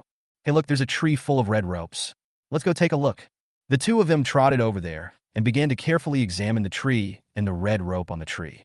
Only then did I realize that this is where many people, after seeking marriage, hang their own and their partner's names on it to bless both parties with safety. Qi Yuan was quite interested in this. He took out a bunch of red ropes from his pocket, wrote down the names of all the friends he met after traveling through time, and then hung them all up. He hopes that these people can live in peace, or at least happily, in the future. Xie Yuqiu also asked him for two, and after thinking for a long time, he wrote his sister and Qi Yuan's names on them. Perhaps in her heart, this suddenly appearing young man has already had the same importance as her sister Xie Hanyan. Qi Yuan also bought many things in Guicheng, such as hairpins, clothes, and some beautiful souvenirs. He divided these things into 3 parts, one part for Xie Yuqiu, another part for Xie Hanyan, who was patrolling the Centaur Star Road, and the last part was left for Xia Yue, who was far away in Blue Star. After all, in Qi Yuan's heart, he was still full of gratitude towards this person. If she hadn't brought him to join number 9 middle school, Qi Yuan might still be fighting against alien races on some unknown star road. Not only did he not have the chance to become a disciple of the Taiji monarch, he couldn't even meet the 2 sisters Xie Yuqiu and Xie Hanyan. After touring Guicheng, Qi Yuan brought Xie Yuqiu back to the lounge of Yueshing Patrol Hall. While Xie Yuqiu was still sorting out the things he bought for her, Qi Yuan prepared to go see Yu Mingshan again and asked him to arrange for him to find a few knowledgeable elders of the Moon Clan. He also had many things he wanted to ask about the Jade Rabbit and the Fairy Chang'e. This legend is very close to the myth of his previous life. Qi Yuan does not believe this is a coincidence. He thinks there must be some connection between the two, but he just doesn't know it now. You know, Chang'e and the Jade Rabbit are definitely stories that Chinese people have heard since childhood. Since Chang'e and the Jade Rabbit appeared in this world, could there be super holy places like heaven and Lingshan? And there is Yang Jian, the god of justice. Could it be that his counterpart in this world is a member of the Three-Eyed Tribe? Countless doubts once again surged into Qi Yuan's mind. He very much hoped that this time he could gain something from the communication with the Moon Clan elders and have his doubts answered. Chapter 58. the method of awakening the Jade Rabbit, and the identity of Shan. Perhaps he had some feelings. Shan came to meet him with a smile on his face, followed by a few old men with strange clothes and pale skin. This made Qi Yuan's mind confused for a while, but he quickly reacted and asked, "Mr. Yu, what are you so happy about?" After hearing his words, Shan immediately ran to Qi Yuan and said happily, "Master Qi, the matter you asked me to do has been resolved. After capturing all the resistance groups inside, I sent people to search the Moon Palace thoroughly and found an ancient book. But the text on it is very different from the current Moon Tribe text. I asked experts in this field, and they said it was written tens of thousands of years ago and is very ancient. But I still managed to make out some of it vaguely, and the information about the Jade Rabbit you wanted is also in it. Old man, you, stop keeping us in suspense and tell us quickly." Qi Yuan asked anxiously when he heard the news about the Jade Rabbit. This is related to his mission, which is 2 full simulation opportunities. If he were given Lazy Bird and Longevity, he might be able to become a Platinum-level Beastmaster. Even the King level is not impossible. Shan naturally had no intention of keeping the secret, so he immediately waved his hand to signal the old men to tell the contents. "My lords, this ancient book roughly describes the entire process of the Baiwa people's sacrifice to Chang'e and the Jade Rabbit. When the 9 stars near the Moon Star on the Centaur Star Road align, the bravest warrior among the Black Moon clan will go to the undying laurel tree and get a laurel flower from the highest part of the tree. Then it was handed over to the smartest member of the White Moon clan. She refined it and created a strong fragrance that would awaken the Jade Rabbit sleeping in the Moon Palace. Then he will bring the gift from the fairy Chang'e to bless us, the Moon clan. Is it that simple? Then go and give it a try.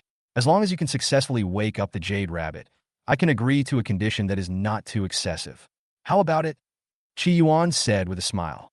Now that he had hope of awakening the Jade Rabbit, it seemed that 2 simulation opportunities were within reach. Even Yu Lao Man's eye-catching red robe was much more pleasing to the eye. However, Shan and several Moon Clan elders did not agree after hearing this, but looked at each other. None of them had expected that Qi Yuan's purpose was to awaken the Jade Rabbit, a character from mythology and legend, and no one knew whether it was true or not. The atmosphere became quiet for a moment. After a long time, Shan finally said, "Master Qi, you don't know. Back then, the White Moon people disrespected the teachings of the human race, so we wiped them out. Now, only the Black Moon people are left living on the Moon Star. Besides, there are indeed many laurel trees on Yueshing, but I've been patrolling here for many years and have never seen the legendary immortal laurel tree. This thing should only exist in legends. And Lord Qi, let's not talk about whether the Jade Rabbit really exists. If it really exists, according to the records in ancient books, as the guardian of the Moon Clan, it is definitely a terrifying creature at the god level. To the Moon Clan, we humans are invaders. So how should we face him after he wakes up?" Shan's words completely shattered Qi Yuan's hope of awakening the Jade Rabbit. He hadn't expected the matter to be so complicated. All the members of the White Moon Tribe were killed, and only the members of the Black Moon Tribe surrendered to them. In this case, even if we get the osmanthus flowers from the immortal osmanthus tree, who would be able to refine it? What's more, even this so-called immortal cassia tree is a legendary item. Shan has not found it in so many years. How can he find the immortal cassia tree within a few days? Moreover, in mythology, the Jade Rabbit is the patron saint of the Moon Clan, not the human race.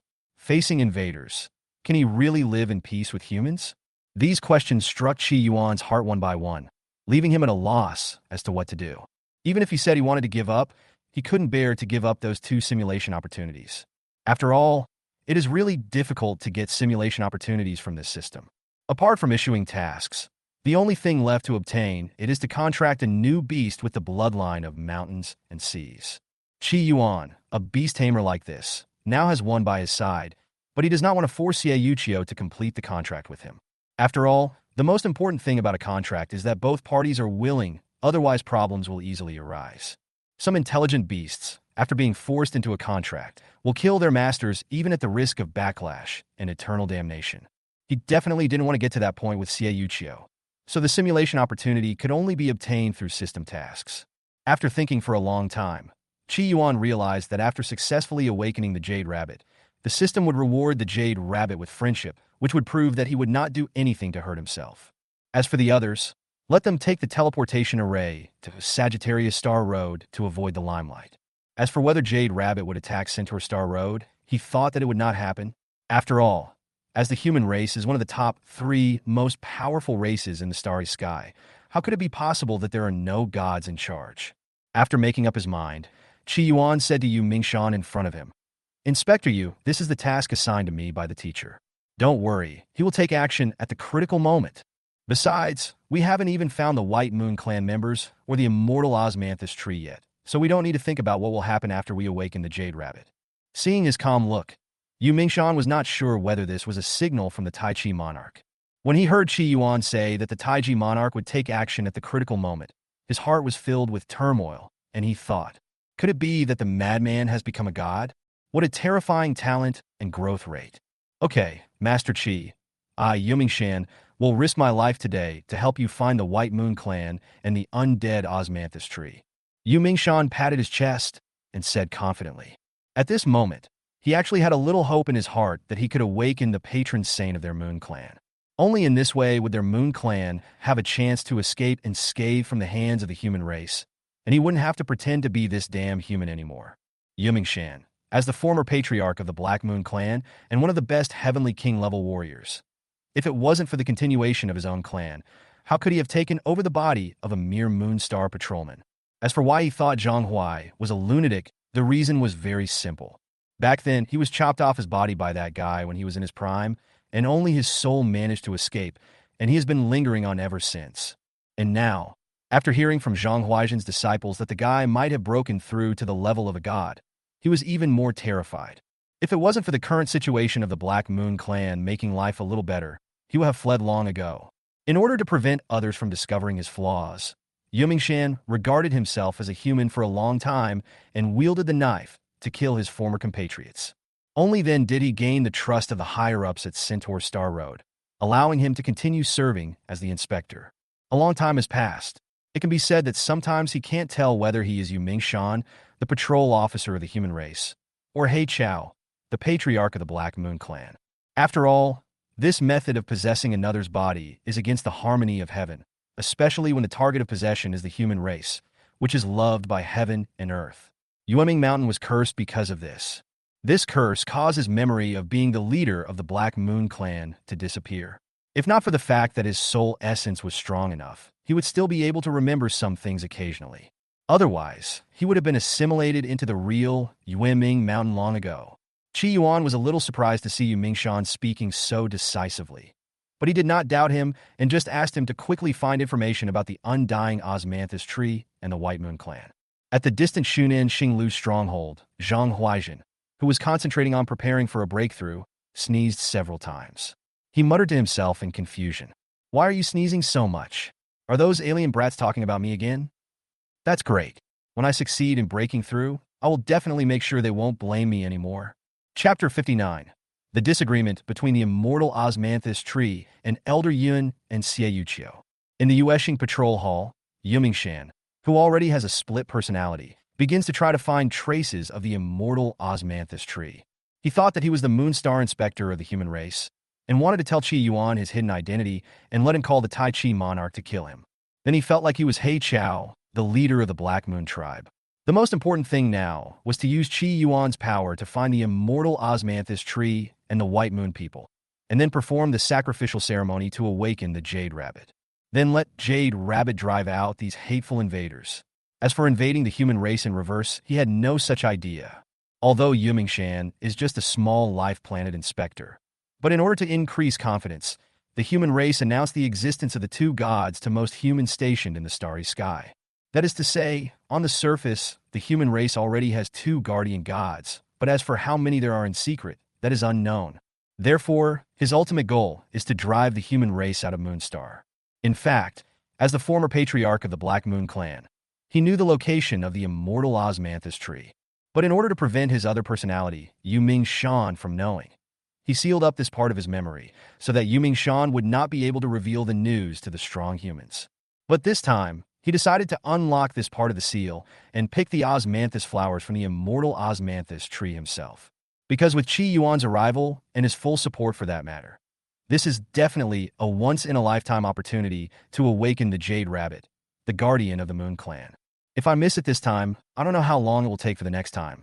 Moreover, whether he, as the soul of the Black Tide, can hold on until that time is also a very serious problem. In short, Yumingshan has decided to make one last attempt, or he will die if he fails. As that memory was revealed, some past events came to his mind, including the fact that he slaughtered a large number of Moon Tribe people in order to gain the trust of the human race. I feel so ashamed towards the Moon Clan members, and I feel so ashamed towards Chief Baiyu who has placed such high hopes on me. Tears silently slid down his old bark-like face. Yumingshan remembered too many things. Each and every one of them made him heartbroken. However, he knew very well that now was not the time to be sad. Only by awakening the guardian god, Jade Rabbit, could he temporarily escape from this situation. As for the fairy Chang'e, outsiders don't know, but in fact the high-level members of the Moon Clan have known about it for a long time. That person has fallen in the heavenly punishment battlefield. His disappearance directly caused the luck of the entire Moon Clan to plummet by 60%. If Fairy Chang'e had not used the last resort to send the Jade Rabbit back alive, the situation of the Moon Clan would have become even more embarrassing. Now that several epochs have passed since the Battle of Heavenly Punishment, Yumingshan can only hope that Jade Rabbit's injuries have improved. If Jade Rabbit, the patron saint of the Moon Clan, cannot survive these long epochs, then the Moon Clan will truly be hopeless. Although the undead laurel tree is strong, it has many inherent limitations and is not good at fighting. So when the human race invaded, the two clan leaders unanimously decided to hide it and keep it as a backup for the Moon Clan's future revival. Yumingshan suddenly knelt on the ground, looked up at the sky with a pious expression, and muttered to himself, "Fairy, I hope you can protect us. If we fail again this time, I don't think we will have another chance. I am a sinner, and I am not qualified to enter your kingdom of God after my death. But I hope you can accept the souls of the innocent Moon Tribe members I killed, and I am willing to atone for this." After a long time, he slowly stood up, his eyes became deep, and he walked resolutely towards the location of the immortal Kasha tree. On the other side, in the small lounge of the Yueshing Patrol Hall, Xieyuqiu was caught in a struggle between his conscience and his conscience. In order to allow her to temporarily escape Qi Yuan's sight and inherit the Mermaid Queen's legacy, Old Yun wants Xieyuqiu to poison him and make him sleep for a few days. But she refused outright. The prosperity of the mermaids is important, but in her mind, there are things more important than that. Moreover, during this period of time, Elder Yin became more and more crazy. From poisoning her to knock her unconscious at the beginning to constantly instigating her to take advantage of Qi Yuan's lack of preparedness and poison him to control him. Then she forced Taiji monarch Zhang Huaizhen to help eliminate some of the mortal enemies of the mermaids. This has never been her style, so she refused. "Mr. Yun, I don't want you to scheme against my friend like this again. At that time on Songxing, you said you couldn't do anything, but he saved me and my sister. And he didn't ask for anything in return. Instead, he provided me and my sister with a very safe and stable living environment. He was so sincere to us. How could I plot against him? If I really do this, not only will my sister not be able to forgive me, I won't be able to forgive myself either." After hearing this, Elder Yun's expression remained normal, and he said in a voice transmission with some regret, "You have to know that you are responsible for the great plan of the mermaids. How can you retreat just because of a little man and a tiny sense of shame? While that kid trusts you now, you just need to control him. In some ways, you will be able to control that terrifying human in a black and white Taoist robe. No matter how good he is to you, he is still a human after all, and one of the invaders who oppressed the mermaids. You should be more careful. For the great rejuvenation of the mermaid race, you must give up some things, especially your emotions. Throughout history, countless strong men have fallen for them." At this point, Elder Yun let out another sinister laugh and continued to transmit his voice. "I forgot to tell you one thing. Your mythical bloodline cannot be fully compensated even if you inherit the legacy of the Mermaid Queen. There is another part, which is in your biological sister Xiehanyan. When your strength reaches a certain level, you will unconsciously want to devour each other. In the end, one of you will gain everything from the other and become the new god of the mermaids. That is the patron saint I am looking forward to." Seeing the once kind and gentle Old Yun suddenly become like this, Xieyuqiu couldn't help but feel creepy. No wonder she likes to stay with her sister so much. In addition to their good relationship, part of the mythical bloodline in Xiehanyan also deeply attracted her. Xiaoyuchio shouted in fear. No, I don't want to revive the damn mermaid race. This long-term plan has nothing to do with me. If all mermaids were people like you, I would rather they become extinct and disappear in the long river of history. In the past, she was brainwashed by old Yun, and she had indeed witnessed the fact that some humans oppressed the mermaids, so she was willing to shoulder the responsibility of serving the mermaids. But this does not mean that Xiaoyuchio is willing to sacrifice her sister and her friends for this. This is a bottom-line issue and must not be violated. But you no longer have a chance. Leave the rest to me. If you can't bear to do it yourself, I will help you personally. Anyway, I won't be able to live long as a broken soul like this. You can hate me or blame me, but I just hope that you can give the mermaids a way out in the future. A race without gods in the world is just fish on the chopping board. Elder Yun transmitted her message again, but this time her voice became somewhat tragic. As soon as Elder Yun finished speaking, Xiaoyuchio felt that she had lost control of her body. She could only watch Elder Yun controlling her body to find Qi Yuan, but she could do nothing. Even speaking or blinking has become a luxury. Xiaoyuchio really wanted to tell Qi Yuan in front of her to escape quickly and leave here, but the powerful soul of old Yun was pressing her down. Chapter 60. The Abnormal Xiaoyuchio and the Fall of Yun Lao. Qi Yuan looked at Xiaoyuchio walking towards him step by step, and for some reason he felt something strange. However, he soon discovered something wrong from the detection information of the simulation system. In fact, this is also a small habit of Qi Yuan. Every time he sees her, he will unconsciously use the simulation system to explore information, and then stare at the incomplete mythical level in the qualifications column and drool. He was particularly excited when he thought that Xiaoyuchio would become his beastly master in the future. This time, Qi Yuan's good habits quickly helped him find the problem. Name Xiaoyuchio. Race, mermaid. Qualification, myth incomplete. Level, level 19, silver 9 stars. Attributes, water magic. Talent, spirit of the sea. Due to your noble birth, whenever your life is in danger, the violent spirit of the sea will appear, eliminate your enemies, and take you to a safe place. Song of the Mermaid. Due to your noble birth, your voice is blessed. When you speak, creatures that hear your voice will unconsciously submit to you. Elemental body. Since you are of noble birth, you don't need to learn. You are born with the ability to completely transform your body into elements and are immune to physical attacks. Mermaid's tears. Because you were born noble, your tears are blessed. Each tear contains a large amount of spiritual energy. After long-term use, there is a chance that your qualifications will be improved. Skills, Water Ball, Mastery, Charming Song, Proficient, Illusion, Beginner, Water Arrow, Mastery, Water Ripple, Mastery. Personality, Solitary. Status, Controlled by an unknown soul. Looking at the clear big words in Xiaoyuchio's status bar, Qi Yuan knew very well that the unknown powerful soul hidden in Xiaoyuchio's body had probably taken control of her physical body. Although I don't know what that thing wants to do by controlling Xiaoyuchio's body. But judging from the malice that is about to overflow, this is definitely not a good thing. However, ever since he was looked down upon by that figure emitting golden light last time, he had figured out a good way to fight against these strong men. Brother Qi, I haven't seen you for a long time. Yuchio misses you. Xiaoyuchio looked at Qi Yuan lovingly and said affectionately. But the more this happened, the more he felt uncomfortable. But in order not to be exposed, Qi Yuan said calmly, "We haven't seen each other for just an hour. How come it feels like we haven't seen each other for so long?" "Of course it's because every second I'm not with Brother Qi feels like a year to me," she replied. Not only did these words make the real Xiaoyuchio feel extremely embarrassed, but even Qi Yuan got goosebumps all over his body. He simply couldn't accept such corny words. "Brother Qi, here's a candy for you." She used her hand to open a small candy. The small candy was pink and tender and looked very appetizing. But Qi Yuan knew very well that there was definitely something wrong with this candy. Otherwise, that soul would not have forcibly controlled Xiaoyuchio's body to feed itself. He thought about it and instantly came up with a plan. He covered his mouth and laughed secretly, saying, "Yuchio, don't eat the candy first. I have a big treasure I want to show you." "What big treasure?" Old Yun, who was controlling Xiaoyuchio's body, looked at the young man in front of him with confusion. I saw him reaching his hands into his trouser pockets, searching nonstop, as if he couldn't find what he wanted. Old Yun looked unhappy. She thought Qi Yuan wanted Xiaoyuchio to do something bad before he was willing to eat this pink and tender candy.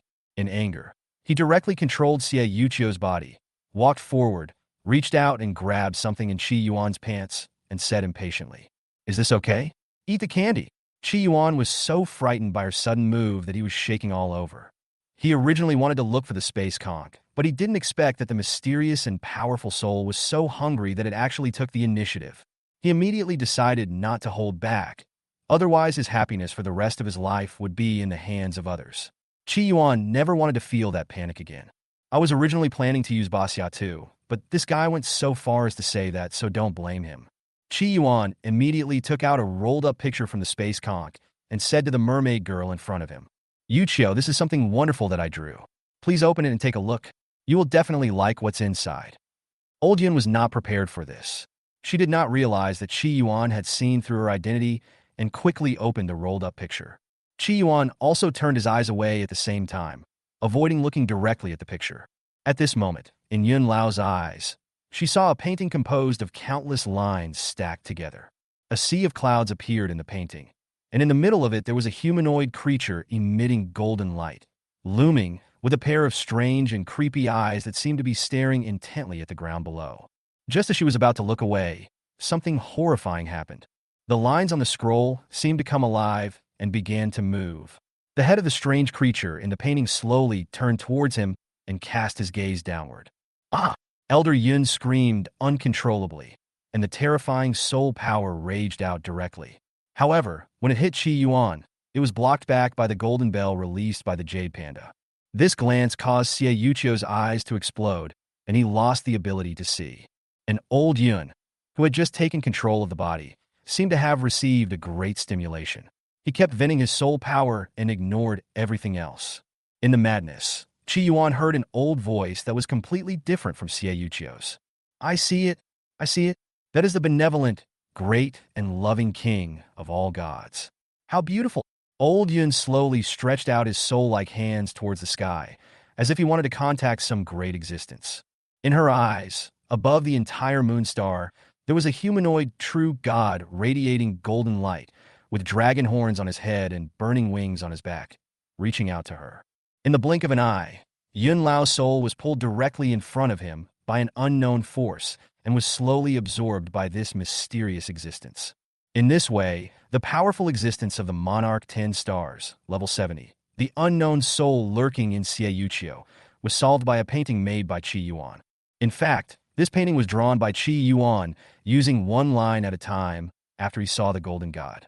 He didn't know why, but when he looked at the scene again, he didn't feel the same fear as at the beginning. The mysterious god seemed to acknowledge Qi Yuan and did not hurt him again. Instead, he looked at him with a faint, indifferent look. Only after getting rid of Old Yun did Xie Yuchio's soul get rid of that state. At this moment, she felt like she had survived a disaster. It was great to be able to control her own body without being forced to watch a show. As soon as Xie Yuchio was able to control his body, he did not have time to feel sad for his predecessor Yun Lao, who suddenly disappeared. He quickly withdrew his hand that was stretched out to Qi Yuan and said apologetically, "I'm sorry. I didn't know she would do that." However, Qi Yuan obviously didn't care about these, but asked with concern, "Are your eyes okay?" He didn't expect that the picture would be so powerful. Not only did it kill the mysterious soul, it also exploded Xie Yuchio's eyes. This was indeed beyond his expectations. However, Xie Yuchio did not pay too much attention to the exploded eyes. Instead, he skillfully cleaned some flesh and blood tissue, took out 2 azure round balls from his body, and pressed them in. Soon, a new pair of eyes were formed, but they were a little lifeless. "It's okay. This isn't the first time I've looked directly at those unspeakable things. Although I don't know how you got this picture. I hope you can stay away from such things in the future. If you come into contact with them too much, it will bring bad luck," Xie Yuchio persuaded with a serious face.